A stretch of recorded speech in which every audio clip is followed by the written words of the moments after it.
So, hey guys. Hope you are doing great. Welcome to Just a Shinobi. So, this is the story about what if Naruto awakens Ashura chakra in chunin exam. Part 2. Hope you love first part. I am sure you will love this what if. And if you did, please hit the subscribe button for more awesome videos like this. Check out my other videos, share with your friends and enjoy them. Check out the description. Comment down your opinion. So, without wasting any time, let's see today's what if. Chapter 7 Silhouettes of 9 and 3.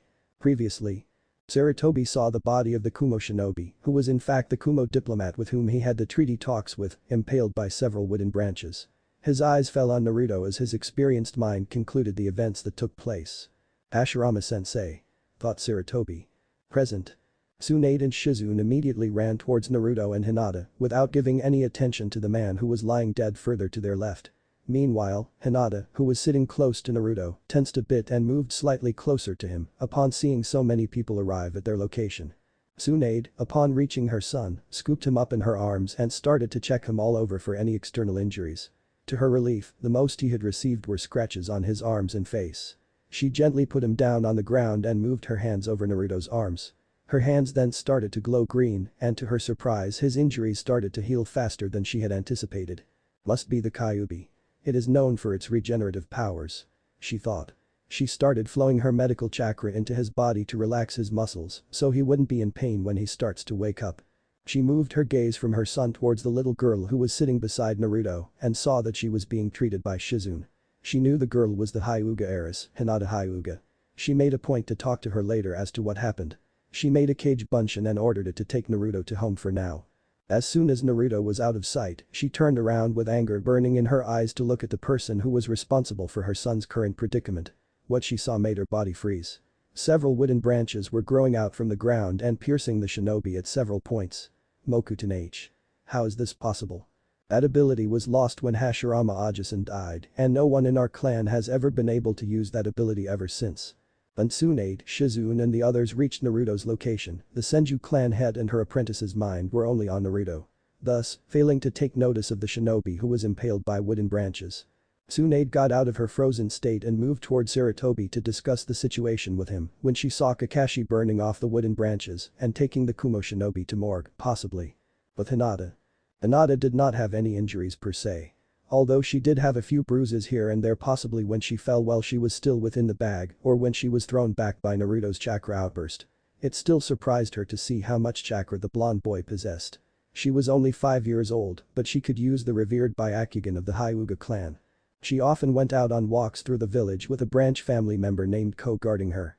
At times, she did check on people's chakra levels, including the current Hokage, and the blonde boy's chakra levels was almost on par with that of the Sandaime Hokage. She was currently lying down on the ground as the lady was healing her bruises. And here you go, you are as good as new. Shizune said as she sighed in relief. She knew who the girl was. Hinata Hyuga, princess and heiress of the prestigious Hyuga clan. She had seen her several times in the village walking with her guard. A few weeks back she had seen her at the hospital. It would not have been good for her if the clan heiress of an influential clan was hurt while she could help it. Hinata sat up straight and moved her hands and legs a bit to make sure and she was surprised to see that she was as good as before. Arigato she said meekly, looking at Shizune. She then looked around to see if she could find the blonde and noticed he was not around anymore. Where is that boy? What is his name? Shizune was confused for a while as to who she was asking about and realized she must mean Naruto as he was the only one with her here apart. I can be so stupid at times. She thought with a deadpan expression. Hinata saw the weird expression on her face and was about to question her when she replied. Oh, you are talking about Naruto-kun. He has been taken home so he could rest. Don't worry too much about him. He will be okay after some rest. Naruto. That's a beautiful name. She thought. She was glad he was okay. She couldn't help but feel sad if something had happened to him when he saved her from that man. We should get you home Hinata. Your family must be worried about you. I will drop you to your house now, okay? Shizune asked as she got up. Hinata nodded and got up too and held Shizune's hand. Shizune and Hinata then walked towards where Tsunade and the others were standing to inform them about Hinata's situation. Shizune saw the Kumo shinobi impaled by several wooden branches and she momentarily stopped. She felt sadness, regret and shock. She resumed walking towards Tsunade when she noticed Hinata was staring at her quizzically. But Sarutobi and Kakashi. Both Sarutobi and Kakashi had just one word in their mind. Mokuton. While one had only heard legends about the revered Kekkei Genkai, the other had witnessed firsthand it being performed during his life decades ago. They could not comprehend how it was possible for Naruto to possess it. They both were sure the blonde boy had no connection whatsoever to the Shadowy Hokage. Sandaime-sama. How is this possible? Kakashi asked with disbelief in his voice. Sarutobi glanced towards Kakashi and saw how surprised he was. It was not an easy feat to catch Sharingan no Kakashi off guard. This was probably one of the few instances. He sighed as he massaged his temples. This is going to bring a lot of paperwork. I don't have the answers with me right now, Kakashi. Let's not discuss it over here. A Kumo diplomat being killed in Konoha is not going to sit well with Kumogakure. They have a lot to answer for the kidnapping attempt on the Hyuga clan heiress. Also, we can't be sure if the man worked on his own accord or if it was on the order of Raikage or the council in Kumogakure. Kakashi understood the implications of what Sarutobi was saying. It was a brittle situation. One wrong move from them and it could ignite war with Kumo. Even if it was a temporary peace within the elemental nations, it did not mean that different villages were slacking off in their military aspect. "Hi, Hokage-sama," Kakashi said. Hiruzen nodded and said, "Take the Kumo shinobi off from those branches and burn off the wood. Word must not get out about Naruto possessing the Mokuton to the village yet. It could have dangerous implications in the elemental nations." Kakashi nodded and proceeded to do what he was asked. Sarutobi sighed again as he looked at night sky while taking out his smoking pipe. He filled it with tobacco and puffed on it a few times. To have his first kill at such young an age. It must have been horrible for him. Just when you hope peace is going to last, reality comes crashing down. "I'm so sorry, Minato." Sarutobi looked to his right and saw Tsunade approaching him. One look at her face and he could tell the woman was angry and equally surprised at the situation in front of them. Naruto was the closest person to her and to know that her son's innocence was taken at a young age of 5 wouldn't sit well with her. Tsunade walked towards the aged Hokage and stood beside him. "Sarutobi-sensei. I don't understand. How is this possible?" she asked in disbelief. "I know, Tsunade-chan. However, this isn't the place to talk. Let's get back home for now. I will send one of my summons to look for Jiraiya. Once he arrives, we will discuss the matter in my office," Sarutobi advised. Tsunade nodded weakly. She looked back where the man was and saw Kakashi had already taken him off and was burning the wood made from Naruto's chakra with a Kaiten jutsu. Once it was done, Kakashi sealed the body in a seal and walked back towards the Hokage and Tsunade. "Take him to morgue and make a Noichi Yamanaka look in his mind. Whatever information we can gather regarding this kidnapping will be beneficial to us in our talks with the Raikage," Sarutobi said. Kakashi nodded and disappeared in a puff of smoke towards the Konoha hospital. Just as Kakashi was gone from sight, Shizune and Hinata walked beside them. "Hokage-sama, Tsunade-sama, I think it's best for Hinata to be taken home now. She seems to be shaken by tonight's events," Shizune said. Hinata nervously stood beside Shizune and just looked at her feet. Both Sarutobi and Tsunade glanced towards the little girl once and saw how disturbed she seemed at the moment. "Take her home, Shizune, and put her to sleep immediately. She will be better by tomorrow morning," Tsunade said. Shizune picked up Hinata in her arms, quickly ran towards the Hyuga compound.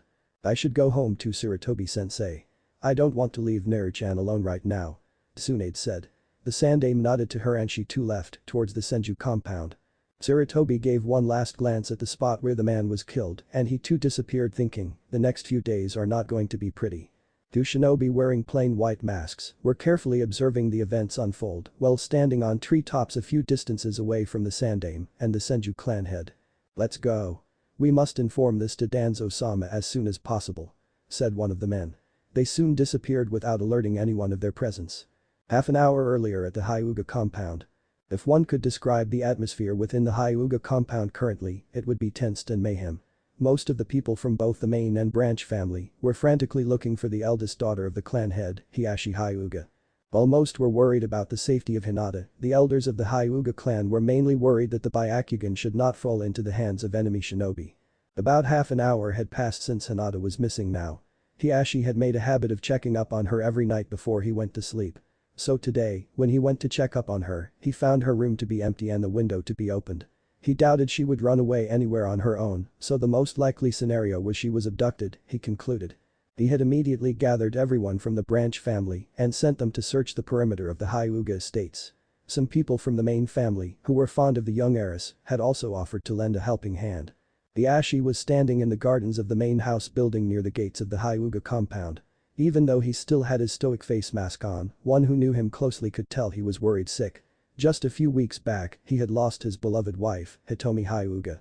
It was during Hanabi's delivery that she perished due to extreme fatigue and stress on her body. Do not worry, brother. We have our clan members looking everywhere for her. We will find her eventually. Came the voice of Hisashi Hyuga. Hisashi was Hiashi's twin brother and the head of the branch family of the Hyuga clan. Because he was born a minute after Hiashi, he was branded the cage bird seal. Even though family tradition separated the two brothers, they never treated one another as superior or inferior. In their eyes, they were family. Born from the same blood. Hiashi glanced towards his brother and released a deep sigh. I can't help but worry. She's young. She doesn't know how cruel the outside world is. I wouldn't be able to forgive myself if something happened to her. Hiashi was at least glad no one was here to see him this way. It would not be befitting for a clan head.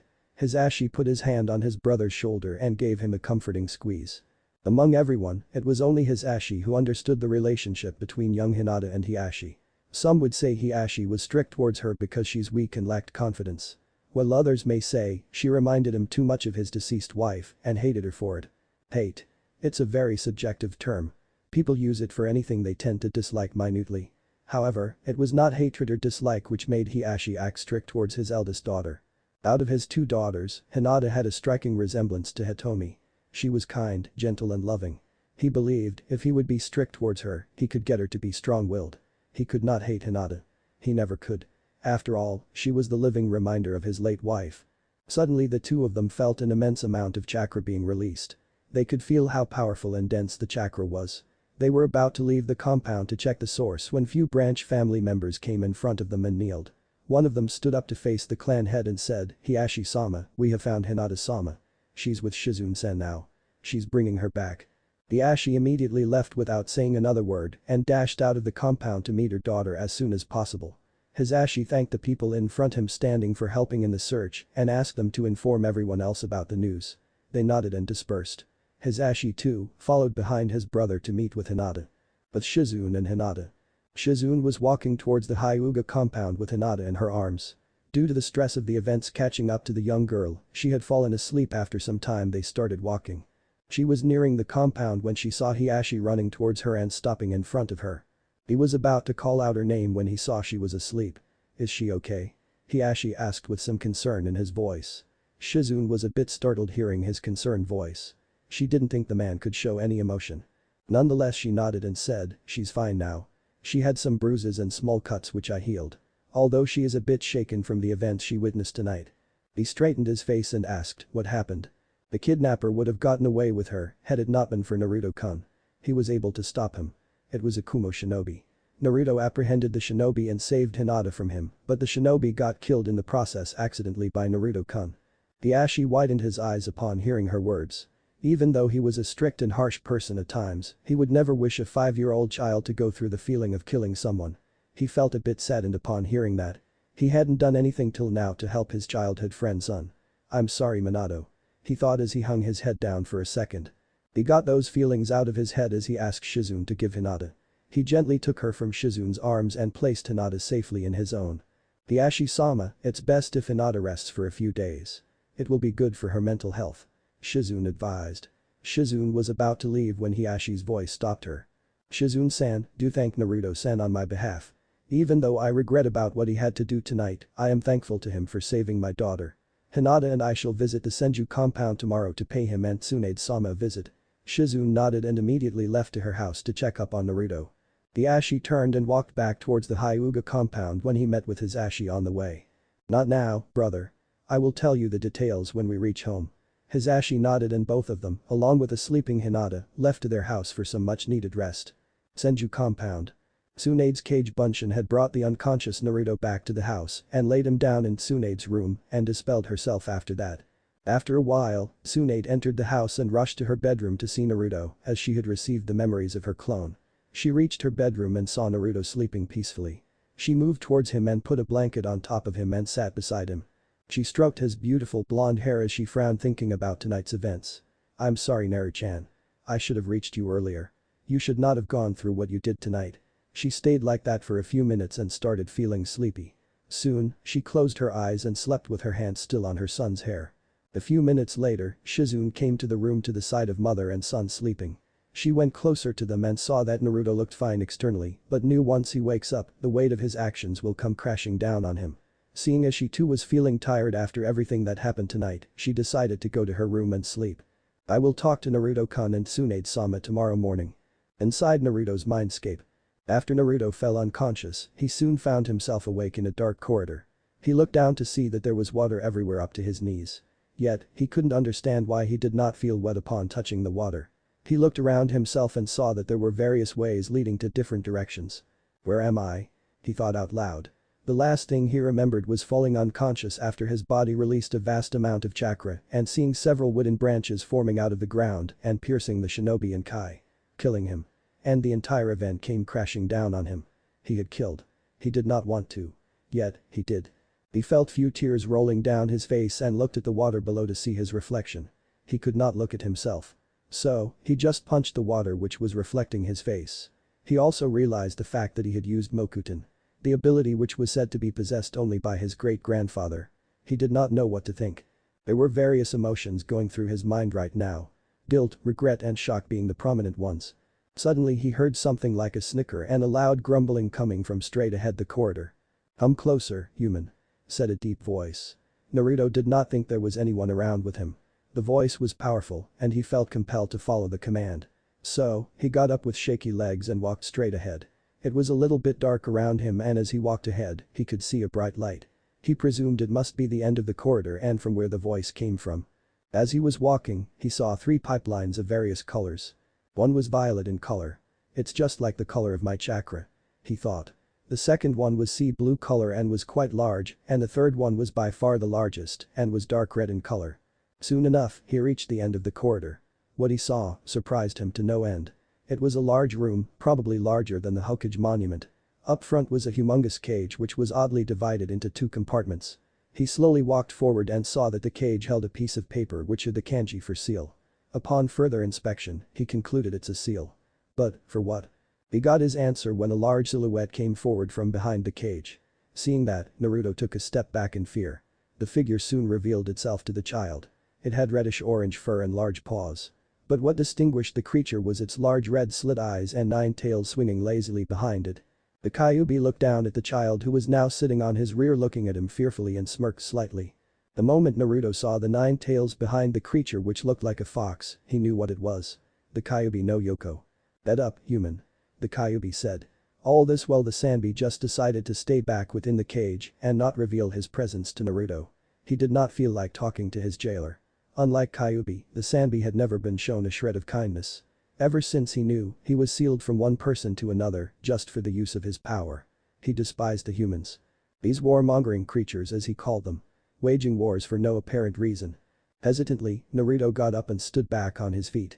Kyubi. Naruto stuttered. It was a natural reaction.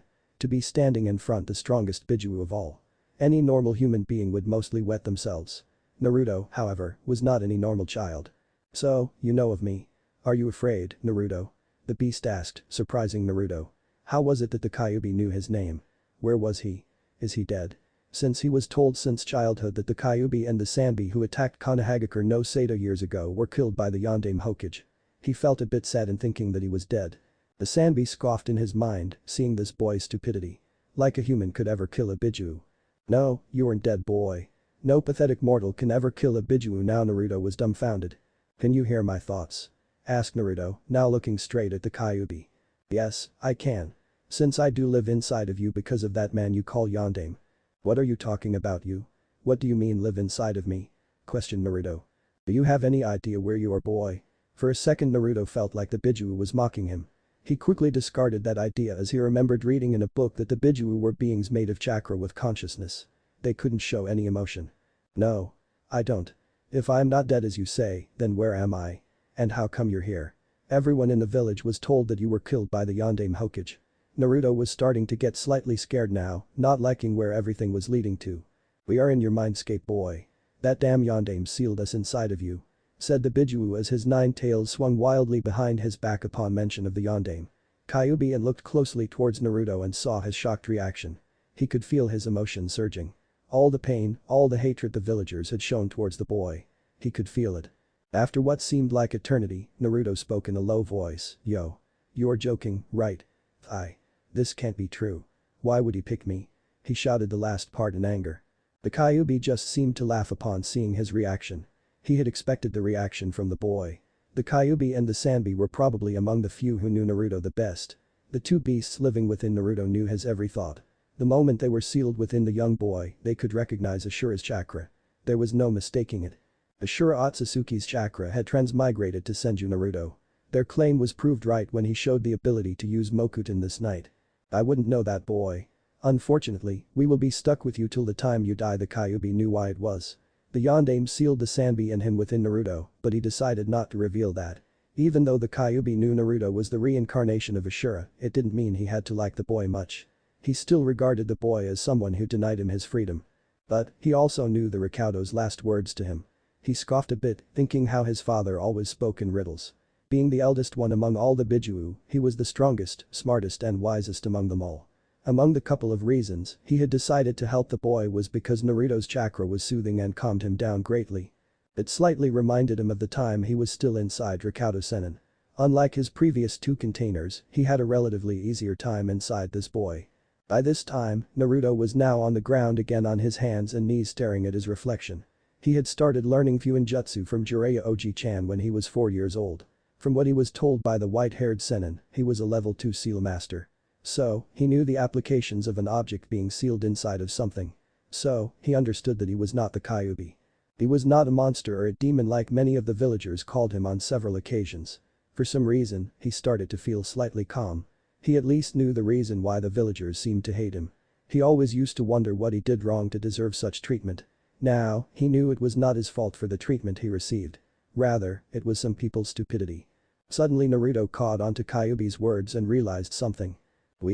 Who else is there other than you? Asked Naruto as he looked at the Kyubi. The fox was a bit surprised that his voice seemed to lack any fear in them. What do you think happened to the Sanbi if I'm sealed inside of you? Naruto was a bit annoyed that Kyubi answered most of his questions in questions rather than giving straightforward answers. But he understood the implications of the fox's words. As he moved towards his right, he saw the giant silhouette of a creature which looked like a turtle with 3 tails behind him. He wondered why the turtle had not shown himself till now. Do not even think about bothering me, boy. I'm not here to entertain your ass. He heard a loud deep voice and for some reason it sounded lazy to him. Naruto thought of being sensible for now and moved back to his earlier position. Why are you being so calm with me? Naruto asked as he was again standing in front of Kyubi. We Bijuu are beings made of chakra. Different Bijuu signify a different emotion. I, the Kyubi no Yoko, am a mass of hatred. All I can feel from everyone is negative emotions. However, your chakra reminds me of a man. It's calm and soothing. The Kyubi said in sort of a deep voice which had no malevolence in it. Naruto was startled hearing his chakra had such an effect on the great Kyubi no Yoko. Then he wondered how the books here had described the giant fox and how different the fox was in actuality. His mind shifted to why it was that the two Bijuu attacked the village. They did not seem so bloodthirsty to him currently. I will not answer that question to you now. Just be glad that I'm not shredding you to pieces now. When the time is right and if you have earned my respect enough, then I may. The Kyubi yawned as his tail swung lazily behind him again. Naruto felt a slight shiver run down his spine at the prospect of being shredded by the 9 tails. He felt even more at unease with the way the fox had said it so lazily. As if it was a normal thing to him.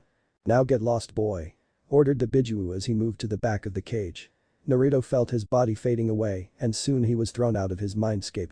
Kurama, why do you even bother talking to the boy? Asked Asobu with contempt once he was sure Naruto had left. Kurama could sense his brother was not happy about him talking to their Jinchuriki. The boy is special, Asobu. He reminds me of Tusan. He will be the one to accomplish what Tusan could not. The giant turtle stood up from his lying position as his 3 tails swished wildly behind him upon hearing that comment. Do not compare that whelp to Tusan. None of these humans can ever be like him. No matter what words these humans use, they all say the same thing. At the end, we are nothing but pawns in their pathetic wars. Asobu paused for a while as if in deep thought. However, the boy did seem different. Ashura would not transmigrate in just any mortal. The boy must be special. He will still have to prove himself to me. Only time will tell, brother. Only time will tell. With that the Kyubi closed his eyes with one thought in his mind. Do not fail my trust in you, Senju Naruto. Early next morning. It was early in the morning that Naruto's eyes opened. He found himself in his Kachan's room with her sleeping beside him. He slowly pushed himself out of the blanket and got out of bed. He tiptoed towards the door and slowly walked out of the room. He couldn't stay at home right now. So, after putting on his sandals, he walked outside the Senju compound towards the only place that offered him peace. On top of Yondame's head. Kakashi was getting back to his house after taking the Kumo shinobi's body to the morgue, then to Inoichi Yamanaka, and finally to Ibiki. Much of his time was spent waiting at the Yamanaka's office. Apparently the Kumo shinobi had several barriers within his mind that sealed off some of his memories. Inoichi, however, was able to break through those barriers and find it was the Kumo council that had ordered the kidnapping of the Hyuga clan heiress for the Byakugan. He was about to take the rooftops when out of the corner of his eyes he saw young Naruto walking somewhere. He was a bit surprised to see him now. The boy had been involved in a major incident not even a few hours ago, and here he was outside at 4 in the morning. He saw the troubled look on his face and decided to follow Naruto to keep an eye on the blonde. Naruto was absent-mindedly walking towards his sanctum. He had a lot of things going in his mind. Why was he chosen for the sealing? Why did his Kachan and Jiraiya Oji-chan hide this fact from him? How many knew that he was the Jinchuriki of the Kyubi and the Sanbi? Especially, who was it that the Kyubi reminded him of? So many questions and yet no answers in his mind. Even though Naruto was an extremely energetic child in his earlier years, his mother had taught him to meditate. To be able to control his mind and to strengthen it. Additionally, with all the reading that he was made to do from 4 years of age, he was quite knowledgeable. Soon enough, he reached his destination. He walked towards the edge of the headstone and stared down at village. The sun was yet to rise. Even though the village was shrouded in darkness now, he felt the village still looked beautiful. Looking at the village below, he recalled all the hatred and scorn he was shown by so many of the villagers. And for a second, he started to doubt them. He wondered if they deserved it. Is it worth it? To be hated by so many and still continue to protect them from such evil? He thought out loud. Kakashi, who was watching the blonde from a few distances away, clearly heard what the blonde had said and his eyes widened at that. How does he know? He thought frantically. He slowly approached the blonde and stood beside him. Surprisingly, Naruto did not get startled by Kakashi's sudden appearance. He had felt his chakra following him earlier. The blonde knew he was among the few who kept an eye on him when he was out in the village alone. Despite Kakashi's appearance, Naruto kept on staring at the village. "It is worth it, Naruto," said Kakashi softly. Naruto glanced at Kakashi once but did not say anything for a while. "Why do you say so? They can't see the difference between the Bijuu and me," Naruto replied. "You know, my sensei always told me a shinobi does not have an easy life. There will be times when they must make sacrifices to keep others safe. Not for themselves, but for others. This world has a lot of hatred, Kakashi. But it also has love. Hold those who are dear to you and your path will become a lot easier because a shinobi is one who stands firm and endures." The blonde was enthralled by those words. Never had he ever heard someone say that to him or anyone else. He realized how true those words were. Despite all the hatred his life contained, he also had love. His Kachan. Jiraiya Oji-chan. Shizune Ni-chan. Hokage. These people were his world and he knew they loved him unconditionally. He also realized if he hadn't killed the shinobi, even if by accident, neither the girl nor he would probably be alive right now. He felt as if a burden was lifted off his heart on hearing the Anbu captain's words. Who was your sensei, Shinobi-san?" asked Naruto quietly. "Call me Kakashi, Naruto," Kakashi said. He faced towards Naruto and bent down. It was Minato Namikaze, the Yondaime Hokage of Konohagakure no Sado. Kakashi smiled upon seeing the look of disbelief on his face. He knew how deeply Naruto admired the Yondaime from his talks with Shizune. It was ironic for him to hear that Naruto wanted to surpass the Yondaime Hokage out of everyone else the most. The son wanting to surpass his father. He smiled in his mind thinking about that. Do not hate these people, Naruto. So many of them lost their family members during the attack. If it wasn't for Minato-sensei, more people would have died. He protected the village from a great disaster that one night, well, you protect each one of us every day from those demons. You are a hero, Naruto. The greatest one our village will ever see," the Anbu captain said with one of his eye smiles. Naruto had a few tears rolling down his face upon hearing Kakashi say those words. How eased it made his mind feel. To see someone other than his family acknowledge him. Despite not knowing him personally, Naruto quickly hugged Kakashi tightly. Kakashi was a bit surprised with the sudden contact, but he put his arms around the little boy and hugged him back. Naruto thanked him while sniffling in between, and Kakashi just moved his hands on his back soothingly to make him feel calm. A few moments later they broke the hug and Naruto wiped away his tears. "But, why did the Yondaime decide to choose me for the sealing?" Naruto asked eventually. That question had been bothering him for some time now. "I don't know, Naruto. None of us may know the answer to that question. But, I do know one thing for sure. The Yondaime believed in you. He believed if it was anyone who could bear the burden, it would be you. It was his dying wish that you be seen as a hero by everyone. Most people may not acknowledge you right now, but one day, they will. They all will see you as who you are and not as the burdens you carry inside you. Naruto smiled brightly at those words. He looked back at the village below as the sun was just rising. Again, he couldn't help but admire the beauty of this place. The place he was born. His home. He resolved himself and said out loud, one day, when I become Hokage, everyone is going to know my name, Senju Naruto. Kakashi I smiled at the blonde's antics. However, his face dropped the playfulness and became serious. How do you know about the Kyubi and the Sanbi Naruto? He asked. Naruto tensed slightly hearing that. He didn't know if telling him about his meeting with the two Bijuu was a wise idea. Eventually he decided to just go ahead and get it out of his mind. When I became unconscious, I was brought into my mindscape and I met the two Bijuu there. Well, only the Kyubi spoke to me and the Sanbi seemed sort of uninterested in talking to me. Kakashi thought about what Naruto said and wondered if it was due to him using Mokuton for the first time today. It was a possibility. From what he had read, the Mokuton had special characteristics similar to the Sharingan. It had the ability to suppress Bijuu chakra and calm them greatly. So what happened then? Well, the Kyubi did not seem so bad compared to the information that is written in the books that I have read. He seemed quite calm. He did say my chakra made him feel calm and that I reminded him of someone. Although I don't who. Naruto replied. Well, that is quite strange. I wouldn't expect someone like the Kyubi to be nostalgic. Anyhow, you shouldn't make a habit of talking to them too much alright. Also, you better tell about this to Tsunade-sama, Shizune and Jiraiya-sama. Although Kakashi felt a bit disturbed that the young boy was talking to the two beasts, he decided not to talk further much regarding this issue. I will talk with Jiraiya-sama and Tsunade-sama later in more detail. He thought. Naruto understood Kakashi's concerns regarding this and just settled for nodding. The two stayed on top of Yondaime's head for a few more minutes before Naruto decided it was time to go home. He bid his farewell to Kakashi and thanked him once again for talking to him and he disappeared in a sunshine surprising Kakashi greatly. Looks like he will grow into a fine shinobi Minato-sensei. Kakashi thought before he, too, sunshined to his home to get some sleep. Senju compound 2 hours later. Shizune had woken up early and groaned in annoyance that she wasn't getting any sleep anymore. She got up from her bed and went to washroom to fresh herself up. After that she left towards the kitchen where she could prepare breakfast for Tsunade and Naruto when they wake up. She was surprised to see Naruto was already up and sipping on a glass of milk. Naruto-kun. How come you are up so early? She asked as she sat next to him. Ni-chan. Oh, I actually woke up a few hours back and did not get sleep. I was also starting to feel hungry, so I came down to look for food. But there wasn't anything other than milk and some bread. He said. As if on autopilot, his stomach grumbled a bit to signify how hungry he was, making him rub his head sheepishly. Shizune giggled a bit hearing his stomach make noises. She got up from her seat went inside the kitchen to prepare some breakfast for the hungry blonde. Naru-chan Shizune and Naruto heard Tsunade's voice ringing through the house. Both their gazes turned back when sounds of footsteps became louder and louder before Tsunade appeared in the kitchen with a small frown etched on her face. Naruto getting an idea, hid under the table without making a noise before his mother could see him. Shizune. She mumbled, half questioning and half stating the fact that she wasn't too keen on finding her here. What happened Tsunade-sama? Is everything okay? She asked. She saw how worried and concerned she looked now. Tsunade's gaze finally fixed on Shizune as she gave her a stern look saying, where is Naru-chan? I couldn't find him after I woke up. He was sleeping right beside me.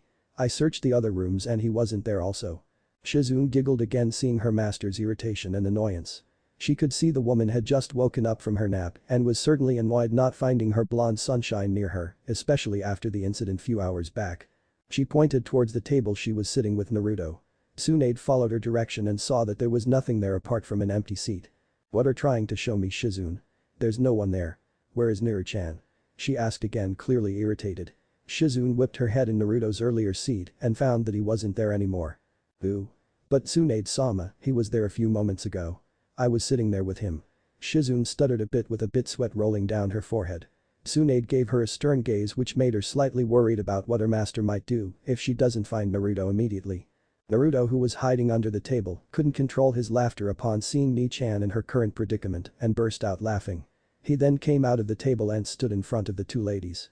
Tsunade upon seeing her son forgot about Shizune and immediately glumped Naruto in tight hug. Ka-chan. Ka-chan. Can't breathe. he said in a muffled voice. Tsunade released him from the hug and kissed him on the forehead once. Naru-chan. Where were you? I was worried about you. I thought something may have happened to you. She said worriedly. Naruto felt a bit bad now upon worrying his mother like that. He hugged his Ka-chan and kissed her on her cheek softly. I'm sorry Ka-chan. I woke up early and could not sleep after that. I didn't think you would get worried. I'm really sorry Ka-chan. He said with a downcast look. Tsunade's heart melted seeing her son's face and all her worries seemingly vanished into thin air. She poked him once on the forehead and said, "Shhh. It's alright Naru-chan. Don't worry." She lifted his chin up slowly and looked him straight in the eyes. Naru-chan. Are you feeling okay? After what happened earlier? Do you want to talk about it? Ka-chan, I'm feeling better now. I went out to sit on top of Yondame's head after waking up and Kakashi spoke to me about what happened. He's a very nice person. Naruto said with a smile. He decided not to tell his Ka-chan about meeting the two Bijuu yet and rather tell her about it when Jiraiya Oji-chan and Hokage are present. Both Tsunade and Shizune were surprised that Kakashi would introduce himself to Naruto so early. They knew he was one of his Anbu guards when he traveled inside the village. The other being Hyuga Yuzuki. Tsunade and Jiraiya themselves had handpicked these shinobi for Naruto's protection. One being a student of Minato and the other being Kushina's student. They both knew Naruto's true heritage and willingly accepted the job. Tsunade, however, smiled hearing Kakashi being there for Naruto when he was probably feeling troubled. She reminded herself to thank the silver-haired man when she meets him again. "Ha-chan. Can we have breakfast now? I'm really hungry," whined Naruto. Tsunade nodded and stood up to face Shizune and said, "Shizune. Could you prepare some breakfast for us quickly? I will fresh up and come." Shizune noticed how quickly Tsunade forgot all about the stern gaze she was giving her just moments ago. When Tsunade left upstairs, she looked towards Naruto and gave him a mock glare saying, "Not cool Naruto-kun. Not cool at all." Naruto just rubbed the back of his head and said sorry with a bright smile marred on his face. With a shake of her head, she went back to the kitchen to prepare some breakfast again. Few hours later at the Hyuga compound. It was around 9 in the morning now and everyone in the compound had woken up to do their daily jobs, one apart from the young Hinata Hyuga. She was gently tucked in her bed under the comforts of her blanket by Hiashi. She soon opened her eyes as the morning rays hit her face through the window. She sat up straight and looked around, realizing that she was in her bedroom. The last thing she knew, she was being carried home by this lady called Shizune. Then suddenly she remembered the events of the last night and that boy who had saved her from the man. She wanted to cry a bit, but she couldn't. She remembered how her father always taught her it was not befitting for a clan heiress to cry. Especially for the clan heiress of the prestigious Hyuga clan. She got out of her bed and went to fresh herself. Soon after that, she went to the dining hall where she found her father sitting there sipping on what she guessed was tea and reading some document. Good morning father," she said shyly as she took the seat opposite to her father. Hiashi looked away from the piece of paper he was reading looked at his daughter. He felt a bit ashamed that he wasn't able to look after her properly. It was his wife's last wish. Had he been more careful, last night's incident wouldn't have happened. "Morning Hinata. Are you feeling better?" he asked warmly. Hinata was a bit surprised seeing her father talk to her in such a nice manner. She rarely saw her father smile and ever since her mother's death a few weeks back, he usually had his stoic face on almost all the time. Nonetheless, she nodded to her father, albeit weakly. "Get ready, after having breakfast, we will be going to the Senju compound to meet with Tsunade-sama and Naruto. You were fortunate Naruto-san was there to apprehend the shinobi last night Hinata." He finished his tea and left to his room after that. Hinata again was left speechless hearing that Naruto belonged to the Senju clan. Although she was glad her father did not blame her for being kidnapped and saying something along the lines of "I'm disappointed in you Hinata. Had you been more careful, this wouldn't have happened." She took some cinnamon rolls from the side and quickly ate them so she could get ready. Inwardly, she was slightly excited to meet with Naruto. She couldn't believe how brave and strong the boy was when he fought for her last night. After about half an hour, Hinata was dressed up in a formal purple kimono, waiting for her father near the gates. A couple of minutes later, Hiashi arrived, then father and daughter left the Hyuga compound towards the Senju residence. Senju compound. Naruto was sitting in the living room at the table reading a book on Fuinjutsu level 3. It was only a couple of months back that he finished level 1 and level 2 completely and mastered to an extent that his Oji-chan was impressed with him. He was now capable of making sealing scrolls, exploding tags, body containment seals, and multiplying exploding tags with relative ease and rather quickly. Time is one of the main factors when one learns Fuinjutsu. Even if one is a master in the field of Fuinjutsu but cannot form basic seals quickly in the heat of the moment and during times of need, it would not be of much use. That is what Jiraiya had taught Naruto. If he was able to form seals within less than 20 seconds, he could be called a master in making those particular seals. Naruto was proud that he was able to learn this field of shinobi quite easily. He loved learning it in fact. Whenever he would get some free time at home, he would be seen with a Fuinjutsu book in his hands. Shizune was currently in the hospital doing her work and Tsunade was sitting on a couch nearby Naruto reading a medical book. The sound of the doorbell was heard by both the mother and son and made them wonder who it could be at this time of the day. Naruto got back to reading his book as Tsunade got up from her seat and made her way towards the door. When she opened it, she was surprised to see Hiashi standing there with his daughter. "Hiashi-san. What brings you here?" she asked politely. "Greetings, Tsunade-sama. Well, to be honest, I wish to speak to Naruto-san about last night and thank him for saving my daughter," he said. Tsunade nodded understanding what the Hyuga clan head meant and invited them inside the house. Tsunade smiled towards the little girl and urged her to come inside. Hinata, who was standing behind Hiashi all this time, shyly walked behind her father towards the living room of the house. Hiashi sat down on the couch opposite to which Tsunade was sitting with Hinata beside him. He saw Naruto was sitting on a table and was busy reading a book. He looked at the book he was reading more specifically and saw it was a level 3 Fuinjutsu book. His eyes widened a bit as he remembered a visage of Minato sitting under a tree reading the same book. Like father, like son I suppose. Tsunade came back in the room and saw that Naruto was so immersed in his book that he didn't notice the guests coming in. "Nari-chan," she called him. Naruto looked up from his book and turned around to look at her. He then noticed there was a moderately tall man with long brown hair and wide eyes, just like the girls he had seen last night. He was wearing traditional loose-fitting robes with a long-sleeved brown haori. Coincidentally, when he moved his gaze to the man's left, he saw the same girl he had seen last night. He presumed the man must be her father. He got up from his seat and moved next to his mother. "Nari-chan, this is Hiashi Hyuga, clan head of the Hyuga clan, and with him is his daughter, Hinata Hyuga. You remember her from last night, don't you?" Tsunade asked him. Naruto nodded and looked towards Hiashi and gave him a polite bow saying, "Good morning, Hiashi-sama." He looked towards Hinata and again couldn't help but admire how pretty she looked. His cheeks turned slightly red upon thinking that and quickly said, "Good morning, Hinata-chan." With a jovial smile. Hiashi was impressed with the boy so far. He seemed to be hard in his studies as well as polite. Meanwhile, Hinata was trying not to blush heavily when she heard him call her Hinata-chan and poked her index fingers shyly. Tsunade went and took her seat as Hiashi motioned for Naruto to come towards him. As the blonde boy stood in front of Hiashi, for the first time he could get a good look at him. My god. He looked so much like Minato now with the way he keeps his hair and with some of his habits. Hiashi chuckled a bit inwardly. "Naruto-san, I apologize for what you had to go through yesterday. No 5-year-old child shall ever have to go through the feeling of killing another human so young.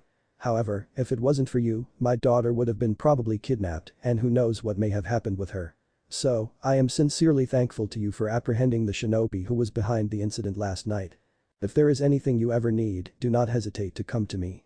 The Hyuga clan shall always be indebted to you and your mother."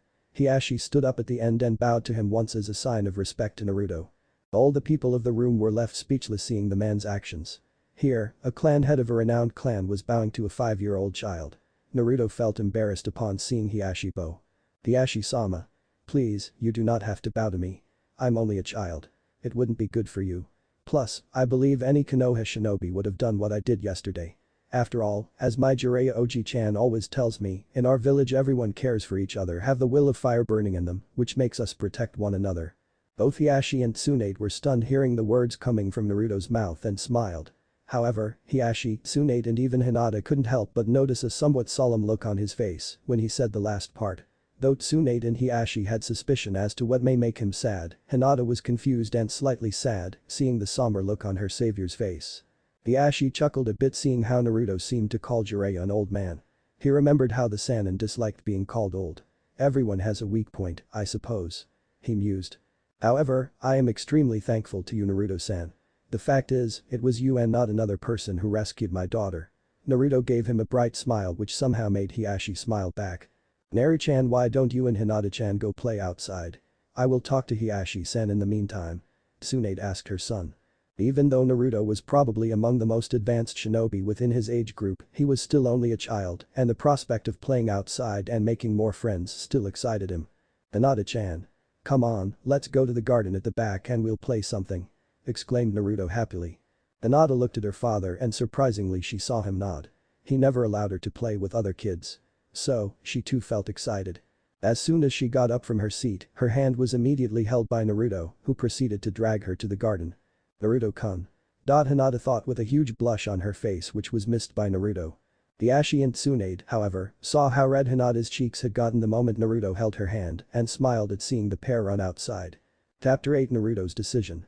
Indigo. The same color as her hair. Her hair, darker than the blue shade of a glacier under the moonlight.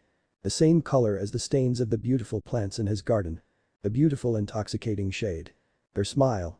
More beautiful than the first light at dawn. Yes. I will always protect her. He thought. He didn't know the reason, but watching her laugh shyly made him feel something inside. Something he had never felt before. He saw her moving her lips, poking her fingers shyly and her cheeks getting slightly red. He found it cute. Nah. Naruto-kun. Hinata said shyly. He kept staring at her from his sitting position. The way her hair moved in front of her right eye cause of the light breeze was indeed a sight to behold. He saw her trying to keep those few strands of hair in place, but failing every time. He smiled as he saw her puff her cheeks in frustration and giving up on it. Naruto-kun, Hinata said again, a bit more confidently now. That seemed to bring the blonde boy out of his daze as he realized he must have spaced out. He rubbed the back of his head sheepishly and said, sorry Hinata-chan, I was lost in my thoughts. What were you saying again? But why you like to go inside now? Tusan may have to leave any time now, she said. She saw a tiny glimpse of sadness come over his eyes, but it was gone as soon as it came. Naruto nodded, deciding not to voice his thoughts about his feeling to stay with her more. Both quietly got up from their position and walked back inside the house. He felt strange. Strange, as in he did not know how to describe his feelings. Both had spent around an hour sitting at the gardens. Either talking a bit, sitting on the lush green grass or looking at the sky. There were moments when both were silent and moments when both unknowingly glanced at each other. Yet, the silence between them was not awkward. Rather, it was comforting. For Hinata, she felt safe with Naruto. For Naruto, he felt at ease around her. It was the start of an everlasting bond between the two descendants. At the Hokage office. It was around 10:30 in the morning in the village hidden in the leaves, and Sarutobi Hiruzen could be seen sitting at his desk with a grim expression on his face. He had 2 letters in front of him. One was to be delivered to the Raikage of Kumagakure and the other was for Jiraiya. It saddened his heart that Naruto, a child so young, had to take a life because of another person's greed. He knew how close Jiraiya was to the young boy and it would certainly anger Jiraiya on hearing of Kumo's actions. He stared at the letter that was addressed to the Raikage and wondered if he was doing the right thing. It was a big gamble on his behalf. But Konoha needed more alliance right now. And from what he had heard from Minato, was a reasonable person when it came to the welfare of his village and his good friend. His gaze then shifted towards the portraits of the Hokage that were hanging on the wall, to the side of the door. Especially on the portrait of the yondaime. Forgive this old man, Minato. I could not protect your son. Sarutobi thought as he exhaled a deep sigh. Sarutobi was a pacifist individual. He always found the good in people and at times it was his goodwill that cost him. Even after witnessing 3 great ninja wars and minor conflicts between villages during his lifetime, he still believed that the current shinobi world could change. Life expectancy in the ninja world had a very fragile value. Normally, one did not live past the age of 30. Only a handful of shinobi whose battle skill and knowledge of the shinobi arts were well above the norms of normalcy lived past that age. For Sarutobi, his battle prowess was a boon as well as a gift. All he ever wished was to live in a world where young ones would not have to be killed in wars, where a village wouldn't turn on another because of greed, where little children would not have to sully their hands with blood. Especially a place where his wife was still alive.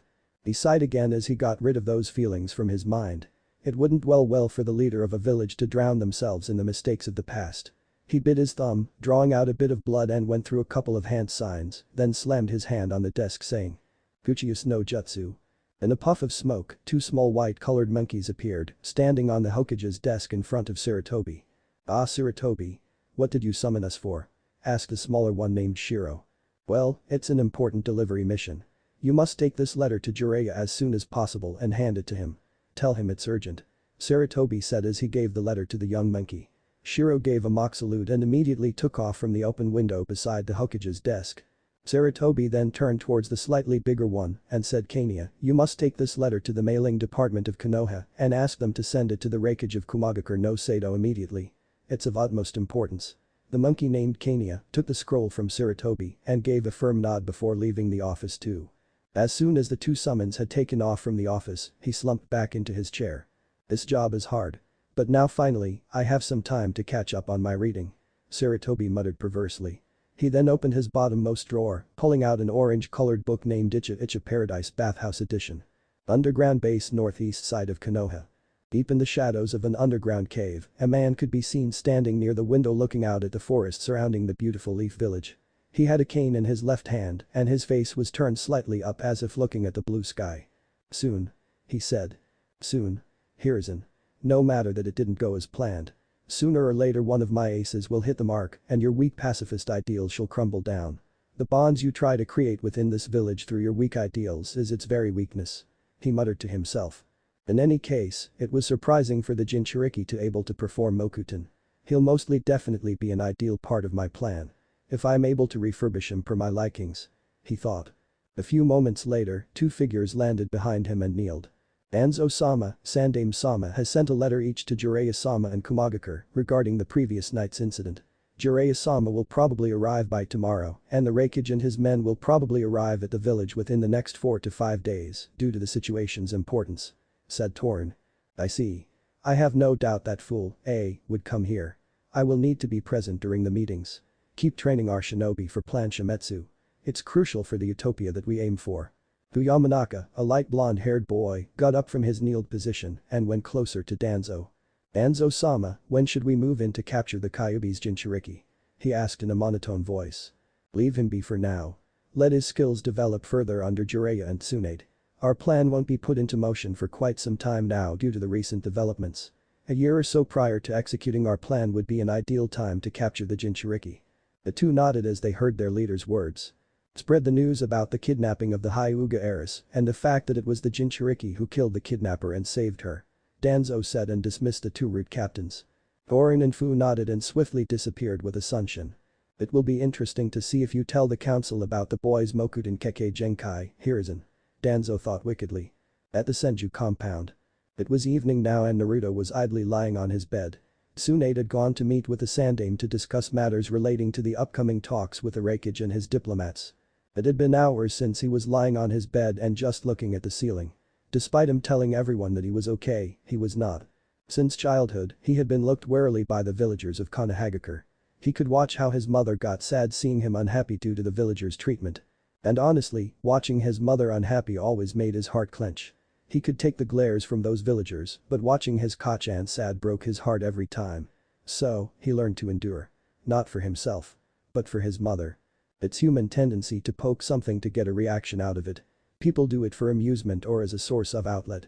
But, if the reaction is taken away, there is no amusement in it for people. Ever since Naruto decided to not let the villagers' glares affect him, it decreased slowly.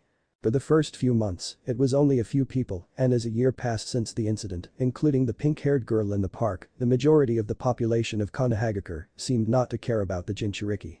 For the past few hours, whenever he closed his eyes, all he could see was the look of horror on the face of that Kumo shinobi. It terrified him. Was it right for me to kill him? He thought out loud. He had thought about it a lot in the past few hours. The shinobi he killed probably had a family too. What about them? What is he to them? To the Hyuga family, he is a savior, but to the people of Kumagakure and especially his family, he is a killer. Yes. Naruto sat upright after hearing that voice. He looked around to see if anyone was nearby, but found no one.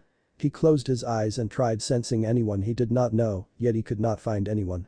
Ever since he realized he could sense people's emotions, he made a point to recognize the chakra of people he was familiar with. Who is it? He asked a bit warily. It's the Kyubi boy. Said the massive chakra entity. How can you talk to me? Naruto asked, surprised, all trace of wariness now gone from his voice. The Bijuu was mildly surprised too. No human, apart from him, had ever spoken to him without a shred of fear present in their voice. You do not have to speak loudly. Think what you want to say. Do you want people to think that you are insane? Hey. Naruto said indignantly. Even though Naruto couldn't see the Bijuu, he knew the Kyubi was smirking behind the bars. Naruto laid down on his bed and once again stared at the ceiling. But how can you talk to me this way, and why do you think it was right for me to kill the shinobi? He asked the Bijuu again. Every Bijuu can talk to their Jinchuriki through their mind. Once a Jinchuriki visits their Bijuu in their mindscape, a mind link is set up which allows us Bijuu to talk to their Jinchuriki. But you can shut out my thoughts, just like I can choose not to listen to yours. Said the Kyubi no Kitsune, surprising Naruto once again. Do not fret over that, shinobi. Killing is an aspect of the life you chose. Had you not done something, you and that girl would have died most definitely. Even after hearing that, Naruto was not convinced about his actions. He felt there could have been another way for the matter to be resolved. You cannot save everyone. Protecting one sometimes means leaving another behind. That is what this current system of shinobi world has created. The hatred that delve within humans has created the hatred in me. The way the different shinobi villages work today has created the distrust in humans today. It is not your fault that shinobi died last night. It is the result of the hatred festered from generations before, which the wretched humans have passed down in their family. Naruto's 5-year-old mind could not comprehend the gravity of the words completely which was said by the Kyubi. He was only 5 years old after all. He has never stepped outside the village. He still does not know how the world works. But he understood hatred.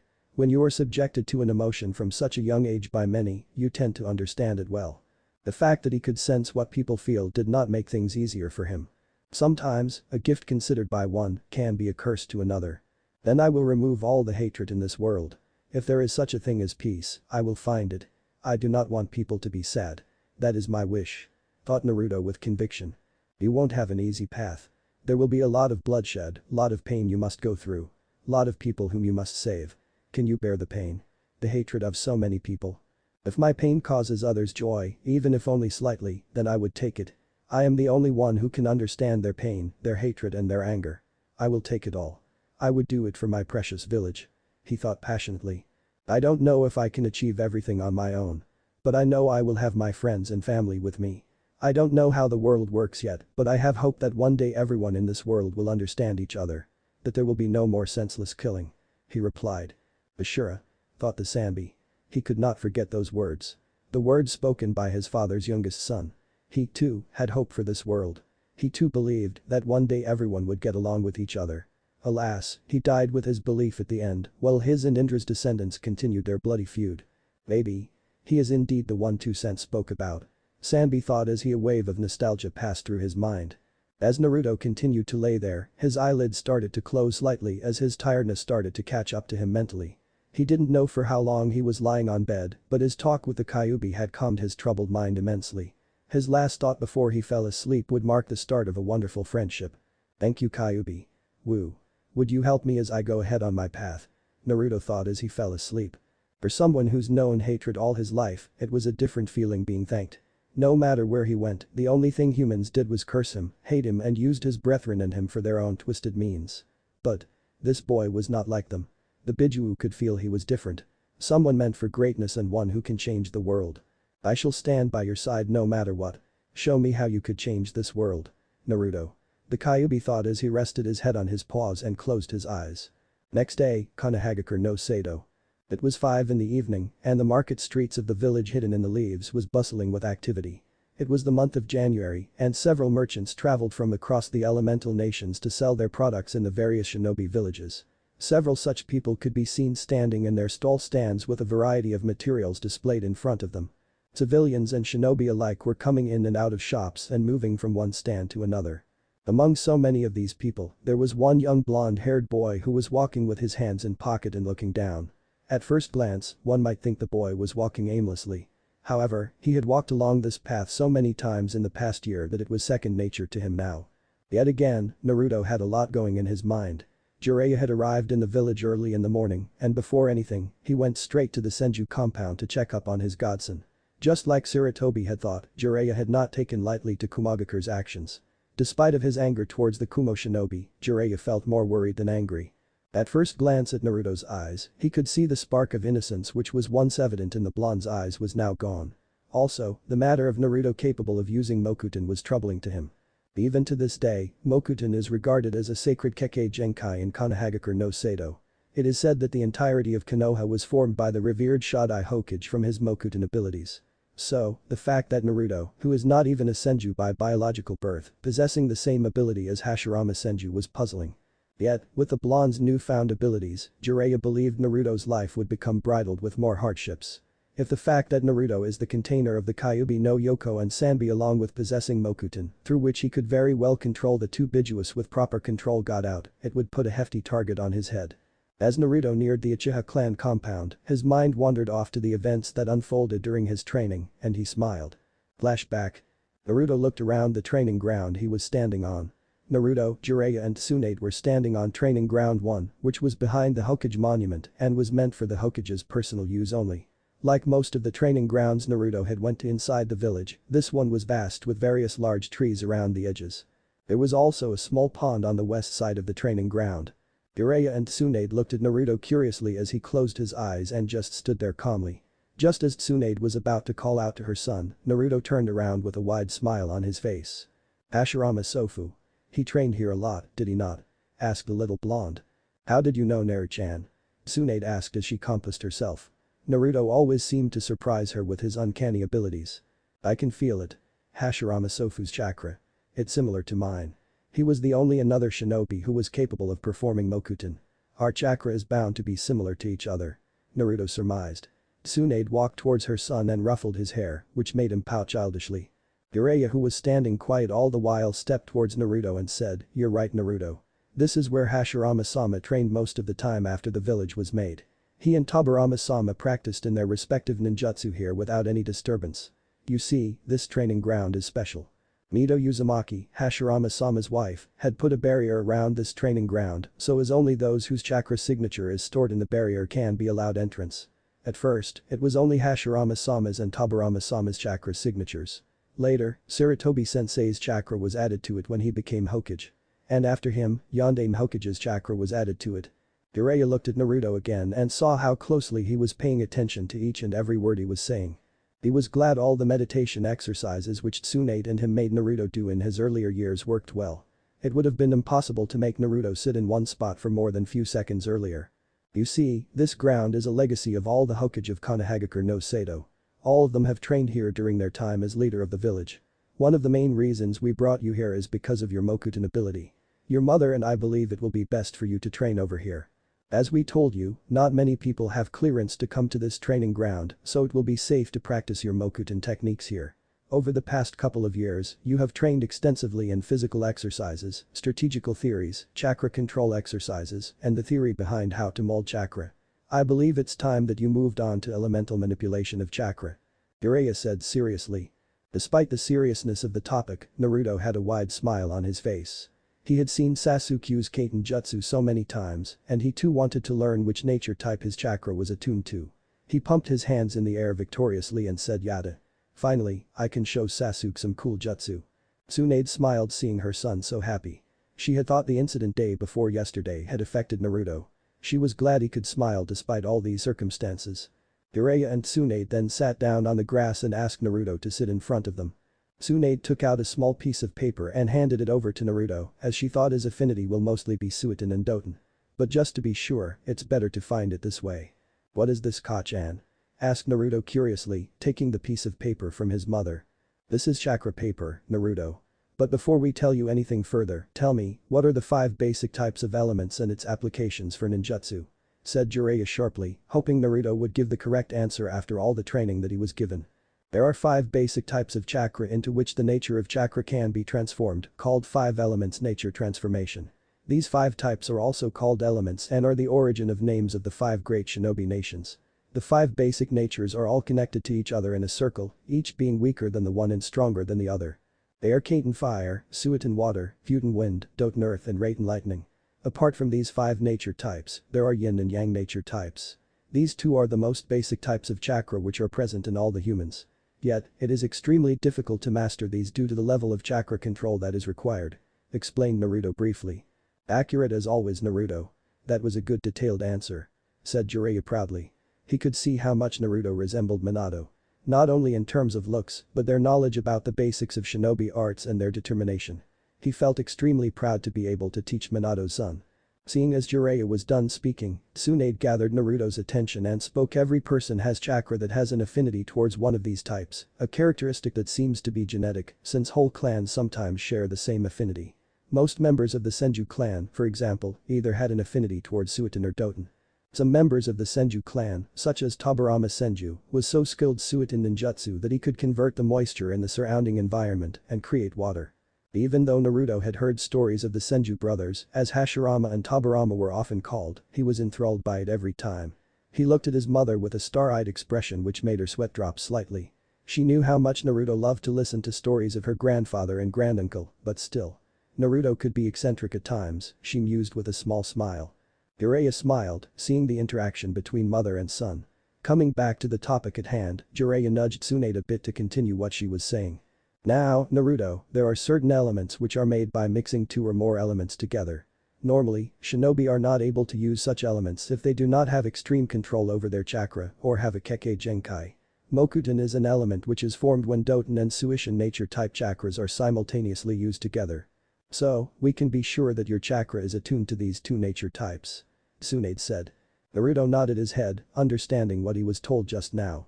He closed his eyes as he seemed to ponder over a question. Ah-chan, Jiraiya Oji-chan, what would happen if a person tries to perform a jutsu of a nature type he does not have? Naruto asked curiously. That's a good question, Naruto. Usually, it would be extremely difficult for a person to master ninjutsu of that element as it is not his nature type and it would require a lot of chakra. But it is not impossible. A person could still learn a technique of that element which he does not have, but it wouldn't be very effective. That is, unless they train vigorously in using that element. Explained Jiraiya. So, how does one find their chakra affinity from this paper, Oji-chan? Naruto asked. As I said before, the paper you have in your hand is called chakra paper. It is a piece of paper made from a special type of tree. The tree is grown and fed with chakra. The paper is used to react to even the slightest hint of chakra in any number of ways, depending on the nature of chakra you have. Jiraiya said, and he took another chakra paper from Tsunade. He asked Naruto to watch him closely as he transferred a trace amount of chakra to the chakra paper. As soon as Jiraiya's chakra came in contact with the chakra paper, half of it crumbled to dust and the other half of it burned to ashes. So, you see that I have two chakra natures, Doton and Kaiten. If your affinity is Kaiten, it will burn. If it's Doton, it will crumble. If your affinity is Futen, it will be sliced, if it is Suiton, it will become soggy or damp, and if your affinity is Raiten, it will wrinkle. Now channel your chakra into the paper and let's see what happens. Explained Jiraiya. Naruto was feeling slightly anxious and he looked at his mother. She smiled and nodded for him to continue. Naruto then channeled chakra into the paper and the results were quite astonishing. At first, the paper got extremely damp, then it got sliced in half, but before it could reach the ground, one half of it crumbled to dust and the other half wrinkled. Both Tsunade's and Jiraiya's eyes widened on seeing the results. They had expected Naruto to have 2 affinities at most, but for him to have 4 natural affinities at such a young age was truly mind-boggling. Impossible, thought Tsunade. How is that even possible? Thought Jiraiya. Whoa, thought Naruto as he just stared at the fallen pieces of paper on the ground. Tsunade. Are you certain that there's nothing wrong with the paper?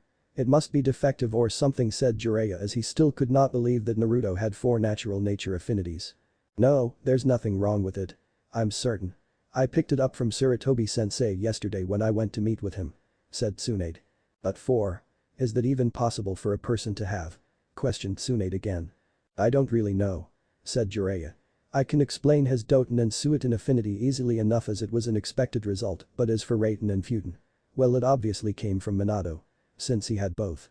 But he naturally had Futen affinity and later trained his Raiten affinity which he gained during the Third Great Shinobi War. But still, this is like 1 in a million chance. This is pure luck, I suppose. Whispered Jiraiya softly to Tsunade as he was still baffled to what just happened. This is so cool, Ka-chan, Jiraiya Oji-chan. I can become super strong now. Exclaimed Naruto in one of his rare childish moments. Tsunade and Jiraiya soon calmed their nerves after the baffling discovery and stared at Naruto and how happy he seemed. They looked around themselves and saw how trees, plants and the grass looked much greener and livelier than before. They could feel the chakra Naruto was releasing unconsciously and it was calming. It was soothing. Even after getting a feel of Naruto's chakra so many times, it was hard for them to believe that his chakra was this powerful and so full of life energy. As they continued to stare at little Naruto, both saw a visage that will etch this moment in their minds forever. For Jiraiya, he saw an image of Minato standing behind Naruto with his right arm on his son's head and smiling at him. For Tsunade, she saw Hashirama, Tobirama and Dan, Nawaki standing on either side of Naruto with proud smiles on their faces. A single tear slipped down both their eyes, unnoticed by Naruto, as both saw a child who would one day change the world for good. Then flashback. As Naruto neared the Uchiha compound, he could see Itachi standing there with Sasuke. He wondered if he should tell Sasuke about what happened 2 days back and felt a little apprehensive. He feared what Sasuke would think of him. He was scared if he would stop being friends with him because he took a life. Sasuke was his first friend in the village. He faltered in his steps for a second but continued walking towards the Uchiha brothers. Itachi saw the look of apprehension on Naruto's for a few seconds, and he looked at Sasuke, who was standing beside him, and turned his gaze back to the blonde. He knew what Naruto must have been thinking. News of Naruto's actions had now spread to the entire village. He knew what Naruto did was in self-defense and did not blame the blonde whatsoever. Rather, he was proud that someone so young as Naruto could protect a citizen of Konohagakure no Sado. As Naruto reached the two brothers, he waved his hands at them with a smile and said "Aheo Itachi, Sasuke." "Hello, Naruto." Sasuke replied with his usual not-so-cheery demeanor. Sasuke immediately stood in front of him and gazed into his eyes. Naruto felt a bit unnerved because of the stare and thought Sasuke already knew about the incident involving him. He was going to say something when Sasuke suddenly put both his hands on his shoulders and said, "Naruto, it's been a while since we trained together. Last time was probably 2 or 3 months back. Come on, there's a nice spot near the lake at the back of Uchiha compound, we can train with Itachi Nai-san without any disturbance." Sasuke immediately took off to the area near the lake after that. Naruto was about to go after him when Itachi stopped him. "Naruto-kun, walk with me. I wish to talk with you," Itachi said in a soft voice. Naruto nodded as both started walking towards their destination. Sasuke, who was ahead of them, noticed that Naruto was walking with his brother. Instead of deciding to go back and walk along with them, he sent chakra to his ears and decided to hear what the two were talking about. Itachi sensed Sasuke using a slight bit of chakra but did not make any comment on it. In the past year, Sasuke too had intensively trained himself in the ways of molding and controlling his chakra inside his body. To say he was good would be an understatement. Itachi was considered a genius in the Uchiha clan. A prodigy who could one day rival Madara Uchiha if he reaches his prime age. But training Sasuke for so many months now, Itachi realized his brother was years ahead of him in terms of grasping the theory behind chakra. Itachi felt immense joy whenever he would watch Sasuke practice hard until dusk and then carry him back to the house. "How are you feeling, Naruto-kun?" Itachi asked, opting to start off things calmly. "I'm fine. Why do you ask?" Naruto was now sure why Itachi wanted to talk to him. Itachi and Naruto had a very friendly relationship. Itachi often helped Naruto with his training when he was free or oversaw Sasuke and Naruto training together. Naruto knew Itachi was a very observant person, so he realized there would be no point in trying to avoid the topic. "I don't know, Nai-san. I guess I'm fine. But it will take time to forget the event," whispered Naruto softly. That was another thing. Naruto rarely called Itachi Nai-san. It was usually when something was weighing heavily on Naruto's mind and he did not know how to confront the problem. Yes, talking to the Kyubi, his mother and Jiraiya Oji-chan, had calmed him down immensely. But it did not make him forget the problem or the fact that he could still see the face of the dead shinobi when he closed his eyes. He needed someone to tell him what he was feeling was not abnormal. Someone other than his family to say that what he did was okay. "I understand, Naruto-kun. What you're feeling right now is normal. The life of a shinobi is hard. It's filled with hardships and a lot of difficult decisions. But it's those decisions you make that define the type of person you are. You are not a bad person, Naruto. You saved a young girl. A young girl whose entire world only consisted of her family and Konoha." Itachi said as he and Naruto kept walking ahead. He wasn't looking at Naruto while speaking, but he knew the blonde was listening to each word he was saying raptly. "I was 8 when I first saw my teammate die in front of me. We were out on a mission and our sensei was scouting the area. My teammates and I were sitting a few distances away. There we were confronted by a missing ninja. I was the youngest among everyone in my team and I was terrified when the missing ninja came to strike me with his katana. I was frozen at my spot. That's when my teammate suddenly came in front of me and took the fatal blow which ended in his death. That's when I had killed the missing ninja, later realizing that my hesitation had cost an innocent life. The fact that you're feeling guilty towards killing an enemy proves that you're a good human. So, don't put yourself down for killing someone who was wishing harm towards your village." Itachi finished saying as he looked towards Naruto to gauge his reaction.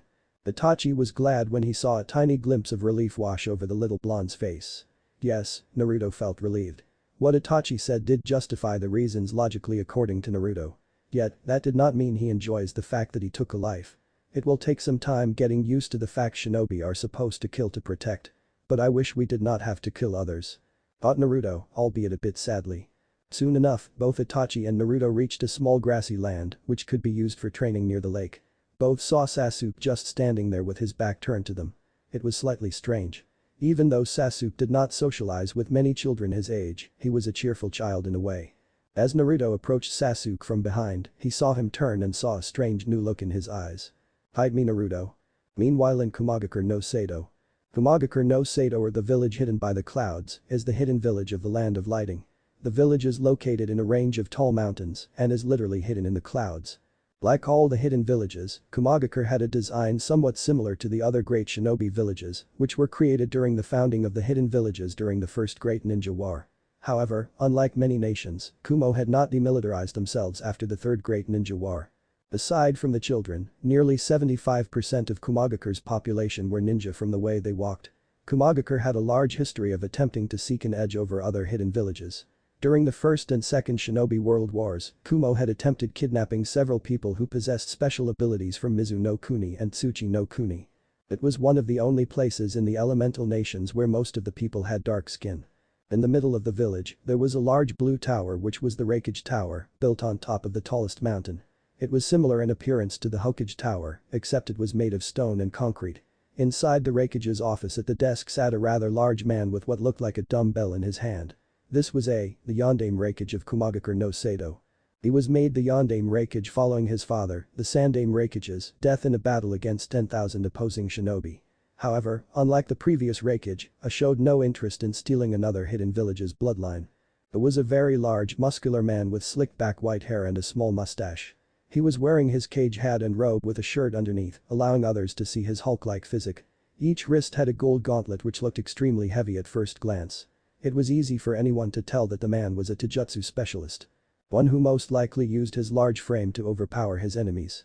After few minutes of lifting the dumbbell, dropped it down, which caused several cracks to appear on the floor, and he went back to signing the papers which were kept on his desk. "Damn you, father. You just had to die and leave me to do this annoying job," yelled as he kept on signing the papers while muttering curses to his dead father. Suddenly the door to his office opened and in walked his secretary, Mabui. She was a dark-skinned young woman with green eyes. She wore very formal attire consisting of a long-sleeved, high-collared dress shirt and skirt, along with a pair of long earrings and sandals. She wore her light gray hair pulled back into a bun with two bangs that fell on either side of her face. Mabui possessed a unique technique that allows her to transfer matter over long distances at the speed of light. It was for this technique that she was made the Raikage's assistant. "Raikage-sama. There's an urgent message from the Sandaime Hokage of Konoha. It's addressed directly to you," she said hastily as she handed the letter to A. As A read the letter that was addressed to him, his facial features first turned to a scowl, then anger, and when he read the last bit of information on the letter, it turned to one of utter disbelief. He instantly got up from his seat and said, "Mabui, get me B immediately and tell him it's an order. B and I will be traveling to Konahagakure no Sato right away. Do not inform the council about our trip. I will deal with them once I get back from there. It's time to get rid of those idiotic fools," shouted A with a bit of anger present in his voice. Mabui was a bit taken back from his command but nodded nonetheless. She left the office to look for B, the guardian of Kumagakure no Sato, or otherwise known as the Hachibi's Eight Tails Jinchuriki in other nations. Near the lake at the back of Uchiha compound, Konahagakure no Sato. Naruto was taken aback by the way those words were said. He could feel something was disturbing Sasuke, but he didn't know why. Meanwhile, Itachi, who had a vague idea regarding his brother's sudden reaction, decided to stand nearby and see how the event unfolded. "Why, Sasuke? Why now?" asked Naruto carefully. "Just fight me. I want to see how I compare myself to you," he said. "I want to know if I am capable enough to protect you, my foolish little brother." Sasuke muttered to himself as he clenched his fists. Chapter 9 Sasuke's Inner Turmoil. Previously. "I want to know if I am capable enough to protect you, my foolish little brother," Sasuke muttered to himself as he clenched his fists. Present. Naruto and Sasuke stood at about 14 feet from each other. They were standing at the bank of the Naka River in the territory of the Uchiha clan. Both standing there, unmoving and staring at each other. The wind moved freely, making Naruto's golden blonde hair sway a bit. He saw Sasuke clench his fists and avert his eyes. He couldn't understand why Sasuke was acting this way. He looked at Itachi, who was standing under a tree and looking at them without any expression. He saw the older Uchiha nod his head and understood the meaning behind it. "Don't worry, Naruto-kun. If anything goes out of hand, I will intervene." "Are you going to fight me or not, Naruto?" Sasuke asked again through gritted teeth as he shut his eyes. He was feeling anger. Anger at the people who caused Naruto pain. He was feeling hurt. Hurt because Naruto felt guilty for doing what he did and couldn't talk to him first. So many different emotions were going through his mind right now. He felt a slight tingling sensation in his eye, but kept it shut. He didn't know why he felt so strongly attached to Naruto. It hurt him inside when he would see the blonde sad. He had seen him hide his pain behind those goofy smiles of his for years now. He knew how much Naruto loved Konoha and the villagers. Naruto's love for the villagers was far greater than his dislike towards them. He understood that when they spoke about each other's dream on top of the Hokage monument. Naruto closed his eyes and took a deep breath and exhaled calmly. I have to calm down. If he wants to fight, then fine. He opened his violet eyes and looked at Sasuke with a determined expression. Alright Sasuke. If that is what you want. I will give it to you. Sasuke's only response was to open his eyes and stare at Naruto with his Sharingan eyes. His once cold black eyes had now turned blood red with two tomos present in each. An Uchiha's love for their people is far greater than anyone in this world. It is said that the Sharingan is the eye that shows the hidden emotions of a human. As Naruto stared into Sasuke's Sharingan and felt the waves of emotion surging from him, he understood one thing. How much do you love me, Nai-san? Itachi widened his eyes seeing Sasuke's Sharingan. His love for Naruto is far greater than I imagined. Naruto was quite shocked seeing Sasuke's Sharingan. His feet fumbled a bit but he regained his composure quickly. Those blood-red eyes were unnerving indeed. But Naruto knew the one standing before him was his friend, his brother. His mother had told him about the Uchihas a lot and about their prized Jujutsu Sharingan, the eyes that can see through a person's soul. Naruto and Sasuke stood facing one another, each in their respective family Jujutsu katas. Naruto knew he was strong, but he had never faced or trained with someone possessing a Sharingan. Hence, he decided to take this fight seriously. He relaxed his mind and body making a single hand seal with his left hand and said, Kage Bunshin no Jutsu, creating two identical replicas of himself. Wordlessly, they all charged toward Sasuke at an impressive speed. Naruto saw his brother-like figure neither smiled or tensed. He simply waited there calmly in his position. As soon as the clones reached near Sasuke, the first one threw a hard punch towards his left cheekbone, while the second one went for a leg sweep from the right. While all of this was happening, Sasuke could see the attacks coming towards him clearly, as if the time itself had slowed down. In a swift motion, he swatted away the punch that was aimed at his cheek while jumping up. As he swatted away the punch, he gave a hard kick to the face of the second clone, who stumbled back a few distances and dispelled itself. Seeing the second clone dispelled, the first one rushed towards Sasuke again, and the two engaged in quite a fierce display of taijutsu. While Naruto's clone had a lot of power packed behind each of his punches and kicks, Sasuke could maneuver around them nimbly and evade the attacks easily. As Sasuke ducked under another punch, he twisted the clone's body, swatting its punch up and away, he then gave a strong palm thrust to the clone's torso. The clone suffered quite a blow and skidded a few meters back. Yet, before the clone could process anything, Sasuke drove his fist into the clone's chin, knocking it to the ground and eventually dispelling it. Interesting. He seemed to be able to read my clone's movements easily. So, his Sharingan helps him in predicting the opponent's movements. Thought Naruto with surprise as he received the memory of the last clone. This was one of the main advantages of the Kage Bunshin no Jutsu. It distributes the caster's chakra into equal amounts within the clones. Each clone had an independent personality and were capable of self-thinking. They could be used in fights as they can withstand several strikes if the clone has enough chakra. They were extremely useful when spying behind enemy lines and could also be used for training purposes. The main reason for the jutsu to be labeled as a kenjutsu was because of the required chakra. But for Naruto, chakra was not an issue. Is that all you got, Senju?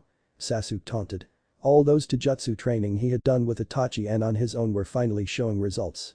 Naruto's eyebrow twitched slightly on hearing that remark.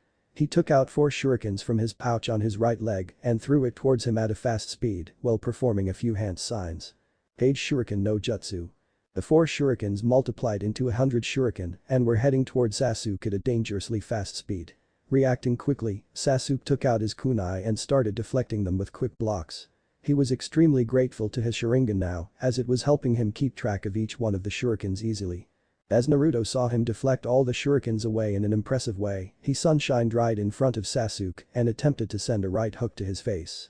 Seeing Naruto's movement, Sasuke quickly blocked the attack with his left hand and made a leg sweep at Naruto's legs. The Uchiha knew Naruto had put a lot of power in that hook as he could feel his left hand slightly bruised. But before Naruto could defend, he was already on the ground as he lost his balance. He backflipped a few meters away from Sasuke to avoid a kick that Sasuke had aimed at his chest. If I try to fight him head-on in taijutsu, I will suffer some serious damage. As expected of the members of Senju clan. They sure have immense physical strength. I will have to use it then, thought Sasuke in a span of a couple of seconds and started going through a few hand seals. As Sasuke finished the last hand sign, he put his ring finger and thumb joined together in front of his mouth and said, Heitan Gakeaku no Jutsu and breathed out a large ball of fire that was headed straight towards Naruto. Shit. That thing is huge. Naruto thought as he quickly performed the Korami no Jutsu and substituted himself with a log of wood. However, Sasuke had already seen the build of chakra within Naruto and knew what he was planning. Before Naruto could release a breath of relief, he had to be immediately on guard as he saw Sasuke run straight towards him. He's really fast. Naruto thought. He had to put a lot of strength in his hand to block Sasuke's punch with his left hand. He looked straight at Sasuke to meet his gaze and saw him glaring with his Sharingan. Both Naruto and Sasuke then pulled their right hands back and poured their remaining strength in their fist and punched each other in their left cheek. The force of the impact was too much as they both were thrown back onto the ground with bruised cheeks. Itachi, who was silently observing the fight from far, decided to intervene and sunshined in between the two. That's enough. There is no need to continue this. Itachi said in a commanding tone. They are both incredibly strong for their ages. I doubt even I was that good. He looked towards Naruto and thought his taijutsu is incredible. Though he is young, he has a lot of strength. No doubt, Tsunade-sama has been helping him with that. While Naruto nodded as he never wanted to fight his closest friend, Sasuke settled with a grunt, HN. Itachi looked up at the sky and knew it was time for the Uchiha clan meeting. A few months back, the Uchiha clan had started keeping regular meetings. Now that he was chunin, his father had requested his presence within council chambers. He doubted anything good will come out of the discussions. He wasn't blind to the treatment given to the Uchihas by the village elders. Many of them believed the cause of the attack 5 years ago to be the Uchihas. He released a tired sigh and looked at his brother. Sorry Sasuke. I must go now. I will train you some other time, okay? He said in a kind voice. Sasuke felt like saying something. He had seen Itachi do this quite often in the past few months. So, he just settled for nodding as he lied on the ground looking at the sky. Itachi did not say anything further and sunshined out of the area. Naruto looked at Sasuke sadly and went closer to him. He lied down beside him and he too stared at the sky. What happened, Sasuke? Naruto asked sadly. Why couldn't you talk to me about what happened to you earlier, Naruto? Sasuke in a low voice as he continued to look at the sky. Naruto felt his heartbeat increase when he heard the question. He was worried what Sasuke would think about him. He didn't want his only friend to look at him warily and like everyone else. Naruto looked away from Sasuke and said in a hushed voice. Do you hate me now? Do you think I'm a murderer? Not even a second later Naruto found himself held in the air by the hem of his shirt. He looked down and saw Sasuke glaring at him with his Sharingan. How could you even say that? Sasuke yelled. In that moment, Naruto saw something in those Sharingan eyes that he would never forget. It terrified him. Hate. Insurmountable hate. Not for him. For the shinobi who caused him pain. And it was gone as soon as it came. Naruto looked away in shame. I'm sorry, Sasuke. I shouldn't have asked that question. Sasuke's eyes softened a bit hearing that. No matter what, he could never hate Naruto. The blonde was the only one who understood him completely. It was strange indeed. They were from rival clans and yet they understood each other completely. Even though they weren't related by blood, they felt like brothers. You did the right thing, Naruto. Had you not killed that shinobi, you would have died. My Nai-san and Tu-chan always tell me killing is part of the shinobi world. You may not like doing it, but shinobis are those who endure pain and fight from the shadows. Sasuke said solemnly.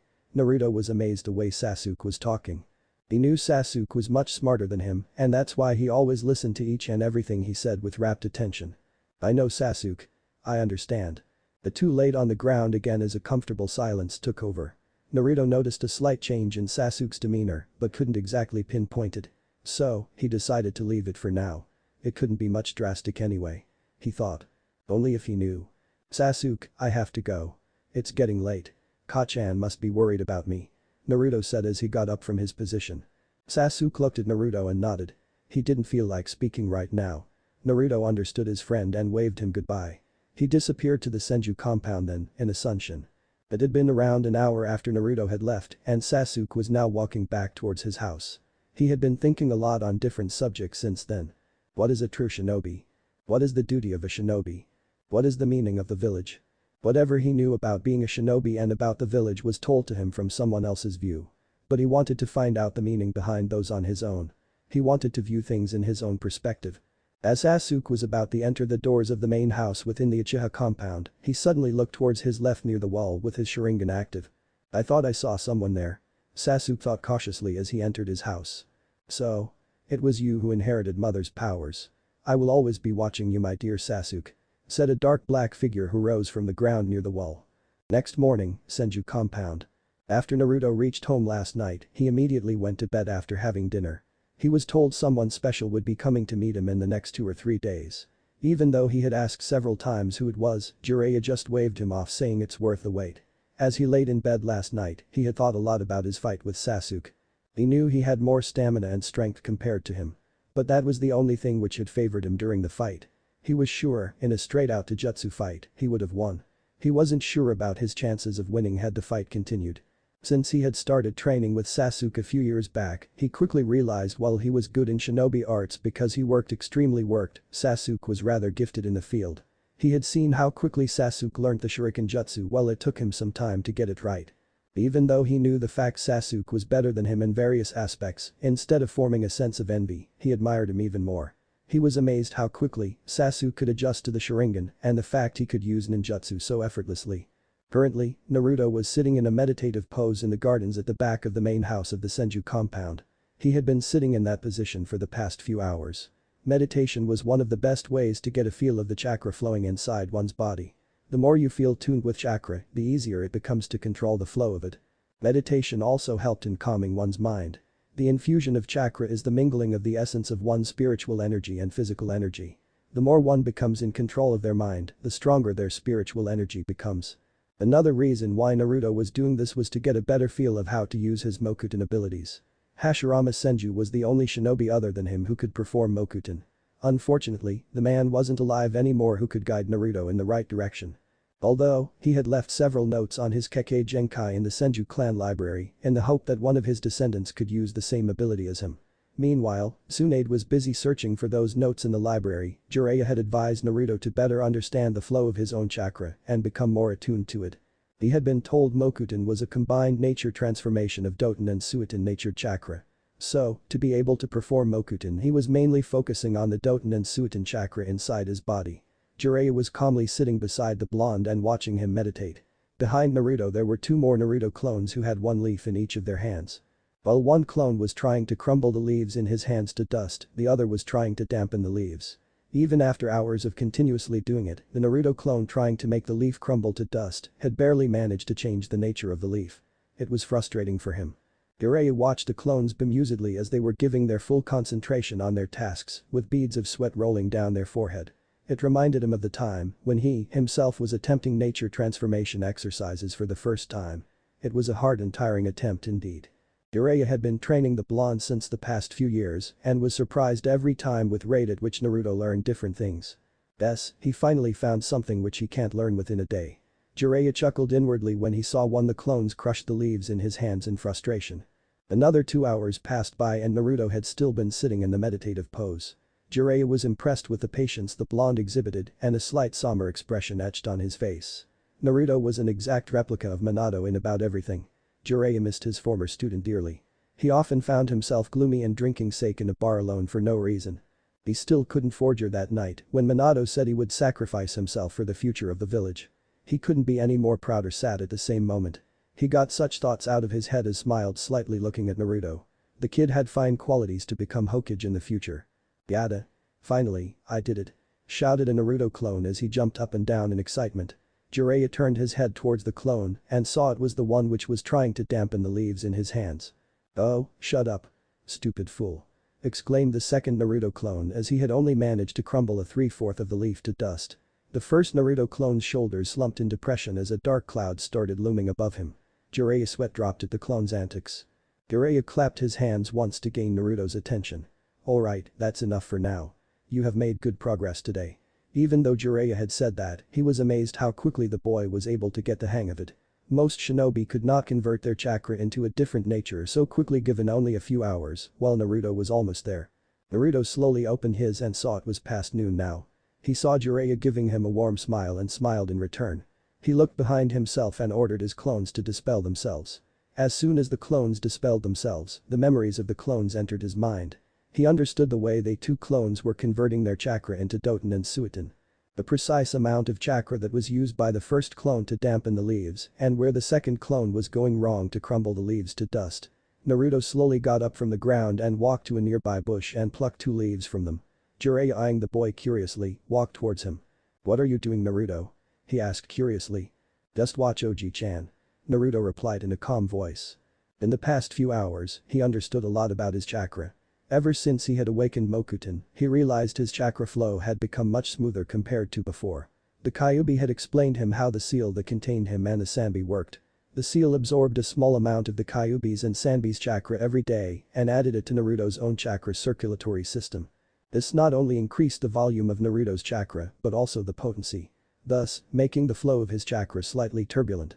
But, when he awakened his dormant Kekkei Genkai, the serene and tranquil essence of the Mokuton chakra not only increased the potency of his life force and chakra but also calmed down his turbulent chakra flow, having a soothing and relaxing effect on the Bijuu inside of him, thus increasing his control over his enormous chakra pools.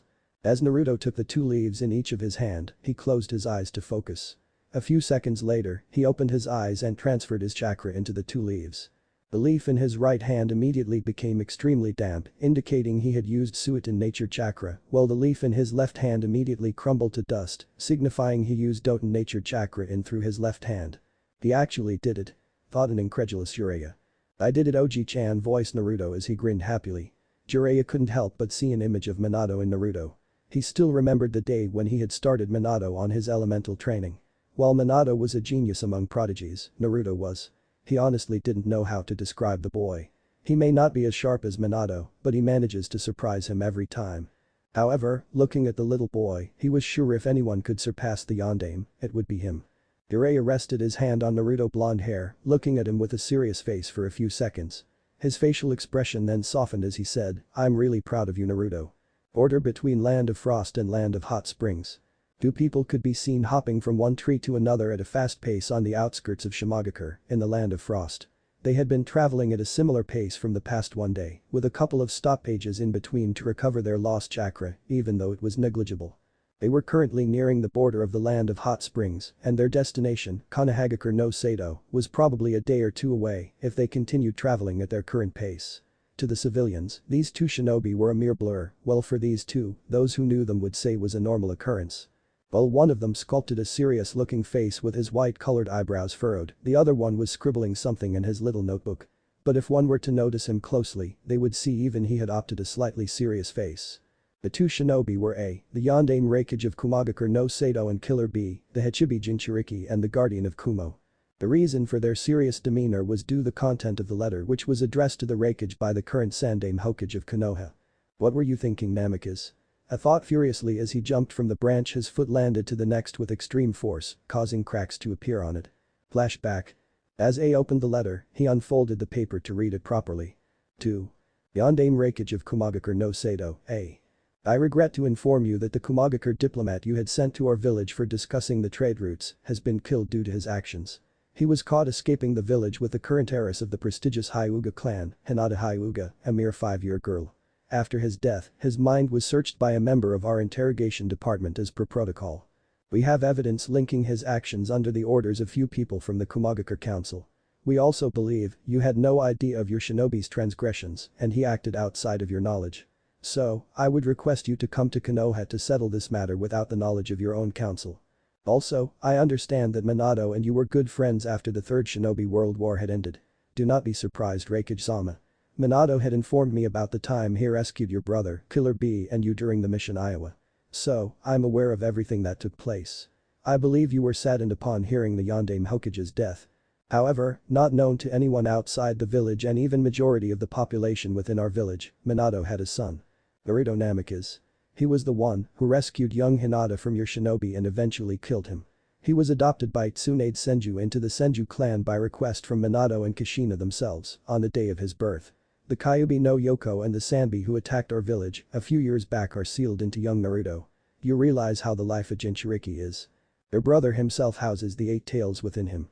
Thus, I request you to bring your brother, Killer B, along with you to meet young Naruto. Your safety in our village will be properly taken care of. I would like our 2 villages to form an alliance with each other, despite the rough start that we faced as of now. I believe you and Minato shared the same dream of peace. This could be the first step to it. Sandaime Hokage of Konohagakure no Sato. Here's in Saratobi. Flashback end. B was following his brother at an even pace. He knew the gravity of the situation.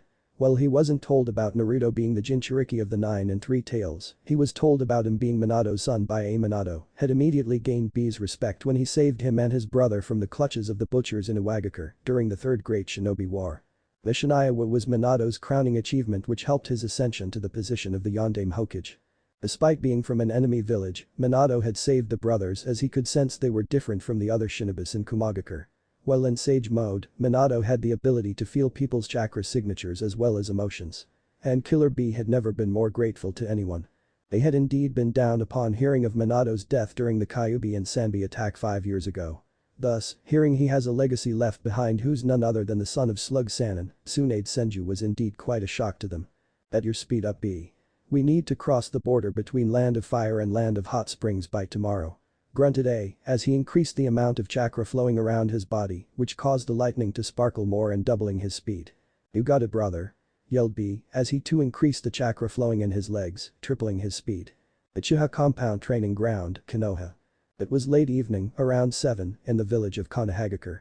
In one of the training grounds within the Uchiha compound, Itachi Uchiha and Sasuke Uchiha could be seen sparring with one another. Both had their Sharingan activated. While Itachi had a fully matured Sharingan, 3 tomos in each eye. Sasuke had 2 tomos in each. It came as a surprise to the entire Uchiha clan that young Sasuke had activated his Sharingan at a mere age of 5. His father, Fugaku Uchiha, the current head of the clan, had been extremely proud of his younger son, and so were the other members. Great things were expected of the young prodigy. Itachi and Sasuke were engaged in a fierce display of taijutsu. There was finesse in their style. While Itachi could predict most of Sasuke's movements even without the Sharingan, Sasuke had to rely on it heavily to detect Itachi's every move. They jumped back from each other to catch some breath. Even though Itachi was far advanced than Sasuke, even he got tired after hours of just taijutsu practice. For a second he wondered how it was that Mito guy managed to go on for hours and hours without a single break. Getting his mind back to Sasuke, he was simply amazed at amount of stamina shown by his brother. Even though he was not showing a hint of emotion on his face, inwardly he was immensely proud of Sasuke. Itachi was pretty much untouched except for a bit of dust here and there, while Sasuke on the other hand was supporting several scrapes and bruises. As both ran towards each other again, both of their Sharingans started glowing. Sasuke threw a right hook and it was about to land perfectly on Itachi's jaw.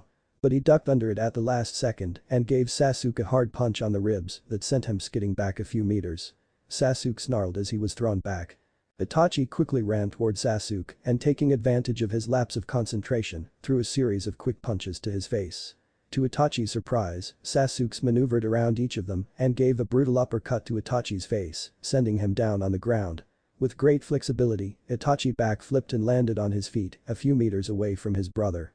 Sasuke charged again at Itachi and threw a punch which was sidestepped by him, who in return gave Sasuke an elbow to his back that made the younger Uchiha fall to the ground as he lost his balance. That's enough, Sasuke. Itachi said as he brushed off the dust that accumulated on his uniform. I still cannot come close to beating you, Nai-san, Sasuke said muttered under his breath as he nursed his ribs. Damn, he hits hard. Just like Naruto. Itachi sighed hearing Sasuke's words and walked toward Sasuke to sit beside him.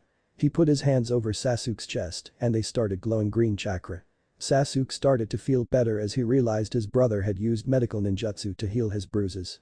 After he was all healed up, he laid down on his elbows on the ground and closed his eyes momentarily. Itachi looked at Sasuke amusedly. He had seen Sasuke being a lot more reserved since he awakened the Sharingan. He could see Sasuke was in deep thought, so he didn't speak anything. A few minutes had passed and both had not spoken a word. Itachi started to feel slightly uneasy and decided to voice his concerns.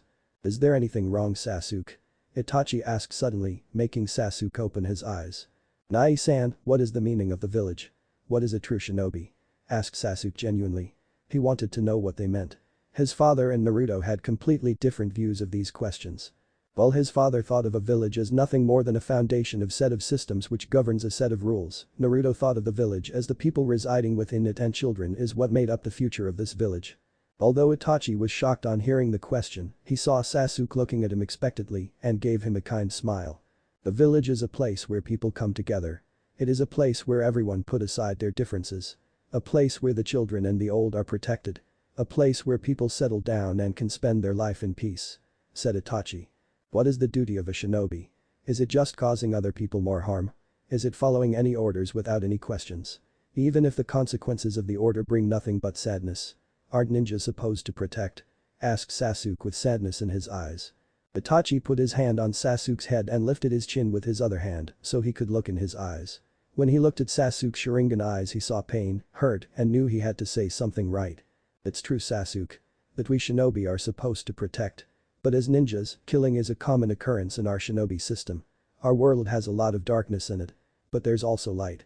While some people become ninja only to enjoy the thrill to kill, there are also others who have an intense desire to protect that they hold close to their heart. I won't lie to you, the way our current shinobi system is heading, there is not light at the end of it. But still we go forward, not for our sake but for the sake of whom we love. There is always hope in this world. All it needs to change the world is the will of a single man. Hashirama Senju, the former clan head of the Senju clan, single-handedly put a stop to the era of the clan wars. He, along with Madara Uchiha, were the one who founded our village, Konohagakure no Sado. Itachi said carefully. Sasuke looked at his older brother sadly and nodded his head as he looked towards the sky. Maybe if you become strong enough, Sasuke, you could change the dark path our shinobi system has taken and bring peace to it. You have great power within you, Sasuke. One day you will become a shinobi of immense power. I believe in you, Odo. Sasuke stared at his brother again with disbelief in eyes. No one had ever told him they believed in him. Do you really believe so, Nai-san? Sasuke asked softly as he averted his gaze from Itachi's eyes and heard him say hi. He looked up back at sky and wondered, peace. Change the shinobi system. Itachi picked up Sasuke from the ground, surprising him, and put him on his back.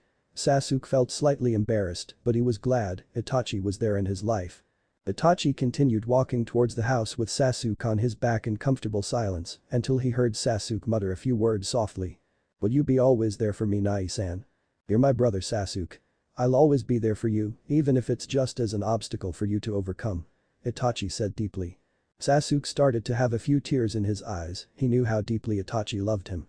Even if you do hate me, I'll always protect you. That's what big brothers are for. Said Itachi softly. Sasuke looked at his brother confusedly as he tried to wipe away his tears. He didn't know why his Nai-san thought he would ever hate him. That could never happen. Could it? Neither Itachi nor Sasuke noticed a strange white plant-like creature that was following them. 2 days later, gates of the Konoha village. It was night time at the village, hidden in the leaves. The forest surrounding the village was dense and did an excellent job in providing a cover for the shinobi village.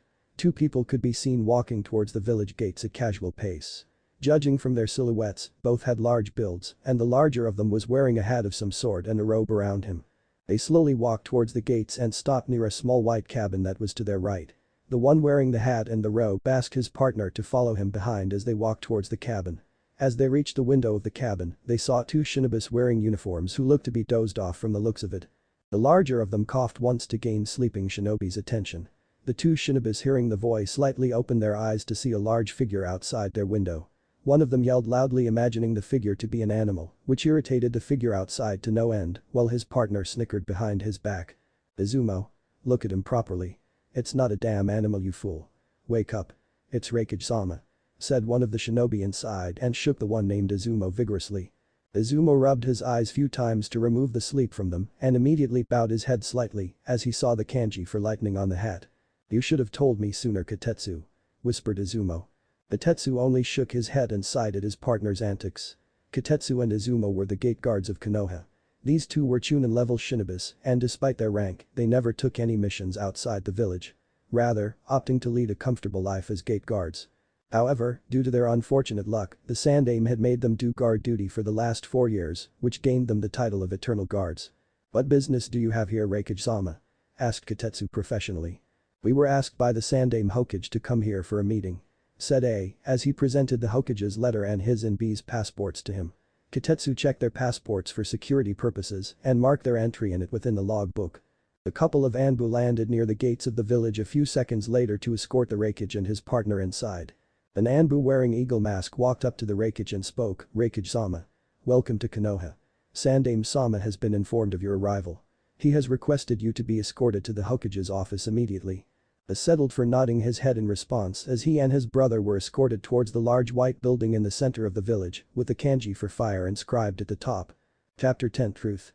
Hokage Tower, Konohagakure no Sado. Sarutobi Hiruzen was a shinobi of unparalleled skill during his prime. A wise and knowledgeable man who was under the tutelage of Tobirama Senju, the Nidaime Hokage. To be personally picked as the Sandaime Hokage was among the proudest moments in his life.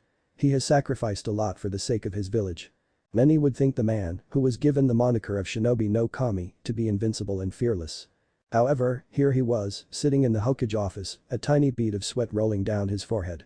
A few minutes ago, he was informed by a couple of his Anbu that the Raikage and his brother had arrived. Sarutobi knew the risk he was taking. It was an audacious move on his behalf, and frankly, it could very well end up starting another big friction between the villages if news ever got out. He could only hope that A and his brother would be understanding of the situation. He didn't even want to think of Tsunade's reaction if the meeting didn't go well. The fact that Jiraiya and he did not inform her about this current one did not bode well with him. If there was anything the aged Hokage was wary of, it was Tsunade's enormous strength. And a pissed off Tsunade would mean a sure death for him if her son's life was ever in danger. Damn you Jiraiya. Running away when it matters. He thought as he drank a glass of water to calm his nerves. As a few more minutes passed, he could sense the 2 foreign chakra signatures closing in. Soon enough, there was a knock on the door and the Eagle Mask Anbu walked in, followed by the Raikage A and his brother, Killer B. "Hokage-sama," said the Eagle Masked Anbu with a bow. "Thank you, Eagle. You may return to your previous duties." Sarutobi acknowledged. The Eagle Masked Anbu nodded and disappeared in a sunshine. Getting up from his seat, Hiruzen walked and stood in front of the bulky Raikage. Without saying a word, he put his hand forward for a handshake. Stared at the old Hokage for a good 1 minute into his eyes and took his hand. "Hokage Dono. I see you're doing well," said. "Yes, I am well. I'm surprised you got here this fast. I assumed you would take another day or so," Hiruzen said. "The matter was of the utmost importance. So, we had to get here as soon as possible. I need to know if what you wrote was true or not," said with seriousness within his voice. "Yes, Dono. I will answer all your questions. Let's have a seat and discuss it, shall we?" Sarutobi asked, looking at both A and Killer B. As the 2 brothers sat on the chairs in front of the Hokage's desk, Sarutobi walked back to his own chair and sat down. He glanced at the 2 brothers seriously before making a hand seal and activating the privacy seals within the office. What I'm about to confirm to you is a very well-guarded secret of Konohagakure. I'm sure you know what would happen if anyone else got wind of his son's existence," Sarutobi said as he looked at the Raikage straight in his eyes gravely. At that moment, I saw a glimpse of why the man before him was regarded as the strongest shinobi. Though old, Hiruzen still had it in him to go toe-to-toe with the current cages and come out victorious. "I understand, Hokage Dono. To this day, I haven't forgotten what Minato did for my brother and me. He was a good friend to me. I wouldn't put his family in danger if that is what you're implying," replied A, saying the last bit with a slight frown. "I apologize, Raikage Dono. It's important that you understand the situation. I'm sure you know Minato made a lot of enemies during the Third Shinobi War. If it wasn't for him, I doubt our village would still be standing. So, if anyone came to know he has a living son, it wouldn't bode well with our village. I had always been taught not to bow heads in front of anyone, especially someone from another shinobi village. To hold your village above everyone else's and not show any kindness to enemies. In a way, I still believe that. But, Minato was different. Even though we were enemies, he saved my brother and I from our deaths. I would never forget that. As long as I live, nothing shall happen to Minato's son or his family. Kumagakure shall help Konoha when they require it. I give you my word," said, shocking Hiruzen. "I'm not doing this out of thankfulness, Hokage Dono. Minato and I were good friends. He was different from many of the people I knew. He spoke about peace between villages. A place where there won't be unnecessary killing. And watching him fight that day against the Iwa shinobi made me believe his words. He had the power to back his words and I respected him for that. I'm not doing this as the Raikage of Kumagakure, but as Minato's friend," said. Hiruzen was quite shocked hearing this, but kept his expression composed. "Even when you're not with us, Minato, you have the ability to bring people closer together," Sarutobi thought with a small smile. "I'm glad to hear that. I was hoping you would understand it. I give you my word as the Sandaime Hokage of Konohagakure no Sato that we shall aid you whenever Kumo requires assistance," Hiruzen said kindly. He nodded his head to the Hokage's words. He looked at his brother and saw he was eerily quiet but thought nothing of it. "I would like to get done with the official reason I have called you here for first, Raikage Dono, if that's okay," asked Hiruzen. As A nodded, he opened his drawer and took out 2 files containing the report of the incident that occurred few days back and the other containing the document that states Kumo and Konoha as allies. He quickly skimmed through the documents once to make sure everything was in order before he handed them to the Raikage. While A was going through the documents that he was handed, Hiruzen observed his brother Killer B from the corner of his eyes. Even though he had heard about the man from Minato before, he had never seen him in person. Killer B had dark skin and a muscular build, as well as light blonde hair and a goatee. On his right shoulder, he had a tattoo of the kanji for Iron D, Tetsu, which was the iron armor seal that was used to seal the Hachibi into him, and on his left cheek, he had a tattoo of a bull's horn.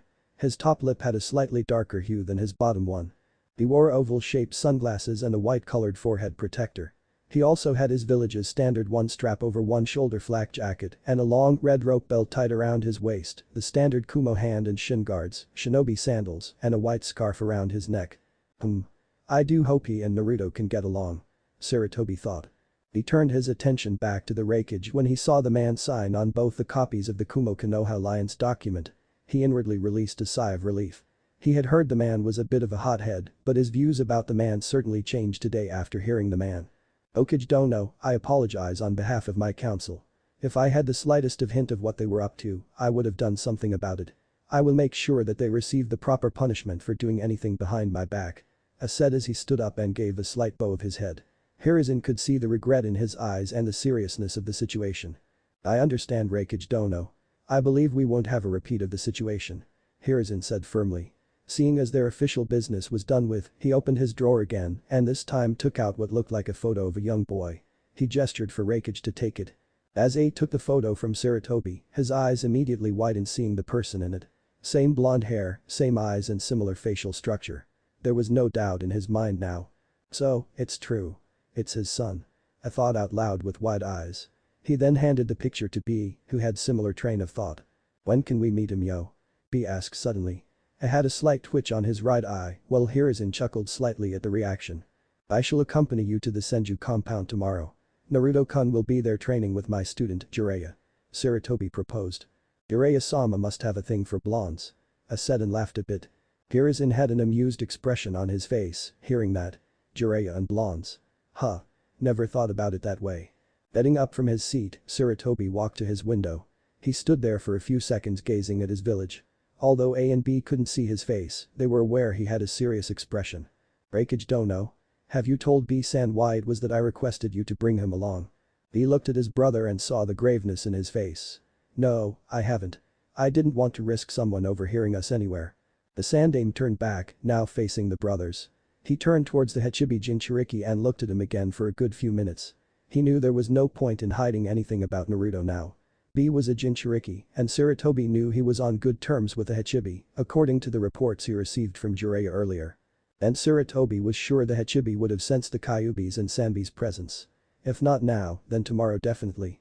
You're a Jinchuriki yourself, B. You know how tough the life of a Jinchuriki is. Hiruzen said sympathetically.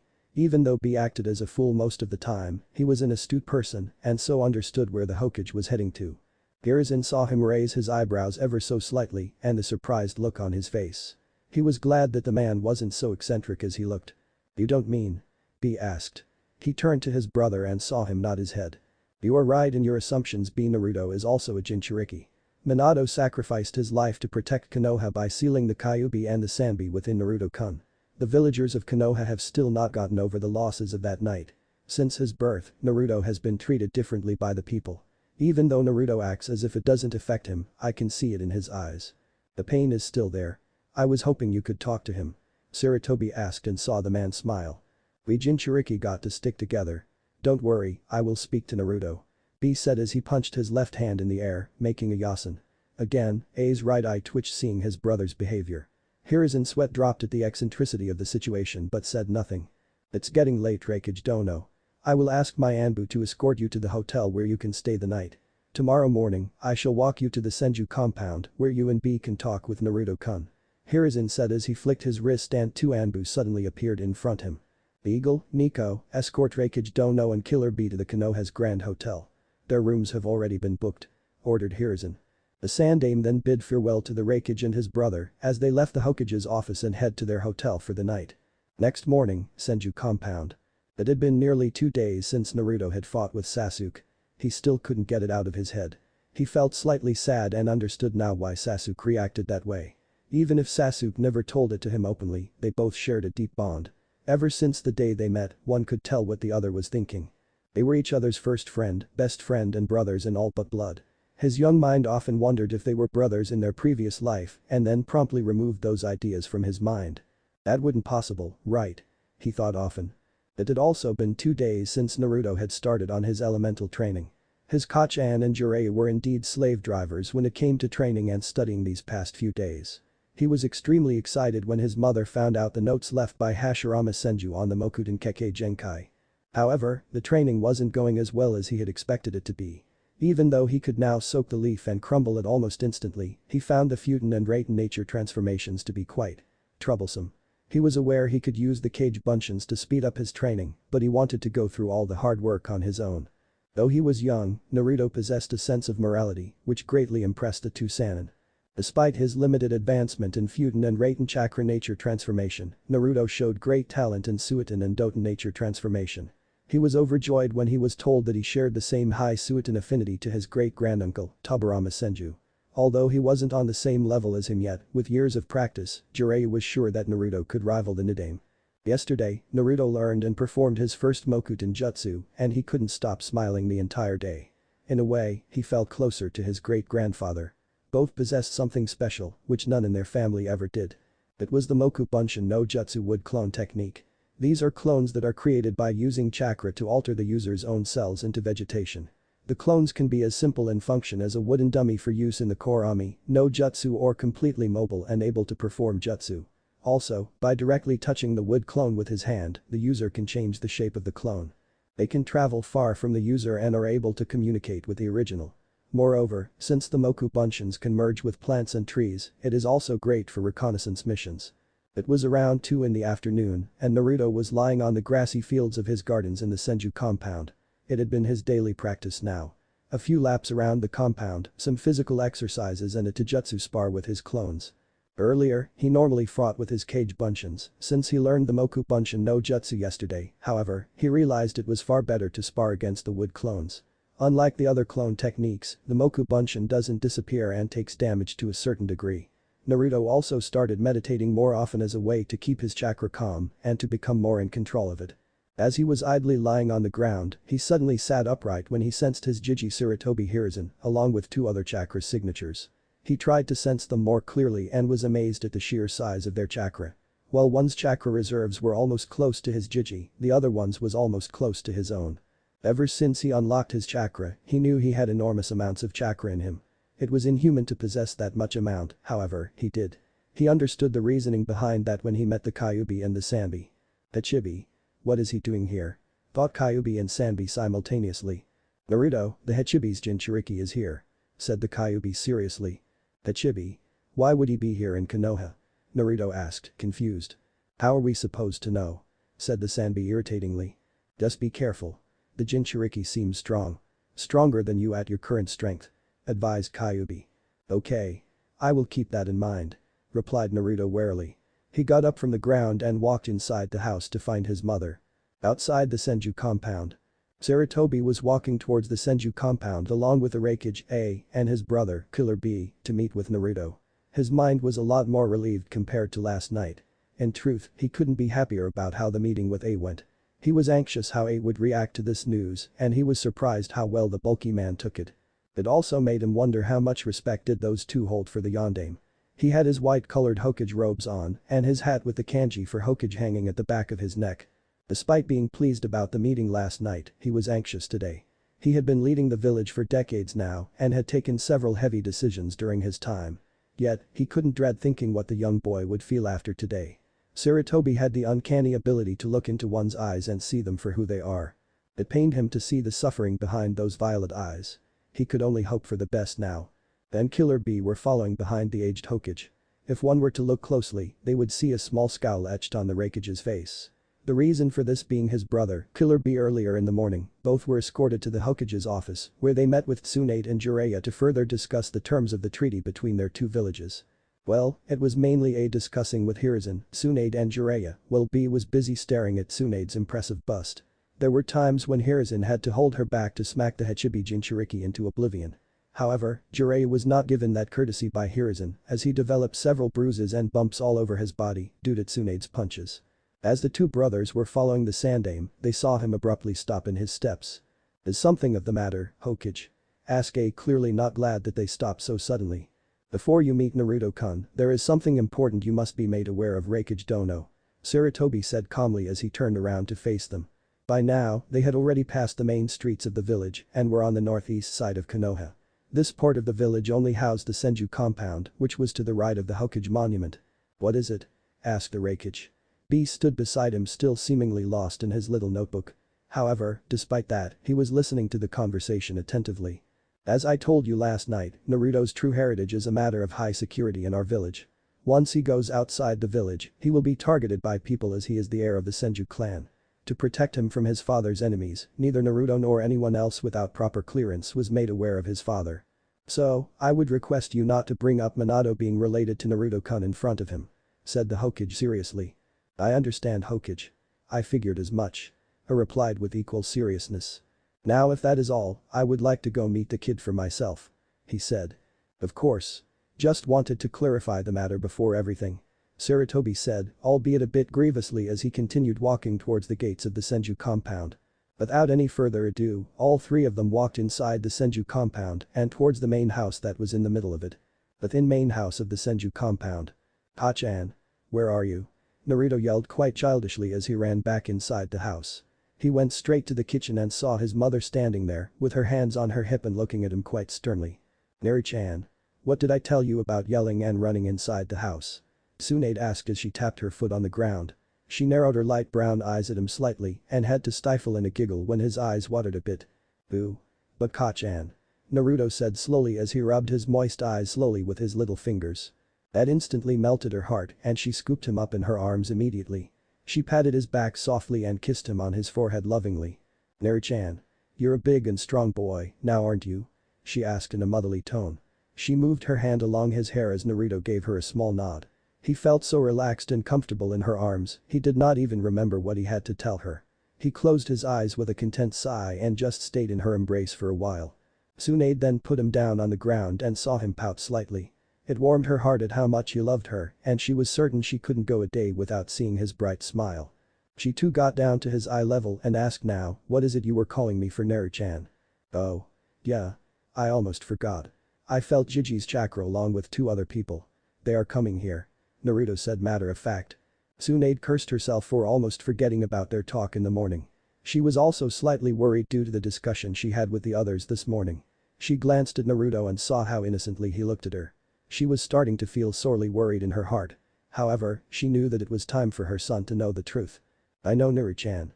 Why don't you go get changed and come down? You wouldn't want to be all smelly now, would you?" she asked gently. Naruto gave her one last hug before he ran upstairs to his room. "I hope you can forgive me, Neri-chan," Tsunade thought as she went to the living room and sat on the couch. A few minutes later, she heard the knock on the door and knew they were waiting outside. She got up and quickly walked back to the entrance of the house. As she opened the door, she found her sensei and B standing on the porch.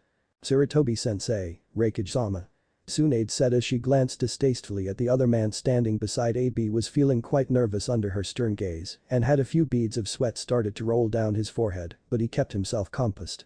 "And B-san, do come inside the house. Neri-chan just went to change his clothes.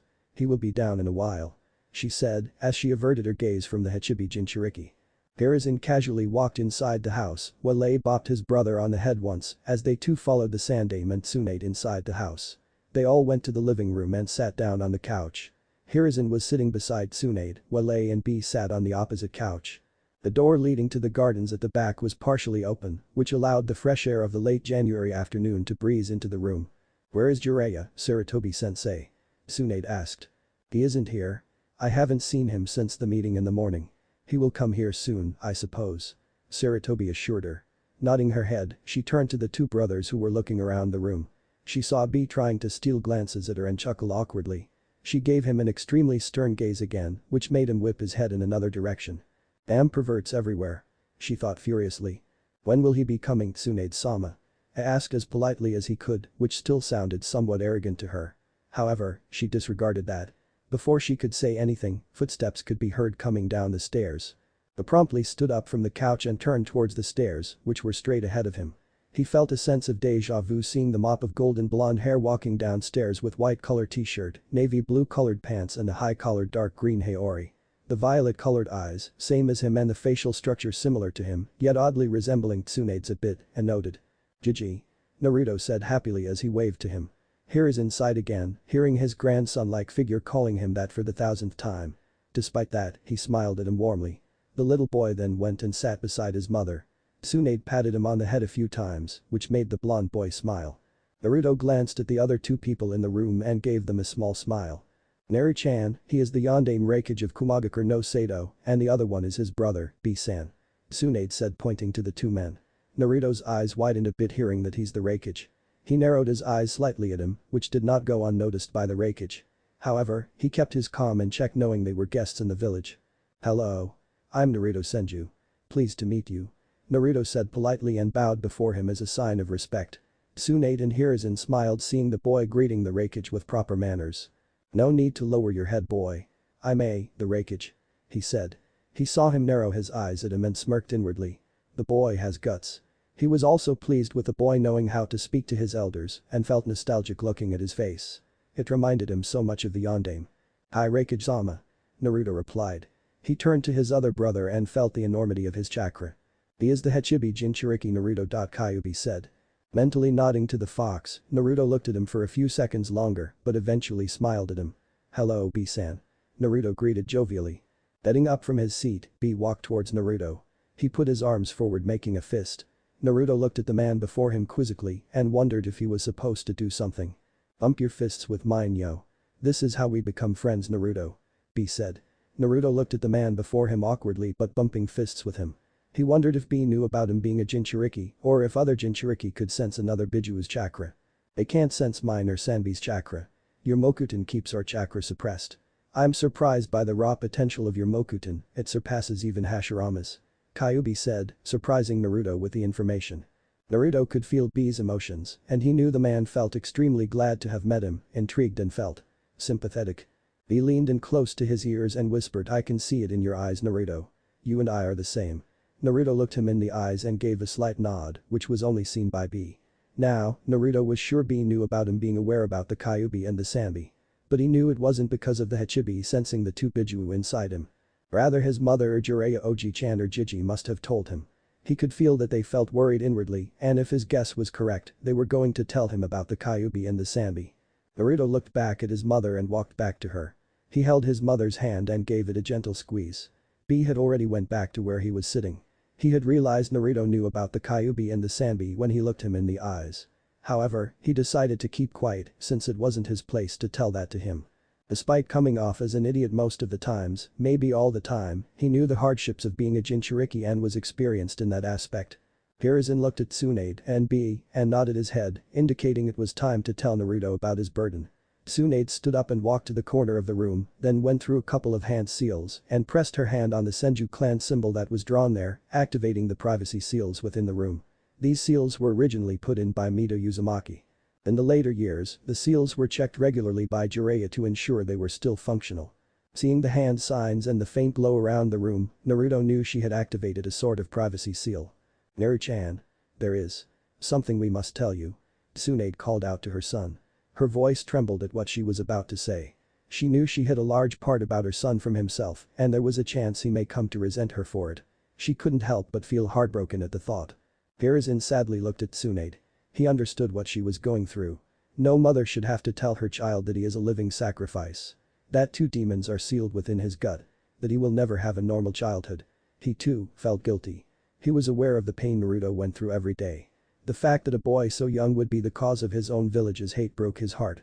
Then B decided to stay quiet, knowing it was not their place to say anything now. Naruto looked at her and knew what she was going to say. He had never seen her mother so sad before. He could feel her distress easily and it broke his heart. He never wanted to see his mother cry. Not only her, but he could feel his Jiji's emotions too. Guilt. He couldn't understand why his Jiji felt that way, as Naruto knew, he loved him dearly. He was surprised when he felt even the Raikage feeling slightly down. He looked around the room and all he felt was the somberness in the room. He walked to his mother and asked her to stop. He put his small hand on her cheek and wiped away the tears that were about to fall from her eyes. Gazing into her eyes with all the love he had for her, he said 7 words that made her realize something very significant. "I love you Ka-chan. I always will." Tsunade's eyes widened hearing those words. Oh, how much she wished to hear that from him and how light her heart felt. Naruto smiled softly, seeing her face. He slowly walked back to the center of the room and closed his eyes to take a deep breath. Everyone stared at Naruto, not knowing what he was about to do. "Kyubi, can you give me some chakra?" Naruto asked seriously. Having felt what Naruto was going to do, Kyubi passed on a minuscule amount of his chakra through the seal to Naruto. B smirked, sensing Kyubi's chakra ahead of everyone else. Opening his eyes, everyone stared into his red eyes with black slits instead of his usual violet ones. The potency of Kyubi's chakra could be felt by everyone within the room.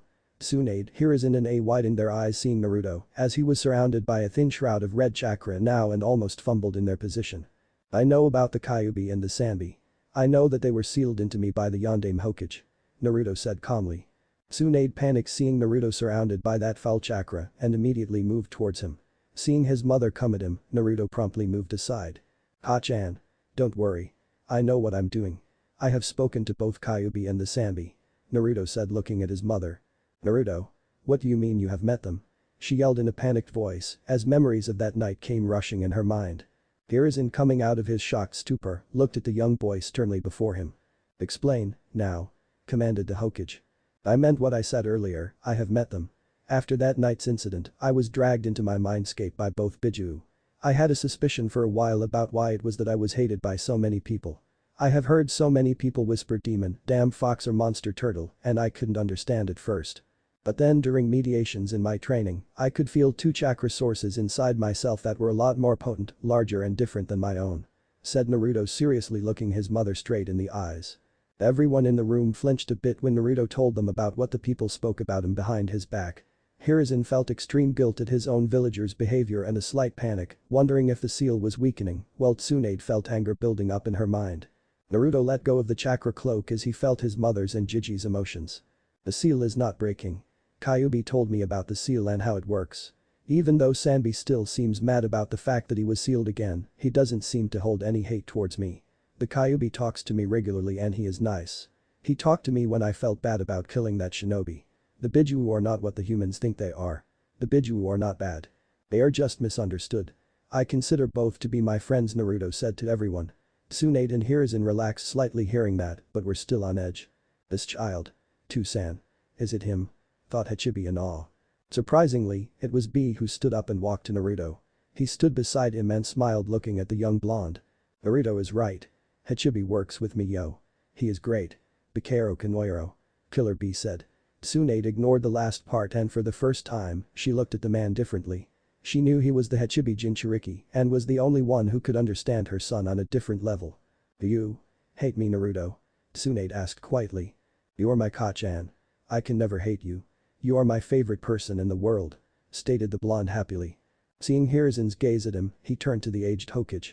"Neither do I hate you or the Yondaime Hokage, nor do I hate the villagers of Konoha. I understand what the Yondaime did. He was the greatest Hokage of Konoha and someday I will surpass him and all the other Hokage," Naruto said passionately. Hiruzen couldn't help but smile proudly at the boy. Though young, he was understanding and forgiving. Every other occupant in the room smiled hearing that. It was almost ironic. The son wanting to surpass the father. I could see the visage of his old friend within the boy and knew someday he would grow up to be an important figure in the elemental nations. However, it also made him wary of the boy. He could access the Kyubi's chakra at the young age of 5 and has an almost limitless supply of chakra. "Yondaime Hokage, huh? You will have to work hard, kid. I have fought him on a couple of occasions. He was extremely strong. Since the Yondaime passed away, I'm the fastest man alive in the shinobi nations," boasted A. "Does he have to say that?" thought Tsunade and Hiruzen with sweat drops. "We will see about that, old man," Naruto replied instantly. Not even a second later, he was bopped on the head, courtesy of Tsunade. "How many times have I told you not to call people that, Naru-chan?" Tsunade asked sternly. "Oh, Ka-chan. That hurts," whined Naruto with a pout. Hiruzen shook his head in amusement of the scene. Meanwhile, B snickered as he saw A's eye twitch annoyingly at the remark. "It's quite alright, Tsunade-sama. I'm sure he did not mean it," A said in a very polite tone. "Naruto-kun, despite everything, you are still getting your seal checked by Jiraiya," said Hiruzen firmly. Naruto nodded his head, knowing his Oji-chan would do it even if he said no. Despite the huge revelations, everyone sat down back on the sofas and conversed with each other regarding themselves. Naruto had already taken a liking to the eccentric man, Killer B and the Raikage, A. Although he did find B's attempt at rapping at times to be quite weird, he found him to be funny. Naruto was made aware of the fact that Hinata was not kidnapped on the Raikage's orders and was glad about it. Also stated now that both the villages were allies, they would be able to come to Konoha more often to meet with Naruto. A few hours had passed and now the Raikage, Killer Bee and Hiruzen were standing at the main door of the house. It was evening now and Jiraiya was still nowhere to be found. Even though Hiruzen and Tsunade knew he would be fine on his own, they still worried about him. "Well Naruto, I will see you soon. It was a good time." A said, somewhat happy about the time he spent outside his own cage office. B was standing beside his brother, trying very hard not to look at Tsunade's bust, again. Naruto saw him trying not look at his mother and was extremely confused at his actions. "B, I want to talk to Naruto. Ask him to take you somewhere else and bring him to our mindscape," said the Hachibi. "You got it Hachi," B said to his partner mentally. "Naruto, come with me. I have to show you something," B said. A looked at his brother from the corner of his eyes. Even though he liked Naruto a lot, he was still from another shinobi village. He did not wish for B to form a deep bond with anyone from Konoha. They were allies and he wanted to keep it to just that. Naruto too wondered what he had to show. Nonetheless, he took B to the gardens at the back. As they sat on the ground, B put his right hand forward, making a fist like before. "Close your eyes and bump my fist," said Killer B. Thinking nothing of it, Naruto closed his eyes and bumped his fists with the Hachibi Jinchuriki. He immediately felt a pull in his mind and opened to find himself in an open hall with water on the ground, reaching till his ankles. He looked behind himself and was surprised to find Kyubi and Sanbi, both still in their cages. He was confused as to where he was when he heard a voice from behind. "Hello, Naruto." As Naruto turned around, he saw a giant looming figure of an octopus-like creature. It had 4 long horns on its head and had 8 tails on its lower half, which resembled the arms of an octopus. It was extremely massive, dwarfing entire forests and towers over large rock formations and buildings and matching a giant squid in size. The lower left part of its horns was permanently sliced off in a battle with A. It also had a muscular upper body structure with a hunched back similar to a bison, arms with spiked protrusions on the elbows, and hands with opposable thumbs like that of a human. Naruto realized he was looking straight at the Hachibi. "Yo Naruto. Up here," B shouted. He was sitting on top of the Hachibi's head. "Stop with it B. Your attempts at rapping are pathetic," said the Hachibi tiredly. Looking down, he saw the young boy staring at him with no fear in his eyes. "Hello Hachibi-san," Naruto said with a wave of his hands. Standing in front of the Kyubi and Sanbi so many times in front of his own mindscape had made it somewhat normal for him to talk to such huge creatures. Kyubi and Sanbi who were within their cages stood up on their legs and were standing close to the bars of the cage, looking at the scene before them. "I wish to see you once. You remind me of someone Naruto. It's hard to tell who it is," Hachibi said. He knew exactly whose chakra the boys resembled. Naruto's chakra reminded him a lot of Ashura's and it made him feel slightly nostalgic. "Kyubi told me the same thing." "Who is it?" Naruto asked curiously. Ikki looked at Kurama and Isobu and nodded his head to them as a sign of greeting. It had been years since they all had spoken to each other and years since so many Bijuu had gathered together in one place. "As I said, I don't remember Naruto. I wish I could tell you," Hachibi replied. Looking into the boy's eyes, he could tell Naruto was as gentle as the boy he once knew from ages ago and had a strong will as him. Naruto just nodded his head dejectedly. Not knowing what else to talk about, he kept quiet. As a few minutes passed, he looked up to see the Hachibi still looking at him. "Would you tell me your name?" Naruto asked innocently. He wanted to know Kyubi's and Sanbi's name too earlier, but they decided not to tell him that time. Naruto started to feel a bit nervous under the gaze of the Hachibi. Thinking he had asked something he was not supposed to, he was about to say something else when the Hachibi spoke. "Ikki, that is my name." "Why would you tell a human your name, Jiki?" asked the Sanbi, quite irritated at his brother's straightforwardness. "You know as well as I that he isn't a normal human. Also, there is still hope for us left. Learn to trust again," Jiki said. "TCH," Sanbi said and went to the back of the cage. Meanwhile Kurama just stared at Naruto. He hadn't seen a human since the Rakuto Sennin who spoke to all the Bijuu equally. He trusted the boy to some degree and considered him different compared to other humans, but seeing him now made him wish to trust the boy more. Looking at Kurama, Jiki saw something in his eyes which he hadn't seen in ages. Respect.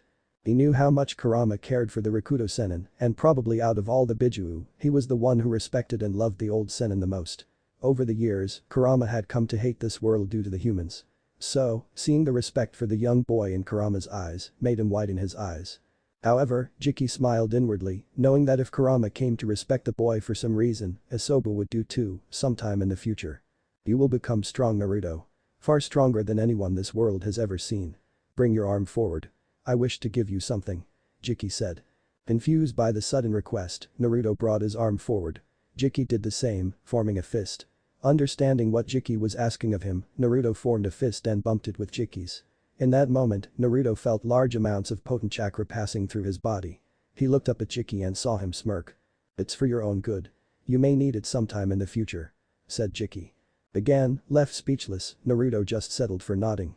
B, who was sitting on top of Jiki's head, looked down at Naruto and in a rare moment of transparency, he said, I know the pain, Naruto. It's hard. You start to change when you learn you can never be normal again. Knowing what B was talking about, Naruto averted his eyes from him. It's easier for any human to pretend a problem does not exist and not let it bother you, rather than acknowledging and trying to go past it. You start to wonder, why did it have to be you? Why couldn't you rest easy while someone else had the burden? B said apologetically. It's so hard at times. Naruto said quietly. It is because you are special that it is hard. We Jinchuriki are not understood by people normally. They view us as demons because they don't understand what our situation is. We protect them and despite that, they scorn us. But there will come a time when those very same people will start to look at you differently. Will start to notice your kindness. At first, it may only be a few, but as time goes on, they all will change. B said. Jiki knew how hard B had it when he was young. But he never let any of that hate get to him, and now, the man not only befriended those who hated him, but also the Bijuu. Naruto listened to every word B said and was amazed by them. He realized he wasn't the only one who suffered in the world. Earlier he learned from his Jiji that B was known as the guardian of Kumagakure. It made him wonder how many struggles he had to go through to be liked by the entire village. Do you have someone special, Naruto? B asked. Hi. I do. Naruto said as he thought about his Jiji, Jiraiya Oji-chan, Sasuke, Itachi, Shizune-chan and especially his Ka-chan. A small smile found way to his face as he remembered how much all of them loved him. When you have someone special with you, you don't have to hide the pain. You don't have to hide behind your smiles. You are very special, Naruto. You may not understand it now, but soon enough, you will. B said as he jumped down from Jiki's head. He walked towards Naruto and stopped in front of him. Remember this, Naruto. When you know better, you do better. Yeah. B said as he suddenly started rapping, which sounded like incomprehensible words to Naruto. However, Naruto smiled as he understood what B was trying to say. Seeing Naruto smile, B too inwardly smiled, knowing he got through to the young blonde. Soon enough, Naruto found himself sitting on the grass again, at the same spot. He looked at B and saw him standing up. Time flies in the mindscape, no need to worry, but we should still hurry.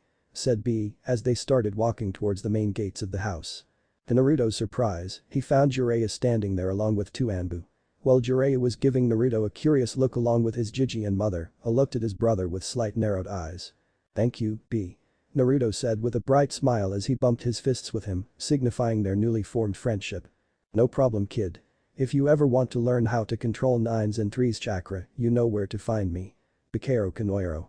B said, making the Hokage and the Sannin widen their eyes at the offer. A just stared at B in mild disbelief. Deciding to talk to him about it back in their own village, it did not bring up any questions. After A and B gave their farewell to Tsunade, Jiraiya, Hiruzen and Naruto, they were escorted by the two Anbu agents to the gates of Konoha. As soon as the two brothers were out of sight, Naruto latched onto Jiraiya's arms and started running back inside the house while dragging the Toad Sannin. Where were you, Jiraiya Oji-chan? Chapter 11 Changing Times. Time skipped 4 years and 4 months. It was early, 7 in the morning, in Konohagakure no Sado. Most of the markets were still closed, while few of the shop owners were setting up their shops to start their business for today. It was springtime and the sun shone brightly in the sky, illuminating the entirety of the village in its warmth. The trees seemed rejuvenated with the freshness that this time of the year brought and the flowers bloomed aesthetically. Amid the almost empty streets of the village, walked two boys. While one's hair was blonde as bright as the sun itself, the other one's was raven as black as the dark night sky. Both boys were almost the same height, with the raven-haired one slightly taller. While the blonde one was 4 feet 5 inches, the raven-haired one was 4 feet and 6 inches. Naruto Senju, the blonde, wore a plain white t-shirt with dark blue pants. Over his t-shirt, he wore a grass-green colored haori, similar to his mother, Tsunade Senju. The raven-haired one, Sasuke Uchiha, wore dark black pants, accompanied by a high-collared navy blue-colored t-shirt, adorning the symbol of the once thriving Uchiha clan. The people around them looked at the two boys sympathetically as they walked towards the Konoha Academy. Every day, the civilians and the few shop owners around would watch the two walk the same path without saying as much as a word to one another. As the two neared the academy, Naruto averted his eyes towards the sky and wondered how things had changed so drastically. So much had happened in the last 2 years with both him and Sasuke, it felt unreal to him. The events had left an everlasting scar in both their minds. However, Naruto felt more saddened that he couldn't be of any help to Sasuke in his time of need. About a year and 7 months ago, the Uchiha clan had been wiped out, with only Sasuke and Itachi as the remaining survivors. However, what's worse was that it was Itachi who killed off the entire clan and left Sasuke alive because he considered Sasuke to be weak. That very same night, Itachi deserted the village and was now considered a missing ninja. Naruto had felt the storm of troubles and doubts that had settled in Itachi's heart a few months before the massacre took place, but never in his wildest dreams had he thought of this outcome. Ever since he came back, he had noticed a change in Sasuke. To others, Sasuke may appear to be the lone survivor of the Uchiha clan, a grieving child, but Naruto knew better. There was a chilling sensation in Sasuke's demeanor, a coldness that took over his heart and it scared him. Even though the two were the best of friends, their relationship was much more complicated than a mere friendship. Sasuke never spoke to anyone in class apart from Naruto and had his mind focused on exacting revenge against his family. Naruto knew how much Sasuke loved his family, and for him to watch his parents being killed by his brother right in front of his eyes must have been appalling. Upon entering the academy, Naruto and Sasuke headed towards the class where they had been studying for the past 2 years. The class normally began at 8 in the morning, but the two always came early. As the two entered the classroom, they took their regular seats on their desks, which was the fourth desk in the right row. They sat quietly, waiting for the other children and their sensei to arrive. Both Naruto and Sasuke were the top students in their class but had different views on the academy. While Naruto viewed the class as a place where he could meet his friends, learn more from his sensei about being a shinobi. A place where he could try to feel normal again, Sasuke considered the academy to be useless in his opinion. What they were being taught was something he already knew and had practiced it over and over when he started learning on how to be a shinobi at the age of 4. Everyone in academy knew Sasuke and Naruto were leaps ahead of every other student and to them it wasn't a surprise, with the two being heirs of the founding clans of Konoha. The classroom was large and had high ceilings. It was believed that larger classrooms lead to more expansive learning between the students. The classroom had a blackboard and in front of it was a podium where their sensei normally stood. Naruto looked toward Sasuke and saw him gazing out the window. He often wondered what went on inside of Sasuke's mind after the Uchiha clan's massacre. He tried talking to him about it, but Sasuke had always been slightly stubborn. Always wanting to keep his troubles to himself, always wanting to do everything by himself. However, Naruto never pushed him too hard. He knew, when the time was right, Sasuke would divulge it to him. They were brothers after all. They would always go through everything together. Turning his head, Naruto stared at his right hand, which was now covered in bandages up to his elbow. A small frown etched on his face as he remembered that night which led to his right arm being how it is today. Flashback 8 months ago. Moving his head to the right, Naruto barely avoided the palm thrust that was aimed to his left cheek. He immediately jumped a few meters back to gain some distance between himself and Hinata. They currently stood in the gardens of the Hyuga's main house. Occasionally, Tsunade and Naruto came over to visit Hiashi and Hinata and joined them for dinner. Hiashi may not have been too involved in Naruto's early childhood, but he did so now, whenever he could find time. He had noticed the change in Hinata's behavior since associating with a blonde, and he wasn't willing to take his daughter's only friend away. Moreover, Naruto was his friend's son. He felt obligated to know him more. As Naruto settled into his taijutsu stance, he gazed over at Hinata in a trance. The moonlight falling on her face and the slight wind that touched her long hair mesmerized him. "What are you waiting for, Naruto-kun?" Hinata asked confidently. She stood facing the blonde in the familiar Jukin stance of the Hyuga clan, and her Byakugan activated. The two usually trained together and had been spending a lot more time together since the Kumagakure incident. A few days a week, Hinata went over to the Senju compound and trained with Naruto. Tsunade too helped Hinata with her chakra control and few tricks which Hinata could incorporate in her taijutsu style. Seeing him smirk, Hinata rushed towards Naruto as quickly as she could. Meanwhile, Naruto stared at her intently for a second longer before he too rushed at her. As they came close to each other, Naruto jumped above and landed behind Hinata, taking her by surprise. Bending down, Naruto immediately went in for a leg sweep but was surprised when Hinata nimbly jumped up to avoid his leg. Hinata promptly did a front flip after jumping up and landed a few centimeters ahead of Naruto. Promptly, she turned around and threw a punch covered in slight chakra towards Naruto. However, all she managed to punch was the ground where Naruto once stood. As her Byakugan picked up a right jab coming towards her neck from behind, she realized Naruto must have performed a quick shunshin to get behind her. Ducking down, she threw a punch of her own with her left hand which was blocked by Naruto's timely right knee. Once again, Naruto stared into Hinata's Byakugan. He could feel how much she was enjoying the spar and a small smile formed on his lips. "You're getting really good, Hinata-chan," Naruto whispered with a smile. Although Naruto stepped down his taijutsu abilities right now, he found Hinata's maneuverability to be extremely impressive. Hinata blushed a little on being praised by him, but knew this was a spar and thus had to stay focused. Calming down her blush, Hinata used her right hand as a support on the ground and simultaneously swept Naruto off the ground with her left leg. Losing his balance, Naruto started to fall backwards. He saw Hinata's hand approaching him with the intention to close off his Tenketsu points, but before she could reach him, Naruto used a Korami no Jutsu to substitute himself with a log. Hinata stopped midway once she saw the smoke as a result of the jutsu. Looking around the garden with her Byakugan, she found him to be standing a couple of meters away to her right. "You should know better, Naruto-kun. A taijutsu spar with a Hyuga is not too wise an idea," Hinata said as she took deep breaths. They had been sparring for more than 20 minutes now and she was beginning to feel slightly winded. I know, Hinata-chan. You don't have to remind me. Again." Naruto replied with a sheepish smile as he walked towards her. Not too far away from the two kids, Tsunade and Hiashi stood on the porch, observing Naruto and Hinata, while Shizune was inside the house helping in the preparation of dinner. Naruto's craving for ramen had apparently become remarkably known, even among the Hyuga clan that whenever Tsunade, Naruto and Shizune came over for dinner, the blonde was always served with his favorite bowl of ramen. Although Tsunade made Naruto eat healthy most of the time, due to his training and growing body, she could never separate ramen from him. It often left her exasperated. "They are growing up too fast," Tsunade commented, looking at her son. "But they are. He's a lot like Minato and Kushina in many aspects," Hiashi replied, sounding somewhat less monotonous. "It scares me to think how he will react when he comes to know about Minato and Kushina," Tsunade said softly. Hiashi looked at Tsunade from the corner of his eyes and saw the uncertainty on her face, but he could also see the love she held for Naruto. The child she had raised with her own hands. He walked closer to her and put a comforting hand on her shoulder while still looking over at the children. "You have raised him well, Tsunade-sama.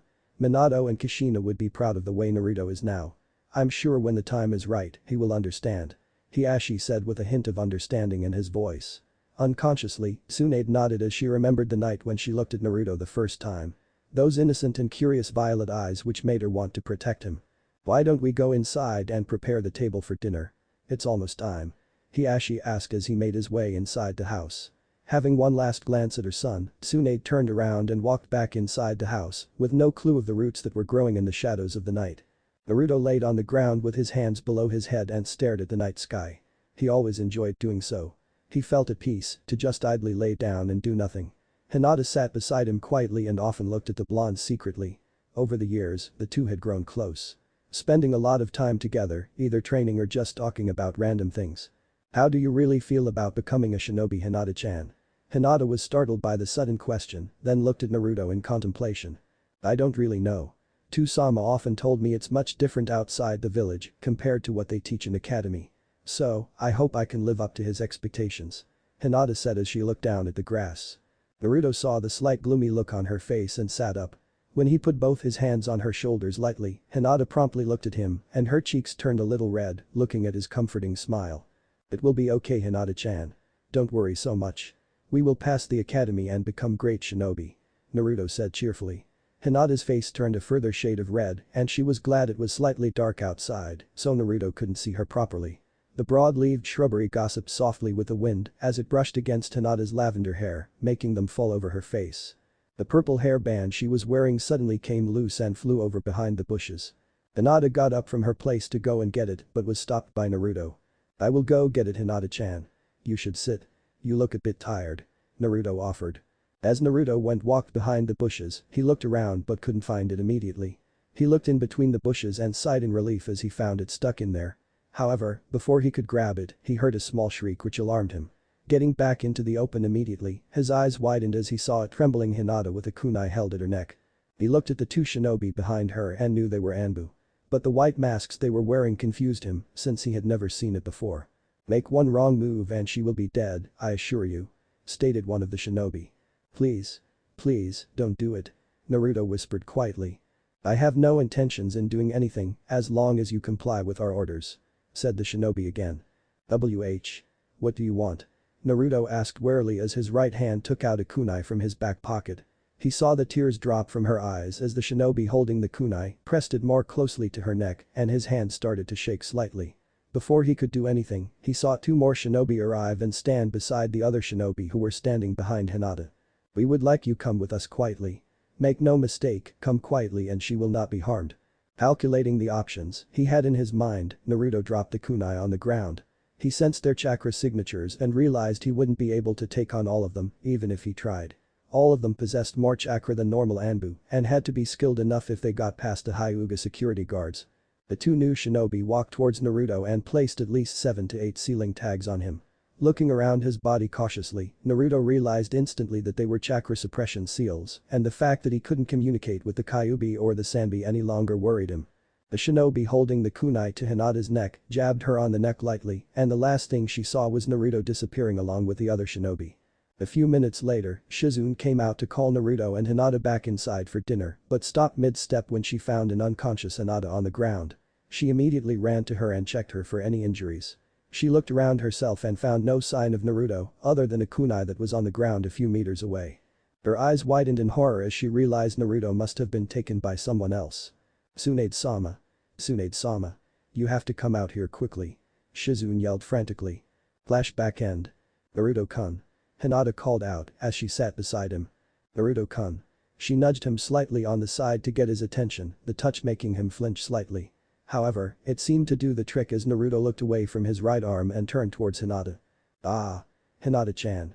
I didn't see when you entered class." "Oh. Most of them came already." Naruto finished his sentence slowly as looked around the now filled classroom. He looked at the clock beside the blackboard and saw it was around 7:35 AM now. "I spaced out again," Naruto thought.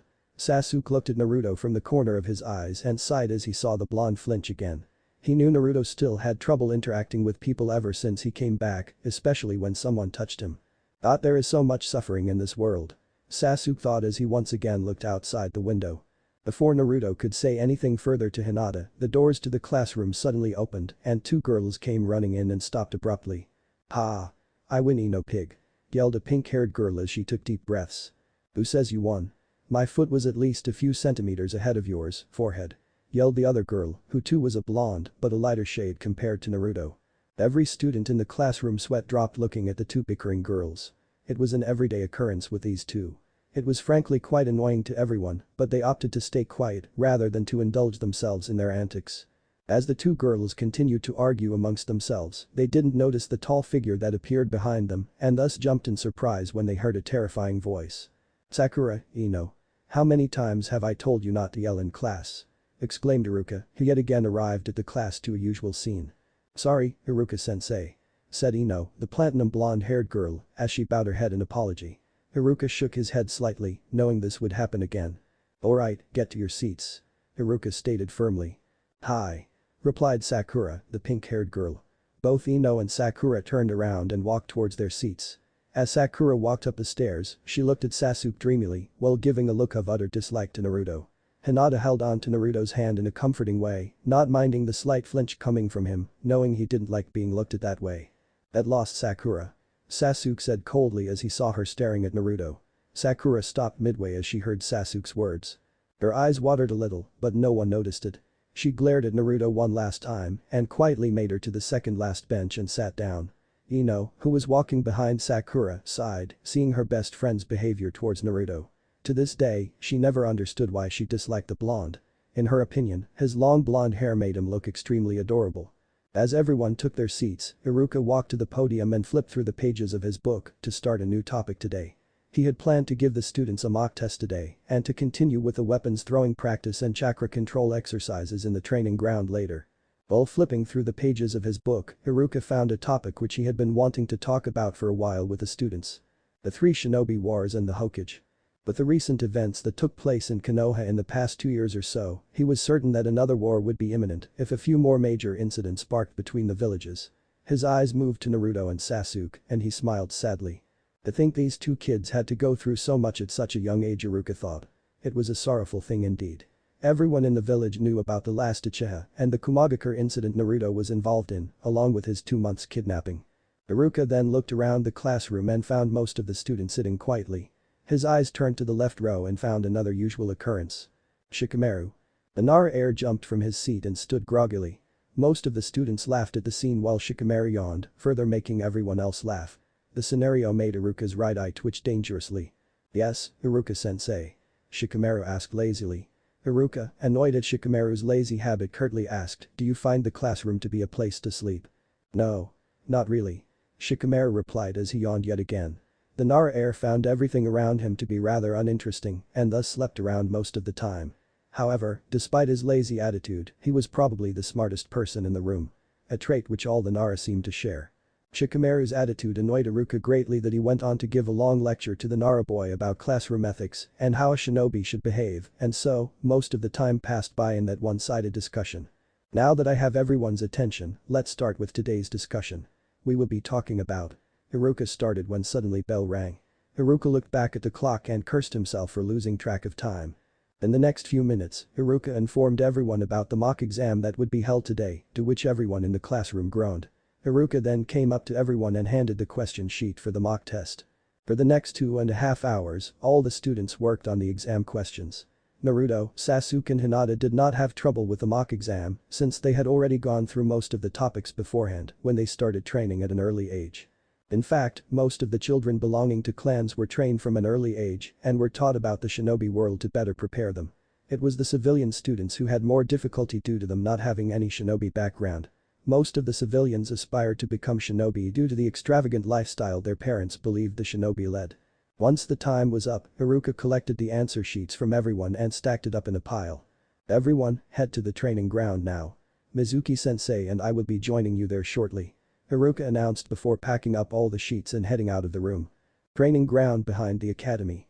The ground was rectangular and had training dummies at one end for taijutsu practice, as well as kunai or shuriken throwing. In the middle of the training ground, there was a circular ring where the students fought against each other, utilizing their skills in taijutsu only. All the students had arrived at the ground and formed groups among themselves while waiting for their sensei. The boys stood to the left, while the girls stood to the right. Naruto stood along with Shikamaru, Kiba Inuzuka, Shino Aburame and Choji Akamichi. Meanwhile, Sasuke stood to Naruto's left with his hands folded over his chest. Naruto had become good friends with Kiba, Shikamaru, Shino and Choji during his time at the academy.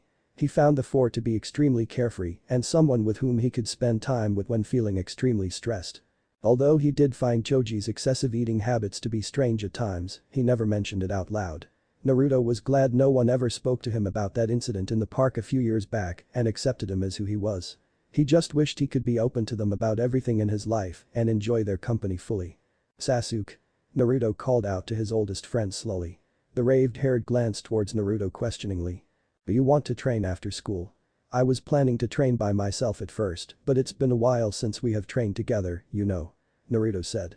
Sasuke closed his eyes briefly and replied apologetically, "Sorry Naruto. I got my own training to do. You know how it is." Naruto internally sighed, hearing Sasuke's answer.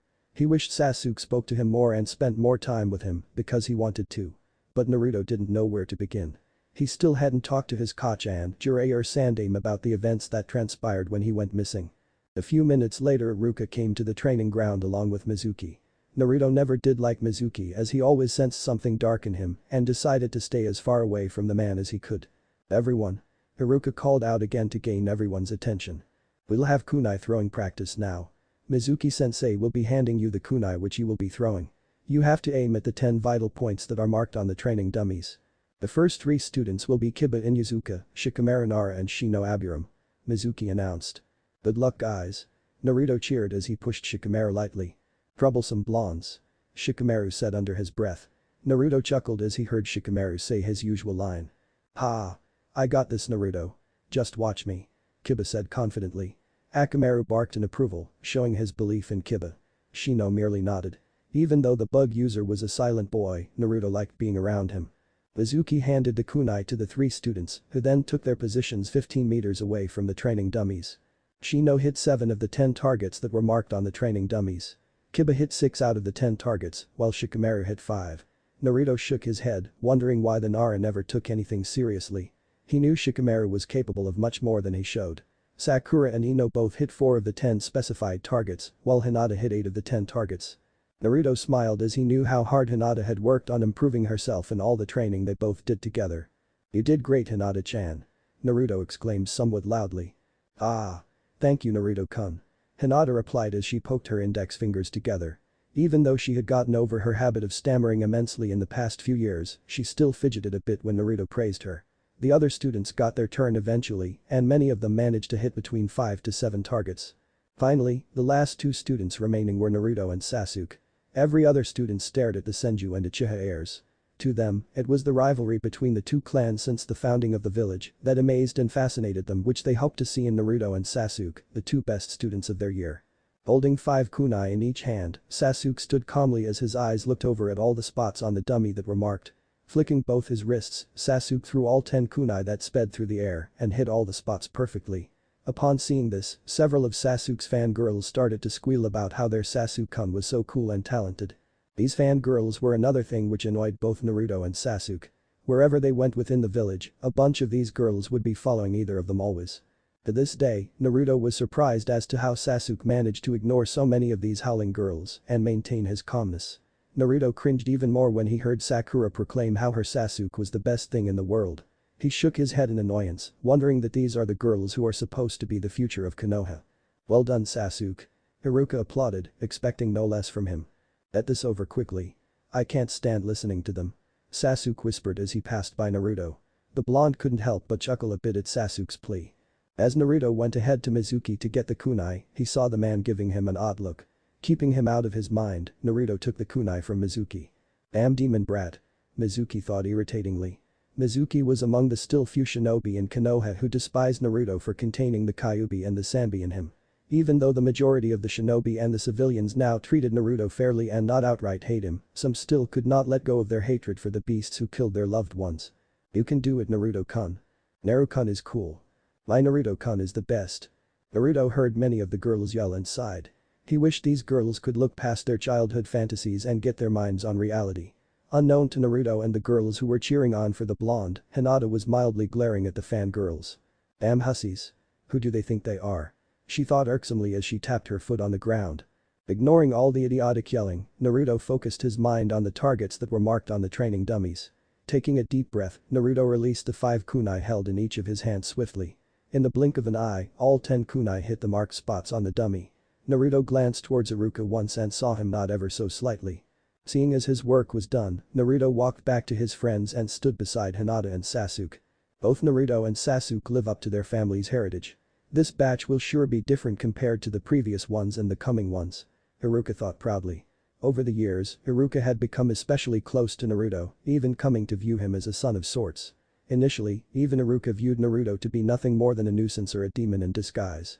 But his views on Naruto changed as he observed him over the past 2 years. The way he interacted with students around, his kind and helpful nature, surprised Iruka. Even though the blonde had gone through so much in his short life, Iruka saw how Naruto was always willing to help other people. After marking everyone's performance in his notebook, Iruka walked up to the class. "Alright everyone. That's it for today. You may all leave now," Iruka stated. As soon as Iruka said that, most of the students went running out of the training ground, glad that the school was over for today. Sasuke and Naruto looked at each other before the raven-haired walked out of the academy and Sunshine to the Uchiha compound. Kiba, Shikamaru, Choji and Shino too headed out of the academy after they exchanged their goodbyes with Naruto and Hinata, while Ino and Sakura went to the Yamanaka compound. "I will see you tomorrow, Hinata-chan.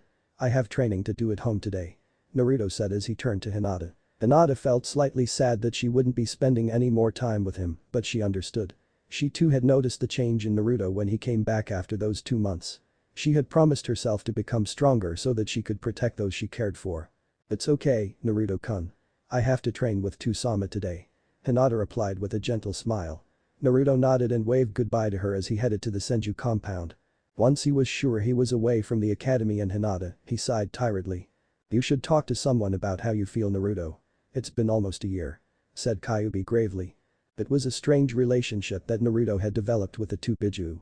Often, he would go into his mindscape and have a conversation with the two of them. Naruto had even gotten the Sanbi to talk to him a lot more. The two Bijuu had come to respect Naruto for his strong will. "Not now, Kyubi. Not now," Naruto replied. A few hours later, Senju compound. Naruto sat in a meditative position in the gardens of the Senju compound, with his eyes closed. The back of his right hand was placed lightly on the palm of his left as he tried to feel as much of his surroundings as he could. This was an exercise which Naruto performed daily to get better feel of his chakra as well as to calm his mind. He still had nightmares and sudden flashbacks of his time when Danzo and that other man experimented on him. Meditation and training helped clear his mind most times. Naruto had been sitting in this position for the past few hours since he came back from school. Tsunade and Shizune usually worked in the hospital until 2 in the afternoon. So Naruto was normally alone in the house until they came back. Hence, Naruto dedicated himself to training most of the time when he was alone. With each deep breath, Naruto could feel the chakra in each cell of his body. The fluidity with which his chakra flowed and the sheer enormity and potency of it. Naruto's chakra size and the density of it had grown exponentially ever since Danzo had experimented on him, his right hand to be more specific. With his eyes still closed, Naruto clasped his hands together, making the snake hand seal and focused large quantities of chakra. The moment Naruto released his chakra, a gentle gust of wind flew around him and the entire garden lit up abyss with life energy. Trees started to grow all around the garden, the flowers started to bloom, and the grass underneath Naruto seemed more fresh and green than they ever did. "Neri-chan." Naruto smiled as he heard the gentle voice of his mother. He immediately got up from his seated position and ran up to his mother. As soon as he got close to her, he engulfed her in a hug and held on to her tightly. Tsunade put her hand on his hair and gently stroked it in a comforting manner. "What happened, Naru-chan?" she asked. Naruto, now 9 years and 4 months old, reached up to his mother's shoulder. He had his head snuggled up into the crook of his mother's neck. So, when he said something, it sounded incomprehensible to Tsunade. "What was that, Naru-chan?" "Nothing. I just missed you a lot," Naruto replied as he let go of his mother. "How was your day today? Did you eat anything after coming from the academy?" Tsunade asked questioningly. Naruto smiled a little as he heard his mother's words. Even though it's been almost a year, he still remembered how much he still missed his mother. The comforting warmth which only a mother could give, Naruto cherished to have a loving mother like her. "I wasn't really feeling hungry. You know." Naruto replied sheepishly with a slight chuckle as he rubbed the back of his head. Tsunade slightly glared at Naruto as he folded her arms under her busty chest. "Now, Naru-chan. What did I tell you about eating properly?" Tsunade asked accusingly. She giggled in her mind as she saw a little ghastly look appear on her son's face. You know. I thought I could. Eat later." Naruto replied nervously as he fidgeted slightly under Tsunade's intense glare. "Now off you go to kitchen and eat the food, okay?" Tsunade stated. Hi, Ka-chan," Naruto replied under his breath. As she saw Naruto go back inside the house, she giggled slightly at his somewhat depressed expression. However, a sad smile etched on her face as he went inside. She knew how hard he was trying to just stay happy in front of everyone else. It made her sad that he didn't talk even to her yet about what happened in those 2 months, but she didn't want to pressure him into anything. She turned around and again just stared at what Naruto could do at such a young age. She remembered when her grandfather used to show his skills with Mokuton when she was young. It was surprising to see how far advanced Naruto was in controlling the Mokuton Kekkei Genkai. She doubted if her grandfather was this good at his age too. "Amazing, isn't it?" "Yes." Tsunade replied absently. "How is he doing?" "Still the same as before. He doesn't want to talk about it, Jiraiya," Tsunade said with a sigh. "Give it some more time. He'll come around," Jiraiya said casually. Tsunade knew that behind that casual tone was a person who worried a great deal about Naruto. "What brings you back after 3 long months?" Tsunade asked. "The situation in Sunagakure and Kurigakure is not looking good. I have to talk to Sarutobi-sensei regarding Konoha's relation to theirs in the future," Jiraiya replied wanly after a brief pause. He wished he could stay in the village more often and spend more time with Naruto, but his work as a spy master was integral to the village's security. "Also, I couldn't locate Danzo or Orochimaru yet. He's been always good at evading me," Jiraiya said tiredly. The Toad Sannin had lost much of his respect for his once best friend after Orochimaru had deserted the village.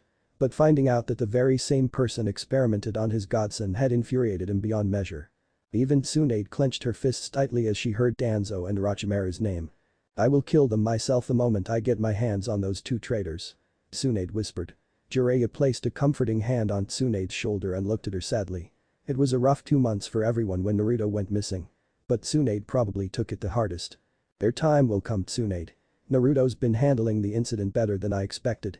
He's growing up into a fine man, just like his father," Jiraiya replied with a nostalgic look on his face. "Jiraiya Oji-chan," Naruto exclaimed happily as he came out again. It had been a few months since he had seen his perverted godfather and he had missed him a lot. Tsunade smiled a little as she saw the delighted smile that came over Naruto's face. It was rare even for her to see him give his true smile to someone these days. "Hey kiddo." Jiraiya waved with a wide smile. "Will you be staying this time, Oji-chan?" Naruto asked curiously. "Sorry Naruto. I got a lot of work to do outside the village and I just came to talk to Sarutobi-sensei about something urgently," Jiraiya said. Naruto pouted as he heard Jiraiya's answer. Jiraiya walked closer to the blonde and ruffled his hair playfully. "I will be back in a few weeks and then we can spend some time together, okay?" Jiraiya said. "You promise?" Naruto asked, still a little crossed face. "You bet. Now, come on. No need to be sad. Next time when I come, we'll start on something that you always wanted to do, okay?" Jiraiya said cheerfully. Naruto stared at Jiraiya confused for a second before he became wide-eyed. He had always wanted to follow on his idol, the Yondaime Hokage's path. So to be able to learn jutsu invented and perfected by the Yondaime was a dream come true for the little blonde. "Really Oji-chan?" Naruto asked excitedly. "I promise. I will see you later now. I got to go meet Sarutobi-sensei," Jiraiya said. The Toad-san glanced at Tsunade once before sunshining out of the compound. "Ah-chan, I am going to Sasuke's house. I will be back in a few hours," Naruto said. "Be back before sunset, okay?" Tsunade said sternly. Naruto nodded his head and ran out of the house to go meet his friend. Tsunade stood in her place as she saw her little blonde sunshine go out. She wasn't overly worried now as she knew there were Anbus following Naruto discreetly at a distance and with Kakashi being one of them, she could rest easy in her home regarding her son's safety. With Naruto. As Naruto walked idly towards the Uchiha compound, his mind wandered off to the changes he could feel in Sasuke's chakra. He didn't really know how to describe it, but it just felt so much colder, so much more hatred in it. It wasn't only Sasuke in whom he could feel a change in chakra.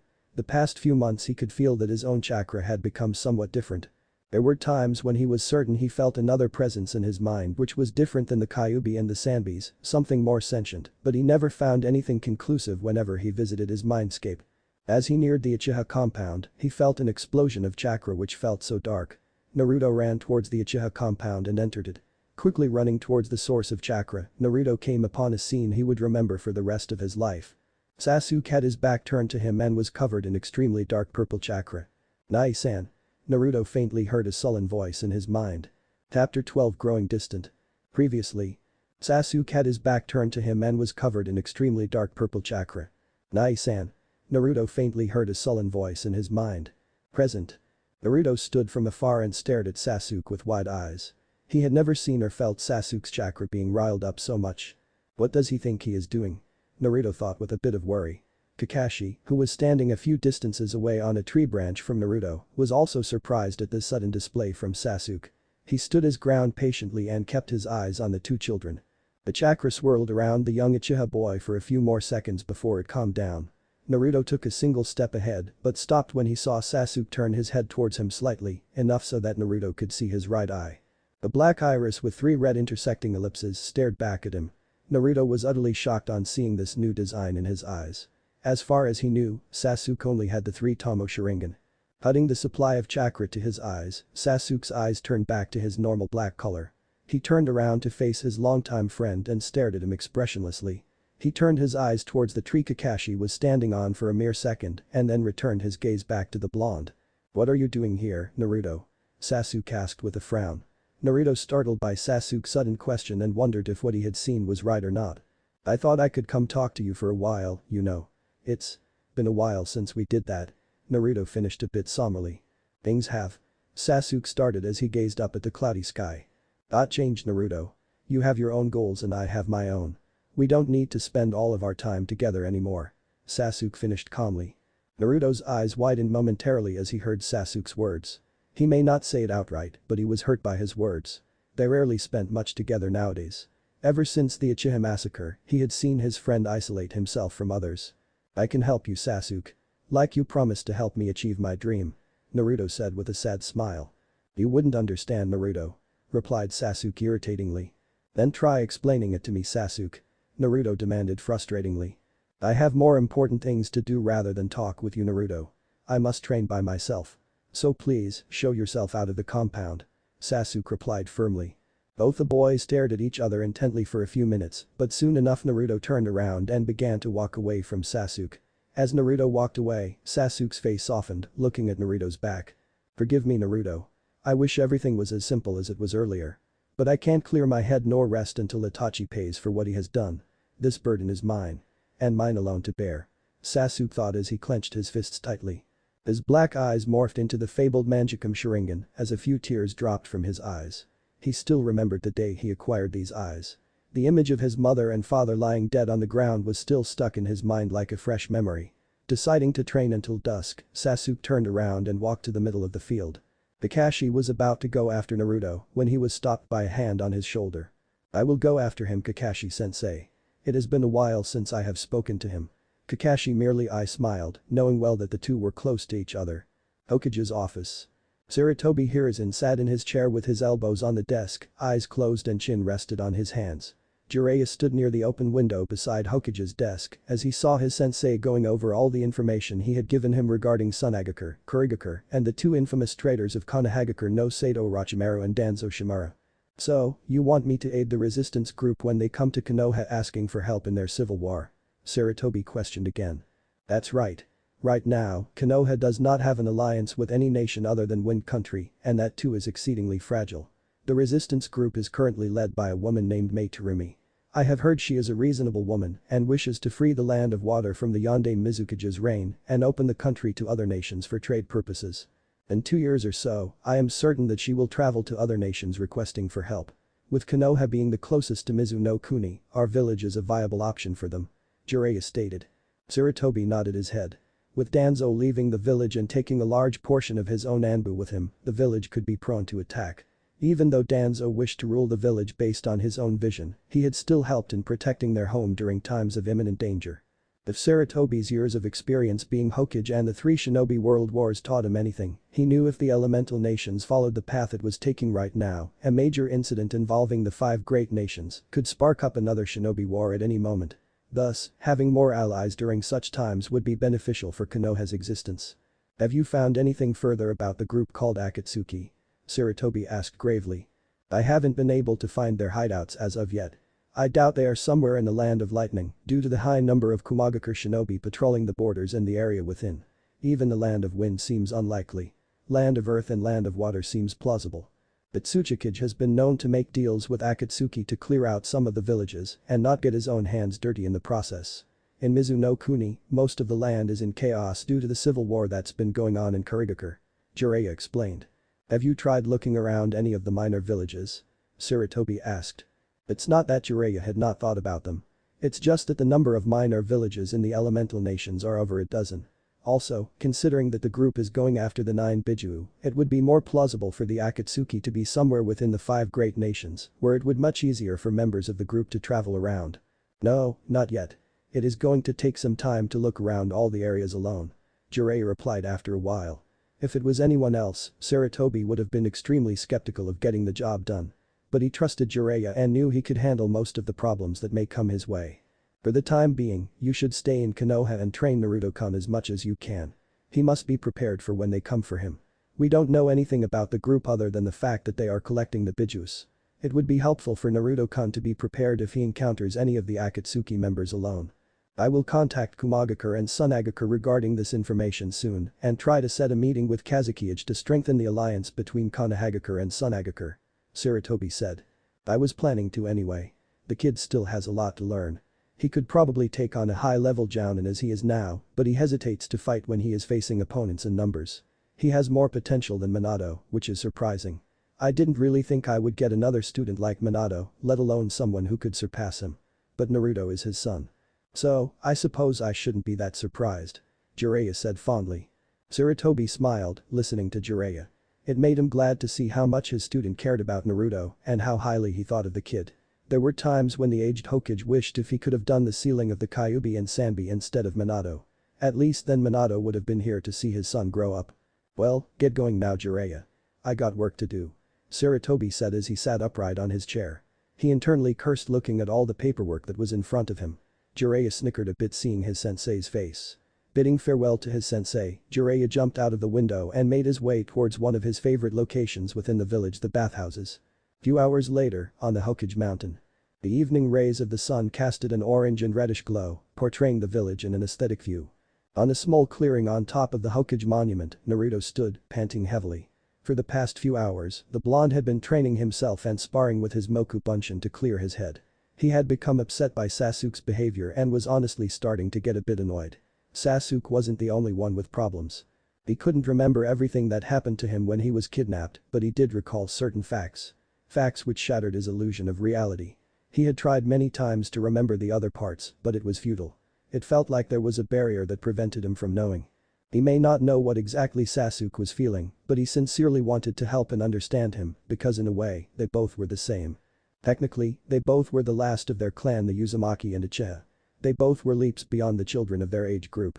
They both were clan heirs of the two most influential clans in Konoha. They both have seen the darkness that resides in this shinobi world at a young age. Naruto blankly looked to his left at a distance at the Hokage's faces, specifically at the Yondame's face. He really did not know what to feel about that man. Standing straight again, Naruto clasped his hands together and whispered. Moku Bunshin no Jutsu. Immediately, 7 Moku Bunshin formed around the blonde, each of them having considerable amount of chakra to last for a while. 3 of the Bunshin stood right in front of him, 2 to his left and 2 to his right. The 2 Moku Bunshin standing on either side of them ran at him with impeccable speeds, intent on putting their creator to the ground. As the Bunshin closed in on Naruto, the blonde took out 4 shuriken from his pouch, taking 2 in each of his hands. With precision, Naruto threw the shuriken at the 4 Bunshin that were just a few meters away from him. One of the Bunshin to his left used the one beside him as a shield and promptly jumped out of the way, causing the one used as shield to revert to wood and dissolve into the ground upon impact with the shuriken. While the 2 on the right side stepped the attack, making the shuriken just gaze past their bodies. Using the Bunshin's momentary distraction, Naruto took out his kunai and jumped towards the 3 Moku Bunshin in front, who were already finishing hand seals for a Suiton Jutsu. Suiton Mizurappa yelled the 3 Bunshin together, shooting jets of water from their mouth towards Naruto, who was approaching them speedily. Stopping briefly, Naruto formed the snake seal on his right hand and said. Mokuton Makuja Heki. Instantly wooden pillars formed all around Naruto and joined together, forming a dome-like structure around him. As soon as the jet of water impacted the wall, Naruto kept up his concentration and supplied ample amount of chakra into the jutsu to withstand the Suiton attack. A few seconds later, when Naruto was sure the Suiton attack had ended, he made the wooden pillars forming the dome start to retreat into the ground. Simultaneously, Naruto utilized the Doton Maguragakure no Jutsu to turn a small area of ground into fine sand so he could dig through it. Once the wooden dome fully retreated to the ground, the 6 Moku Bunshin still left standing find the original Naruto to be nowhere in sight. Keeping their guard up, they look around cautiously for any sneak attack. A few seconds later, Naruto emerged out of the ground behind one of the Bunshin with his left hand covered in chakra. The blonde planted a firm punch to the Bunshin's face, making him fly back and smash with another Bunshin, making both burst into pieces of wood. The remaining 4 Bunshin swiftly moved out of the way before anything could happen to them. Naruto then proceeded to settle into his taijutsu stance that had been taught to him by his mother at an early age. Keeping his left foot forward and his right foot slightly behind, Naruto crouched down just a bit to steady himself on the ground. His feet seemed staggered and placed slightly wider than the hips, which gave him a weight distribution of 50-50 on between both his feet. Both feet were angled a little to the outside and the knees were facing in the same direction. Having his knees and feet aligned in this position gave him the aptitude to minimize any leakage of force and provide a more stable base. His pelvis was positioned directly underneath his shoulders, which allowed him a stronger defense and assisted him in transferring the force to his extremities and improve his balance by keeping the spine in an optimal position. His right elbow and forearm stayed close to his body, while his left arm was placed slightly in front to act as the first line of defense and offense. He looked at his opponents as a bit of sweat rolled down his forehead. It had been a few hours since he was training. The 4 Moku Bunshin ran towards the blonde yet again with persistence. As soon as the first Bunshin reached Naruto with a right hook, the blonde feinted a punch to his jaw and instantly bent down to sweep the Bunshin off his leg, causing his opponent to fall to the ground. The blonde had no time to rest as he saw the remaining 3 Bunshin approaching him from 3 different directions. Swatting away a punch from his right, Naruto took hold of that Bunshin and threw him towards the Bunshin coming at him from front. Instantly ducking down, Naruto kneed the Bunshin on his left and gave him a chakra-enhanced punch, causing him to shatter into pieces of woods right at that moment. Taking out 6 more kunai from his pouch, Naruto swiftly threw it towards the 3 down Bunshin rapidly. 2 kunai hit each of the Bunshin directly in their vital spots, turning them into pieces of wood. Seeing as it was all over, Naruto tiredly sat down on the ground. Looking at the destroyed ground around himself, Naruto kept both his palms on the ground and transferred some of his chakra into the ground. The result was instantaneous, as the ground around him became abuzz with life energy, causing the shattered ground to repair itself, the trees and flowers to bloom and look fresh, as if nothing had happened over the area. Naruto sighed in relief and just laid his back on the ground. He stared at the setting sun for a few seconds and closed his eyes as he decided to take a little rest after exhausting himself for hours. It's been quite a while. Naruto. Said blonde boy sat upright the moment he heard that voice and found him standing a few meters away in front of him. A small smile crept up his face on seeing him. It had indeed been quite a while, almost 8 months as he remembered. Getting up from the ground, Naruto made his way forward and stopped before his friend. Sigh. Naruto whispered. He had missed him a lot. Flashback. Naruto sat tied to a chair with a cloth wrapped around his eyes. The room in which he sat was large and all he could smell around him was the stench of blood. The blonde felt sick just to be sitting here, but he couldn't move an inch due to the ninja wire that was tied around him tightly, nor could he use his chakra. His chakra was sealed off with a large number of chakra-blocking seals, and he couldn't even talk to Kyubi or Sanbi. Tears freely rolled down his face as he was missing his Kachan and being at home. It had been almost a week since he had been taken by those Anbu to a location he did not know. He guessed it was probably a base of operations for the Root Anbu's leader outside of Konohagakure. He had met the man who controlled these Anbu called Root Danzo Shimura, and the blonde despised him for his traitorous ideals regarding Konoha. The first few days he was kept locked in a room and was made to go through several different tortures, and it was during those sessions that the old warhawk talked about how he wished to make Konoha stand atop the other villages through any means possible, whether it be colliding with enemies or having to break down Konoha residents' minds to make them join him in his crusade. He tilted his head slightly up when he heard footsteps approaching him. My, Naruto-kun. You look so pale. I see that you have been well taken care of. Naruto heard a sickly sweet voice. He shuddered a little on hearing it but tried putting up a brave front. Who are you? Naruto stuttered in a low voice. The snake Sannin standing before the Senju heir smiled sickly and licked his lips upon seeing the trepidation in Naruto's voice. Oh, how he loved to experiment with test subjects who showed such promise and uncover the mysteries of chakra and ninjutsu, and Naruto right now was an enigma to him, especially his ability to use Mokuton. He knew Naruto wasn't a Senju by birth. He had the blood of an Amicus and an Uzumaki in him. Even though Uzumaki clan were distantly related to the Senju clan, it was unheard for any Uzumaki to have the Mokuton Kekkei Genkai, let alone a half-blooded Uzumaki. He was certain Minato did not belong to the Senju clan either, having collected and tested his blood samples a long time back. However, he knew the Shadowy Hokage and Naruto had to be related somehow for both to possess the Mokuton Kekkei Genkai naturally. Though I am is of no importance, young Naruto-kun. But you, on the other hand, are an extremely important subject. To be able to naturally use the Mokuton Kekkei Genkai while not being a Senju by birth is certainly surprising. Orochimaru said as he eyed the blonde for his reaction. Naruto's mind came to a rough stop when he heard those words. His eyes widened behind those blindfolds as his entire body became still. Images of his childhood and his mother flashed through his mind. No. You're lying. She is my Kachan. Naruto whispered as he shook his head in denial. Oh, I wouldn't lie to you, Naruto-kun. I have known Tsunade a long time and she has never had a child of her own. Replied Orochimaru as he brought forth a table which had a variety of medical equipment along with a vial that contained some sort of liquid. Naruto remained quiet and shut his eyes closed, not wanting to hear anything more from the man. You know. You should never trust anyone too much. Remember, even the devil was once an angel. Orochimaru thought out loud as he picked up one of the syringes and filled it up with the liquid that was in the vial. Shut up. Naruto screamed in anger but stopped abruptly when he felt something stab his thigh. He felt some sort of liquid enter his body and suddenly started to feel a lot weaker. I didn't ask you to scream now, did I, Naruto-kun? Orochimaru asked as he cleaned off the injection and put it back on the table. The snake Sannin ignored the whimpers that escaped the blonde's mouth and looked over all the equipment that was laid over the table. Senbon needles, kunai, heretic's fork, thumbscrew, amputation knives, tongs and several other medical devices that could be used to hold open the mouth. Turning back to the blonde, Orochimaru walked closer to Naruto, moved his hand over Naruto's face and smiled creepily.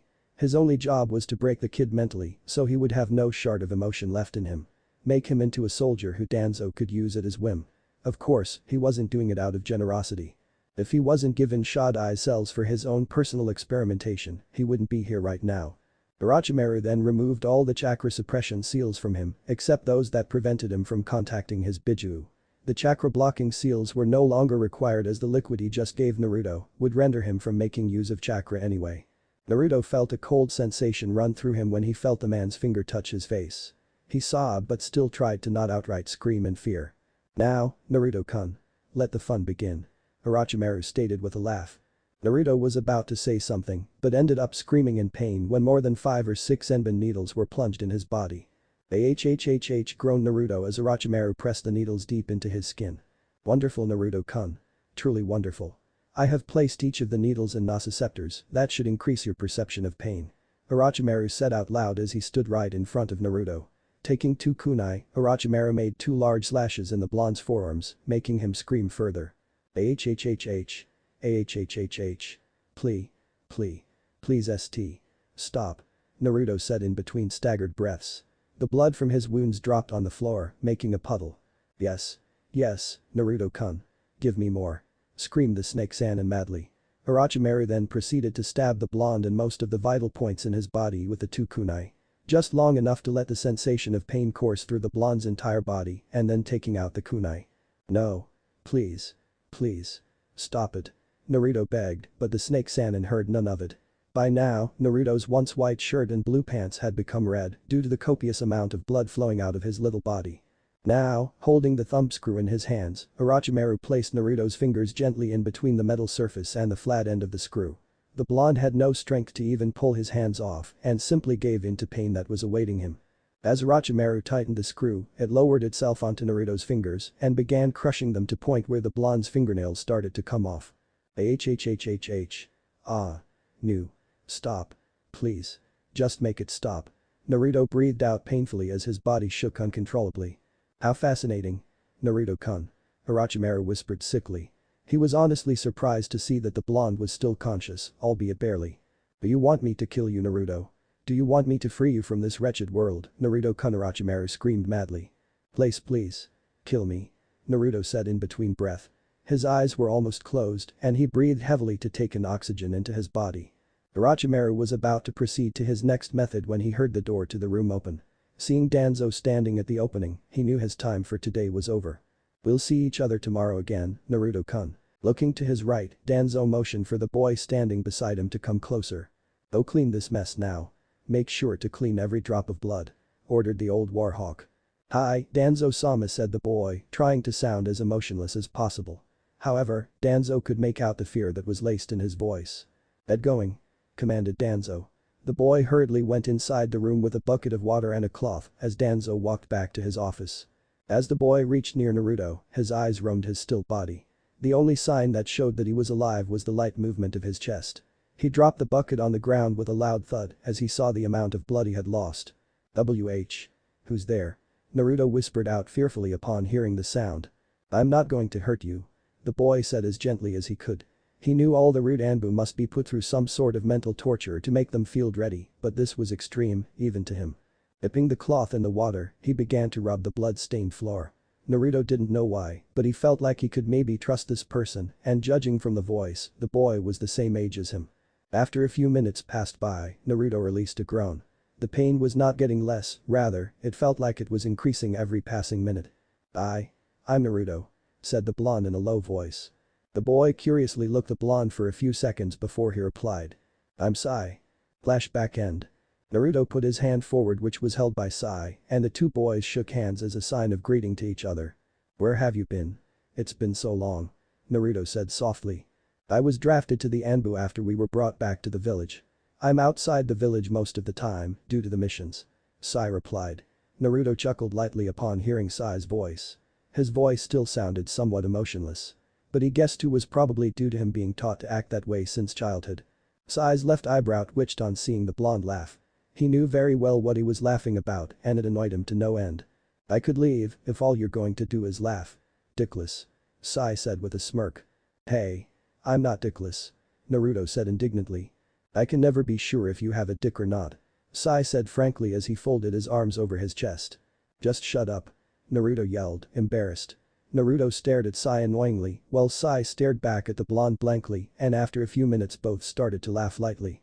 "I'm glad we met today. I missed you," Naruto said honestly. "I know. I will try visiting you more often from now," Sai said. The two sat down on the ground in comfortable silence and gazed over at the moon that was now visible in the evening sky. "Are you feeling okay, Naruto?" Sai asked hesitantly. "I don't want to talk about it now. Can we just sit quietly here?" Naruto asked. The two proceeded to sit quietly in the clearing on top of the mountain and talk amongst themselves about what they had done in the past few months for another half an hour before they both proceeded to go back.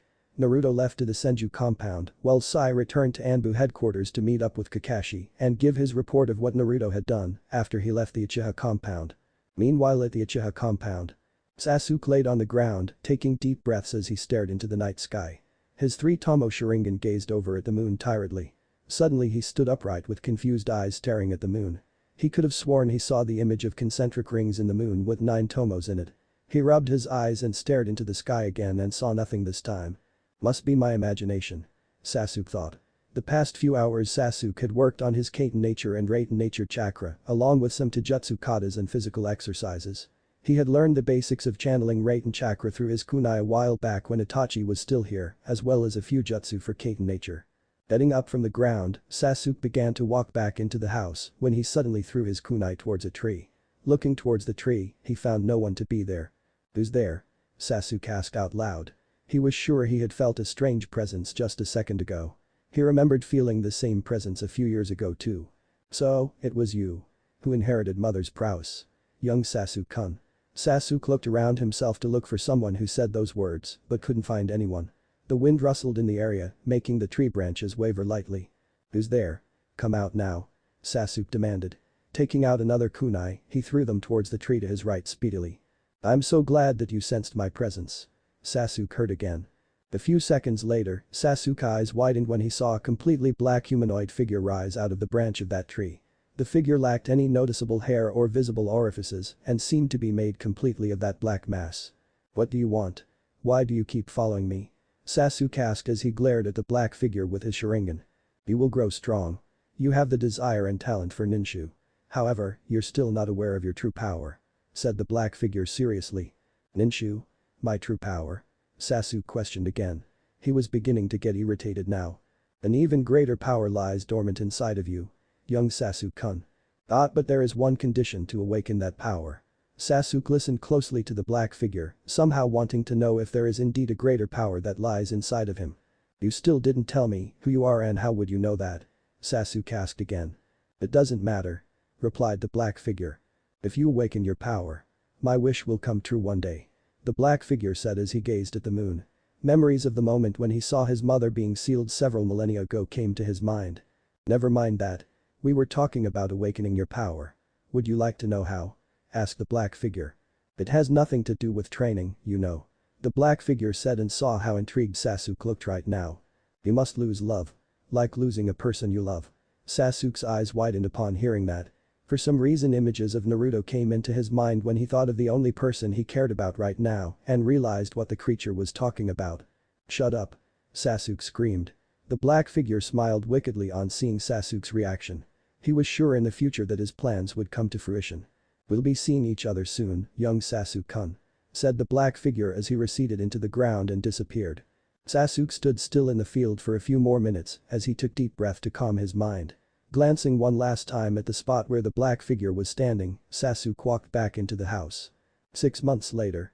Naruto idly walked back from the academy to his home. Not much had happened in the village in the last 6 months. Sasuke and he rarely talked to each other ever since that day.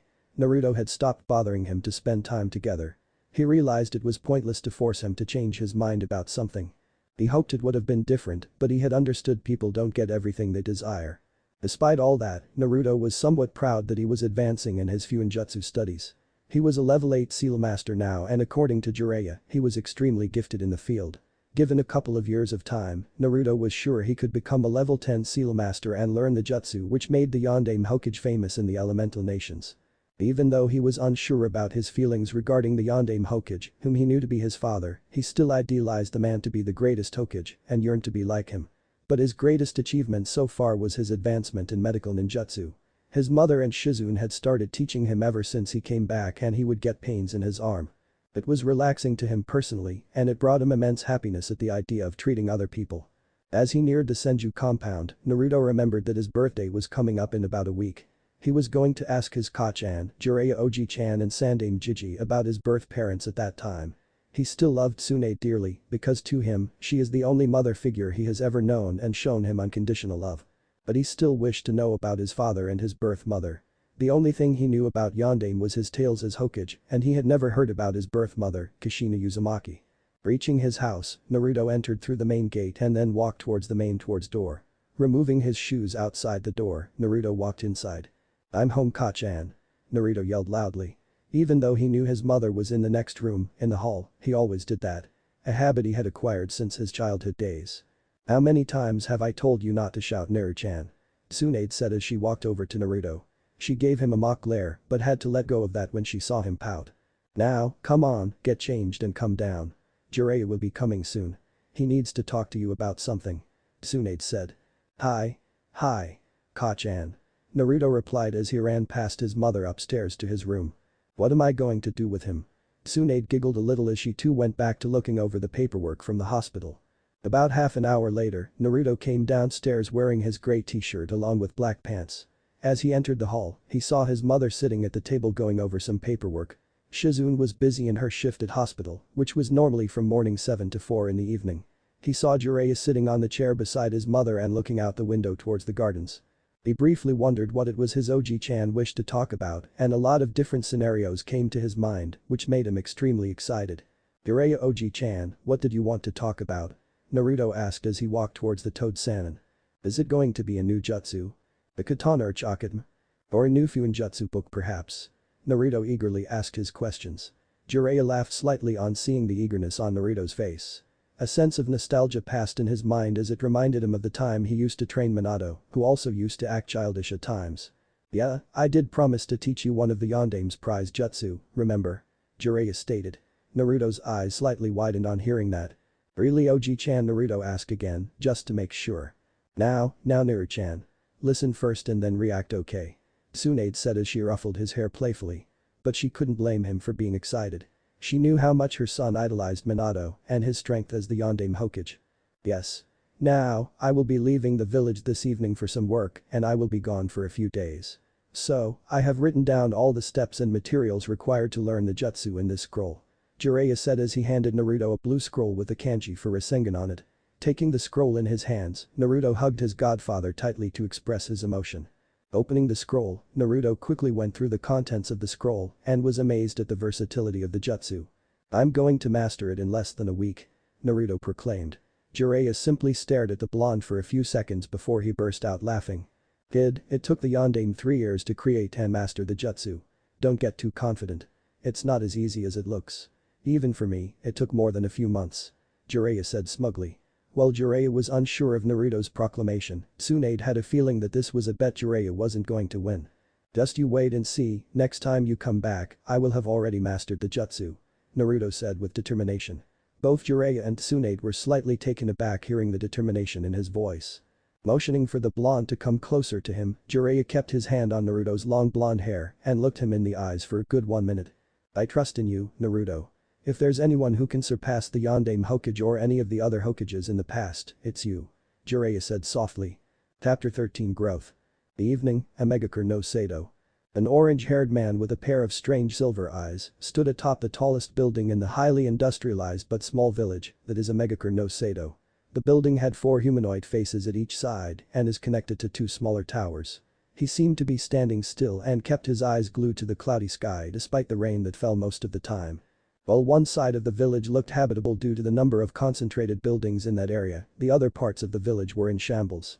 Most of the buildings were destroyed due to the past shinobi wars that took place in this village. Because of Amegakure's location between 3 of the 5 great shinobi nations, it has frequently served as a battlefield during the previous shinobi wars. Due to this, most of the population of this village are war refugees. Amegakure has adopted a heavy isolationist policy because of this, leading to the village's defenses to be abnormally impenetrable. For several years, the village was led by Sanshao no Hanzo of the Salamander, a notoriously powerful shinobi. Despite his power, Hanzo was deeply paranoid and rarely appeared in public for fear of being assassinated.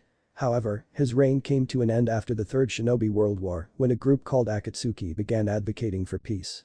At some point after the end of the war, a civil war broke out in the village to remove Hanzo from power. Akatsuki and the rebel factions, which was led by an individual known only as Pain, symbolized their rejection of Hanzo by placing a horizontal slash across their forehead protector. With Pain's near-godlike powers, Hanzo and his forces were overthrown, with Pain being the one to personally kill Hanzo. Pain then went on to kill anyone even remotely connected to Hanzo, from close family to distant acquaintances, so that none would ever emerge to take revenge. Thus, Pain became the new leader of Omegakure no Sado, who came to be revered as a god by the populace because of his power and contributions during the Civil War. However, none ever saw Pain directly.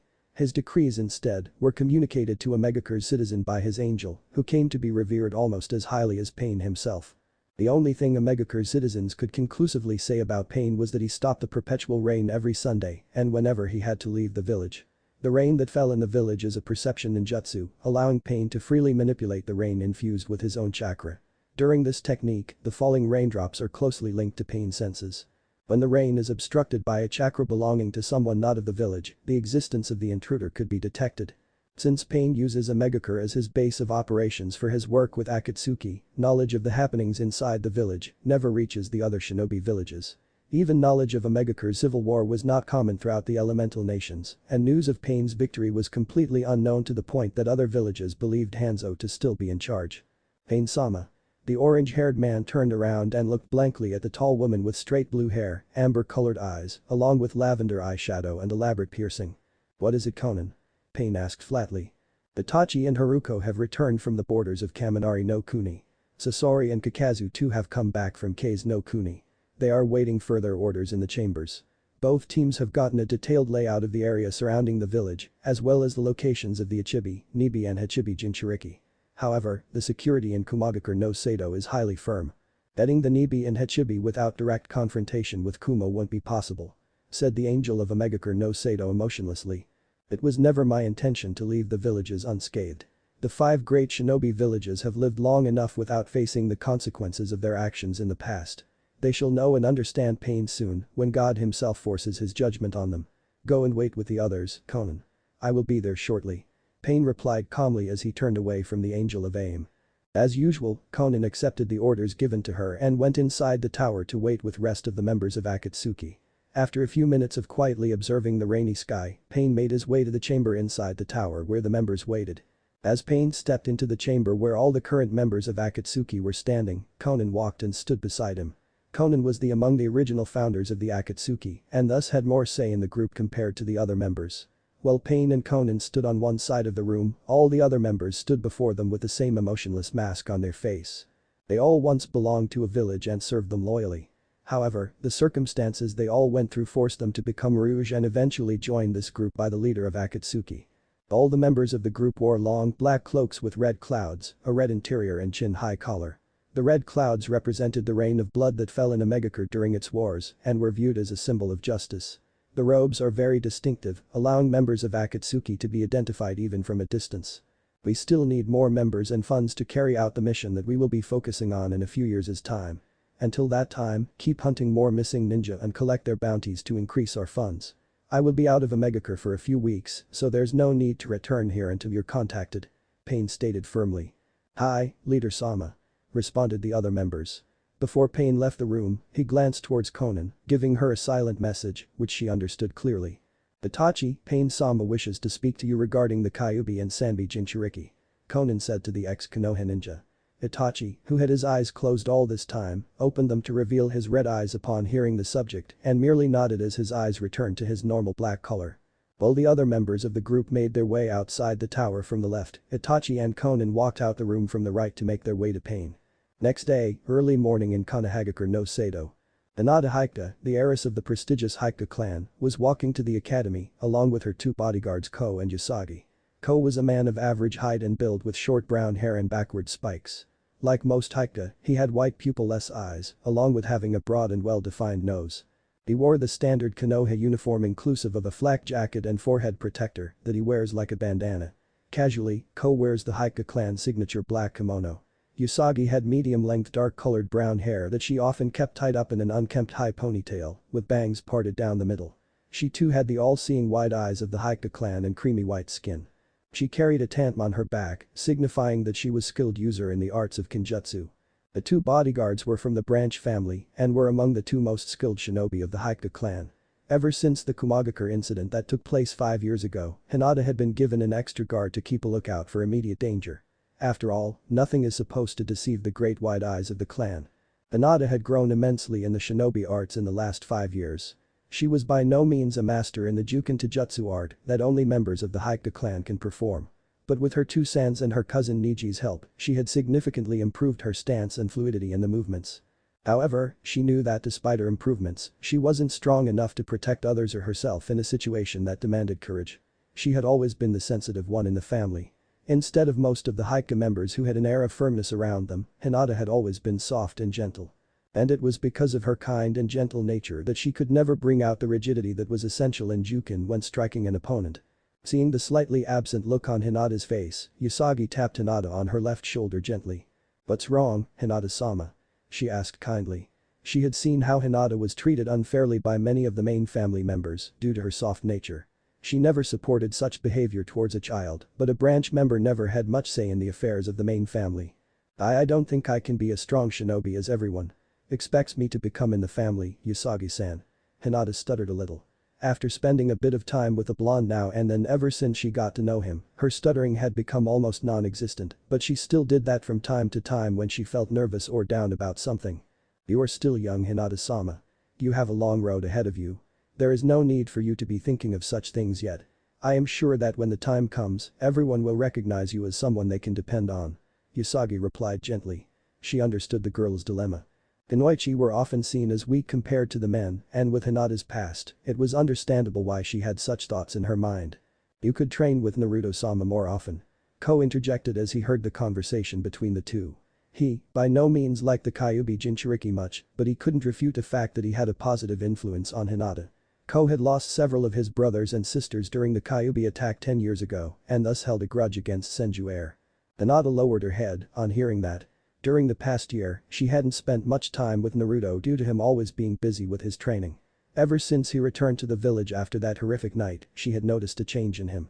He was more silent and spaced out a lot during conversations.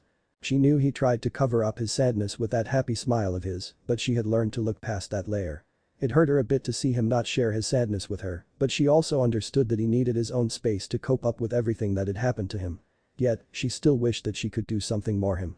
He has always been there to protect her, to rescue her whenever she was in danger, like a knight to save the princess. Usagi mildly glared at Ko for that remark. They both knew Naruto and Hinata were close friends, and it had hurt Hinata to see the blonde away most of the time. A few minutes later, all three of them reached the Konoha Academy. Hinata halted in her step when she saw Naruto standing near the academy doors and talking to his sister, Shizune.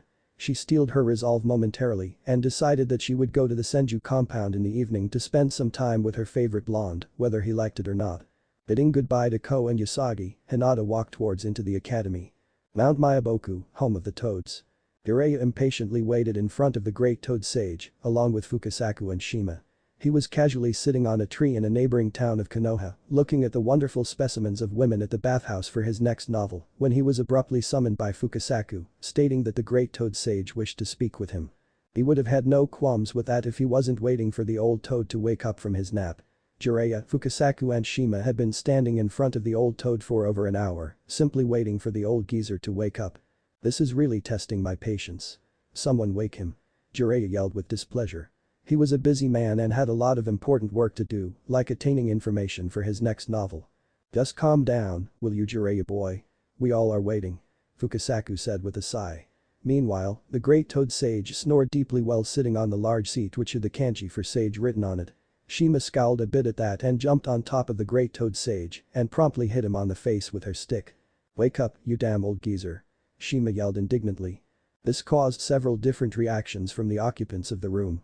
Fukasaku, well wide-eyed at his wife's actions outwardly, on the inside, he expected that reaction from her, considering she had an impatient personality. Jiraiya finally sighed in relief when he saw the old toad sage's eyes open instantly upon being smacked on the face.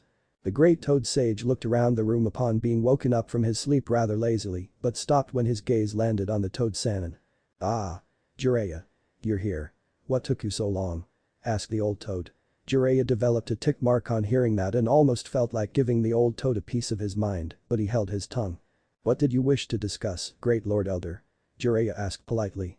Despite being rather uncharacteristic at times, the Great Toad Sage was a being of great knowledge and an exceptional user of Senjutsu who had lived for thousands of years. It's about. Started the Amaga Sennin Great Toad Sage, but closed his eyes and fell asleep almost instantly. Jiraiya and Fukasaku sweat dropped at the rather strange behavior of one so wise, while Shima was about to smack him again. But before she could, the old toad woke up again suddenly. It's about. The child of prophecy. He said with a deep voice. Jiraiya's face became serious upon hearing that. Even though he fooled around most of the time and gave off the impression of an odd man, everyone came to respect the battle-hardened shinobi when he became serious. In 1 year, it will be time for the child of prophecy to become one with nature. You, who has become a sage, shall teach the boy about the chakra that flows in the world and be the one to guide him along the right path," said the Amaga Sennin wisely. One of the Great Toad Sage's ability is to glance into the future, but to a limited extent. Jiraiya, Fukasaku and even Shima were slightly surprised at what they heard. Senjutsu required one to have extreme patience and was a very difficult art to learn. Jiraiya himself had not been able to become a true Sennin and required Fukasaku and Shima to assist him in maintaining the sage mode. Even Minato, who mastered the arts of Senjutsu and become a true sage, which was noted by the orange pigmentation around the eyes, took time to enter the enhanced state and couldn't maintain it for long. Due to Minato's style of fighting, which revolved around speed and fast reflexes, he did not normally use the enhanced state. Jiraiya had thought about teaching Naruto Senjutsu, but he didn't think the blonde would be ready for another few years. "Are you sure, Great Lord Elder? He would still be far too young to be delving into such intricacies," Jiraiya said doubtfully, with Fukasaku and Shima having the same thoughts in their mind. He will be facing a great enemy in the future. He will need to be as prepared as soon as he can. Even apart from that, the boy was born to be one with nature.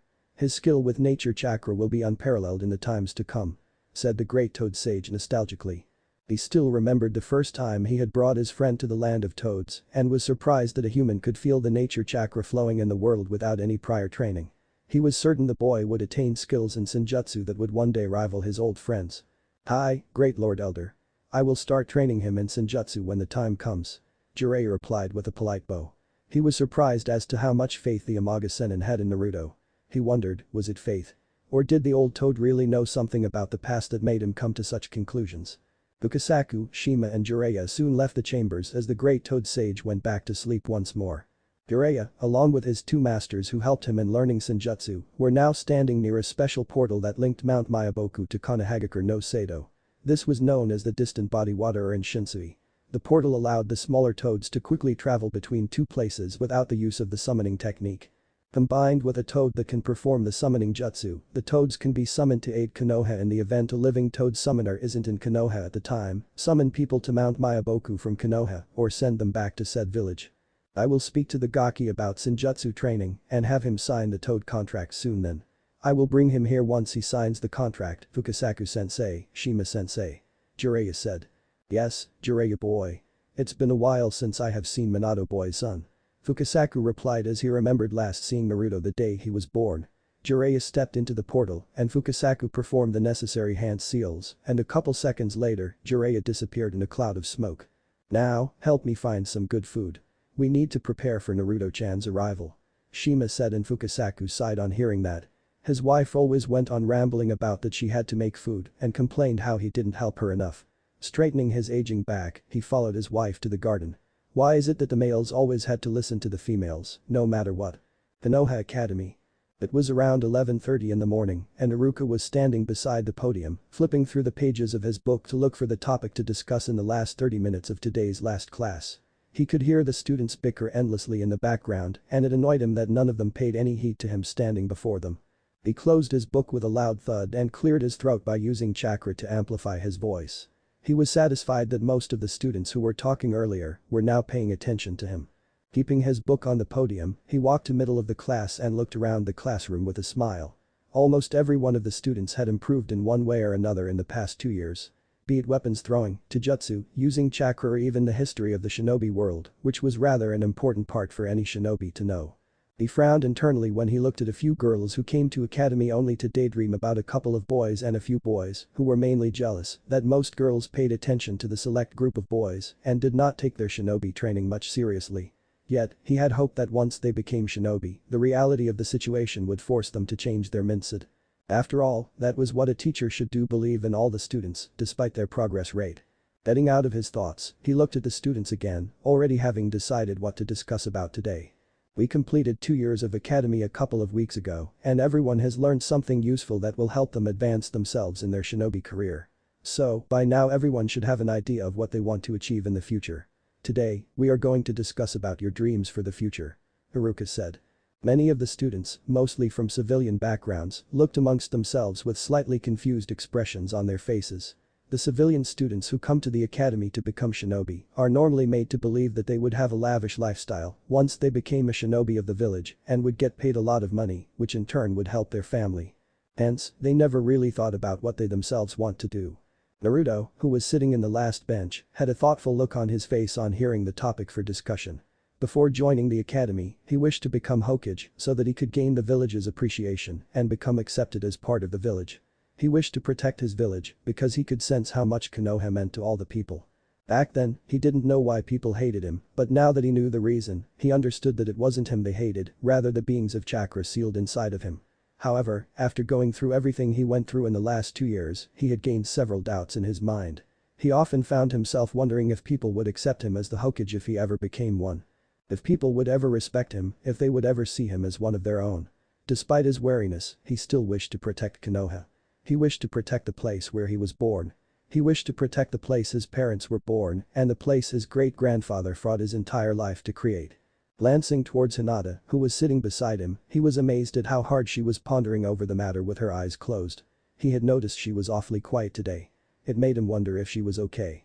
She was one of the closest people in his life and he never wanted to see her upset. Haruka started off from the right row, where most the civilian students sat and found the answers to be somewhat uninteresting.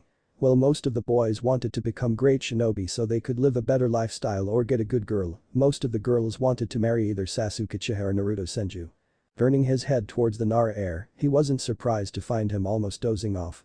Toji, who was munching on his potato chips which he always brought to class, saw Haruka's mildly intense stare at his friend. "Shika, Haruka-sensei is looking at you," Choji said in a hushed voice as he nudged the lazy Nara a little. Shikamaru, finally having noticed his sensei giving him the look, willed himself to stand up despite every cell in his body, telling him to lie down and just rest.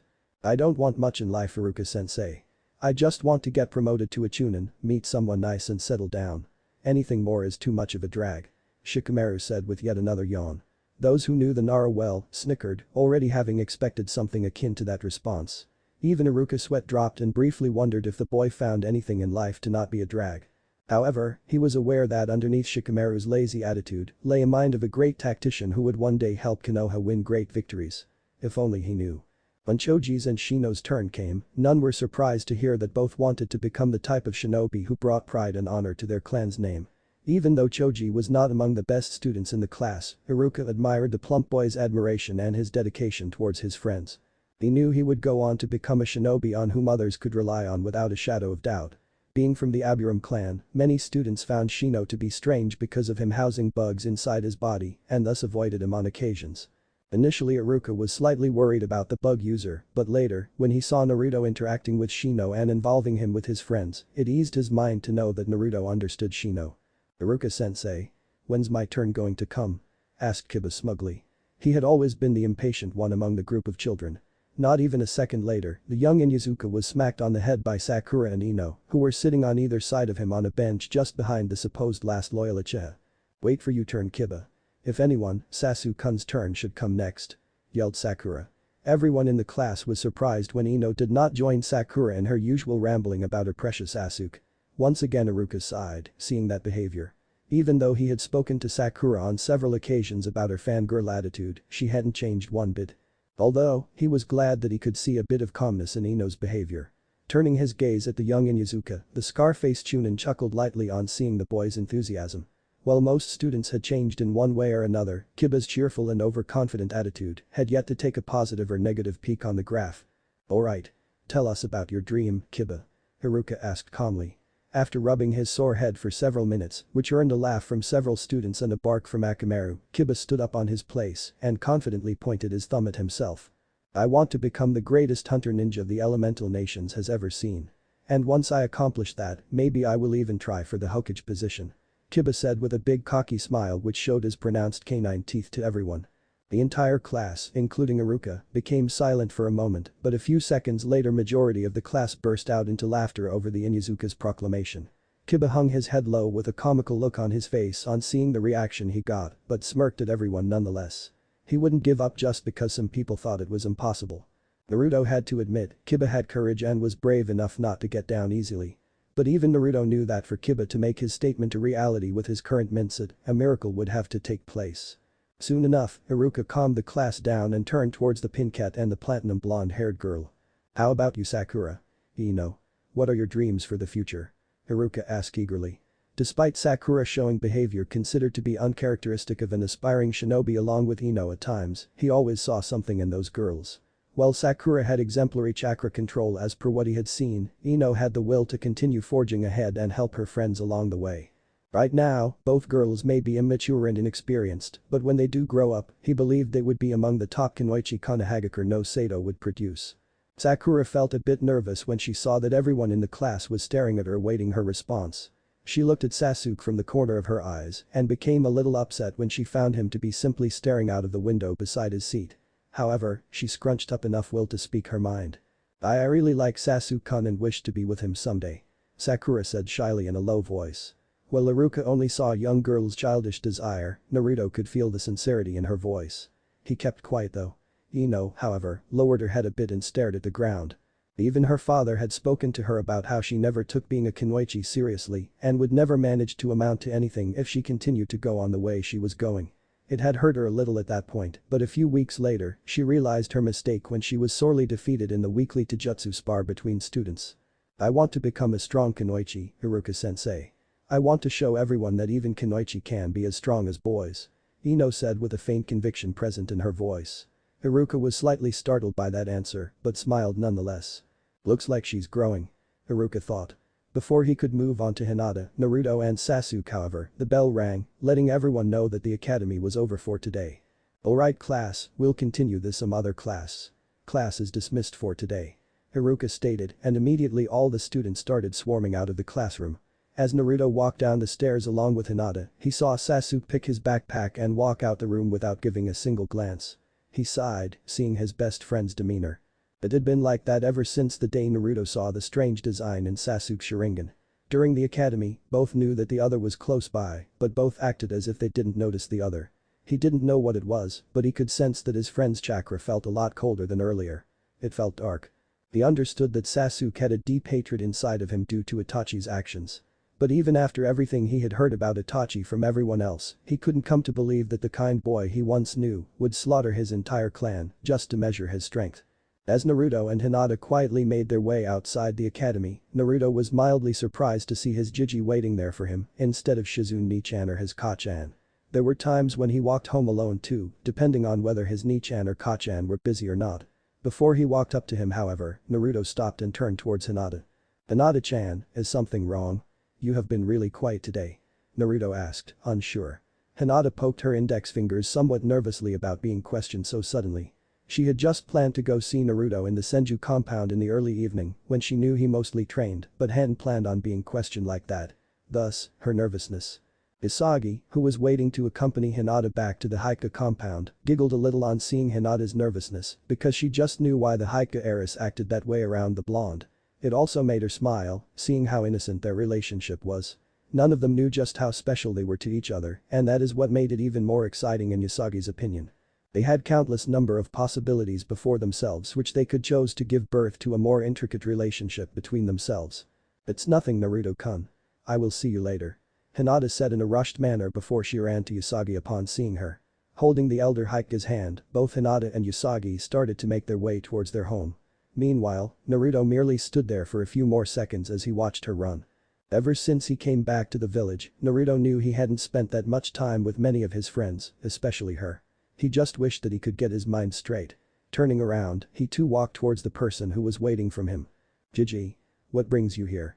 Naruto asked with a goofy smile. Sarutobi Hiruzen, who was like a grandfather to Naruto, was one of the special people with whom he shared his smile more often. "Can't an old man come visit his grandson, Naruto-kun?" Sarutobi asked with a chuckle. Naruto rubbed the back of his head and had a sheepish smile on his face upon hearing that. The two soon walked out of the academy grounds and made their way towards the Senju compound. Naruto was just glad that the Sandaime made some time for him occasionally. But being the Hokage, he wondered how much responsibility he had to carry on his shoulders. He subtly glanced towards the Hokage monument, the Shadowy, the Nidaime, the Sandaime and the Yondaime. Each one of them dedicated their souls for Konoha and carried the burden on their shoulders. The evening, Senju compound. Naruto sat beneath a tree in the gardens of the Senju compound with a look of pure concentration along with mild irritation on his face. It had been a couple of hours since he came outside and began learning how to create a Rasengan. Upon opening the blue scroll which was given to him by Jiraiya, he found a brief theory on the jutsu, step-by-step instructions on how to perform it, along with another containment seal at the bottom. Inside the containment seal, Naruto found several balloons filled with water as well as hard rubber balls. The theory behind the Rasengan was something which Naruto understood after reading it a couple of times. The Rasengan, which was created by the Yondaime Hokage, was fundamentally based on a Bijuu's ultimate attack Bijuu, which surprised him greatly. It's primarily a spinning ball of chakra that is formed and held in the palm of the user's hand. The Rasengan requires one to have precise chakra control, and the jutsu is said to be the highest form of shape transformation. Among the main advantages of the Rasengan is that it does not require any hand seals to perform, and the destructive power behind the jutsu can be altered as per the user's will. Once it is formed, it also does not require any additional chakra to sustain it, which means there is no definite limit to how long the Rasengan can be used. Though the Rasengan's shape is consistent from user to user, its size varies from barely large enough to be noticeable to much larger than the user's hand. With greater experience on performing the Rasengan comes a larger size. What irritated Naruto were the vague instructions written on how to perform the technique. Step 1, burst a water balloon completely with chakra alone. Step 2, now, as performed in Step 1, burst the rubber ball completely with chakra alone. Step 3, combine what you have learned in Step 1 and Step 2 and apply it to the third step. Keep the intended shape of the balloon. If it is popped or otherwise moves, you haven't mastered the Rasengan. He was certain that Jiraiya had done this on purpose so that he could figure out the jutsu on his own. So here he was, trying to burst the water balloon with his chakra alone for the past 2 hours. He was happy that Jiraiya thought he could figure the jutsu out, but at the same time, it was somewhat annoying. The damn balloon only popped in 4 or 5 places. It never burst out completely. Sighing tiredly, he threw yet another balloon away from him harshly, which burst upon contacting the ground. Looking up at the sky, he could see the reddish sun of the evening sky, as well as the faint glow of the moon. It reminded him of Sasuke and himself for some reason. While the Sanskrit name for sun can be translated as steadiness, firmness and strength of purpose. The moon is said to be fickle and changeable. The sun rises day after day, regardless of weather conditions, the behavior of humanity or the placement of the planets in the sky. It traverses its set path, always giving light and heat and asking nothing for itself in return. The moon is said to rule the senses and emotions. Emotions change and fluctuate as our thoughts and attitudes change. In short, the moon looks outward from itself and finds inspiration and comfort with others.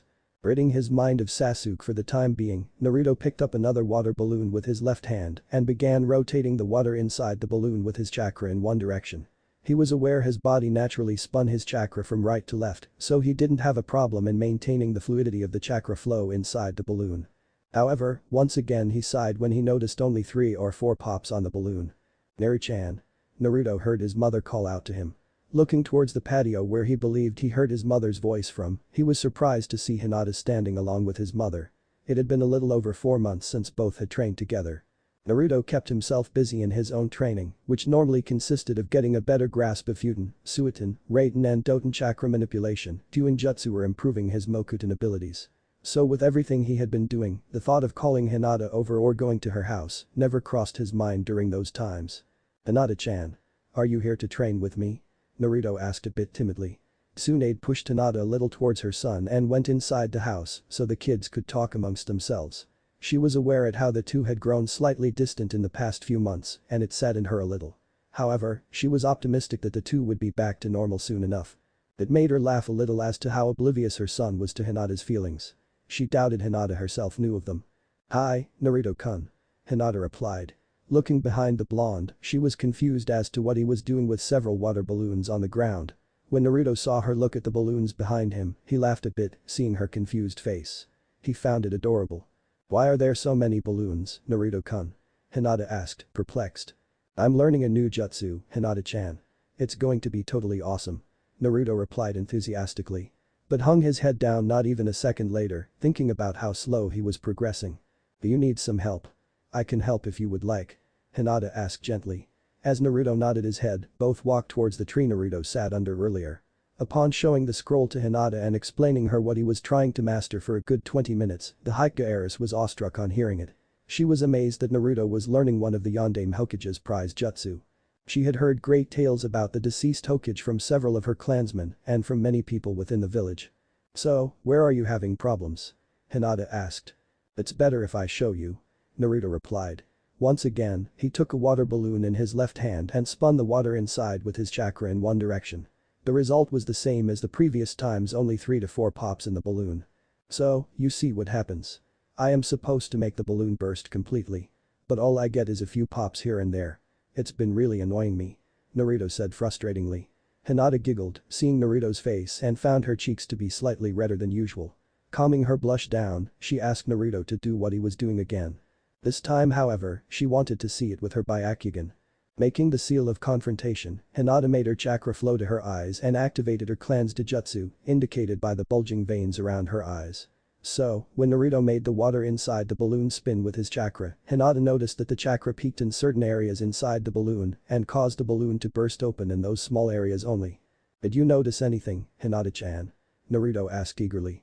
"Your chakra is making the water burst through the balloon in only certain areas.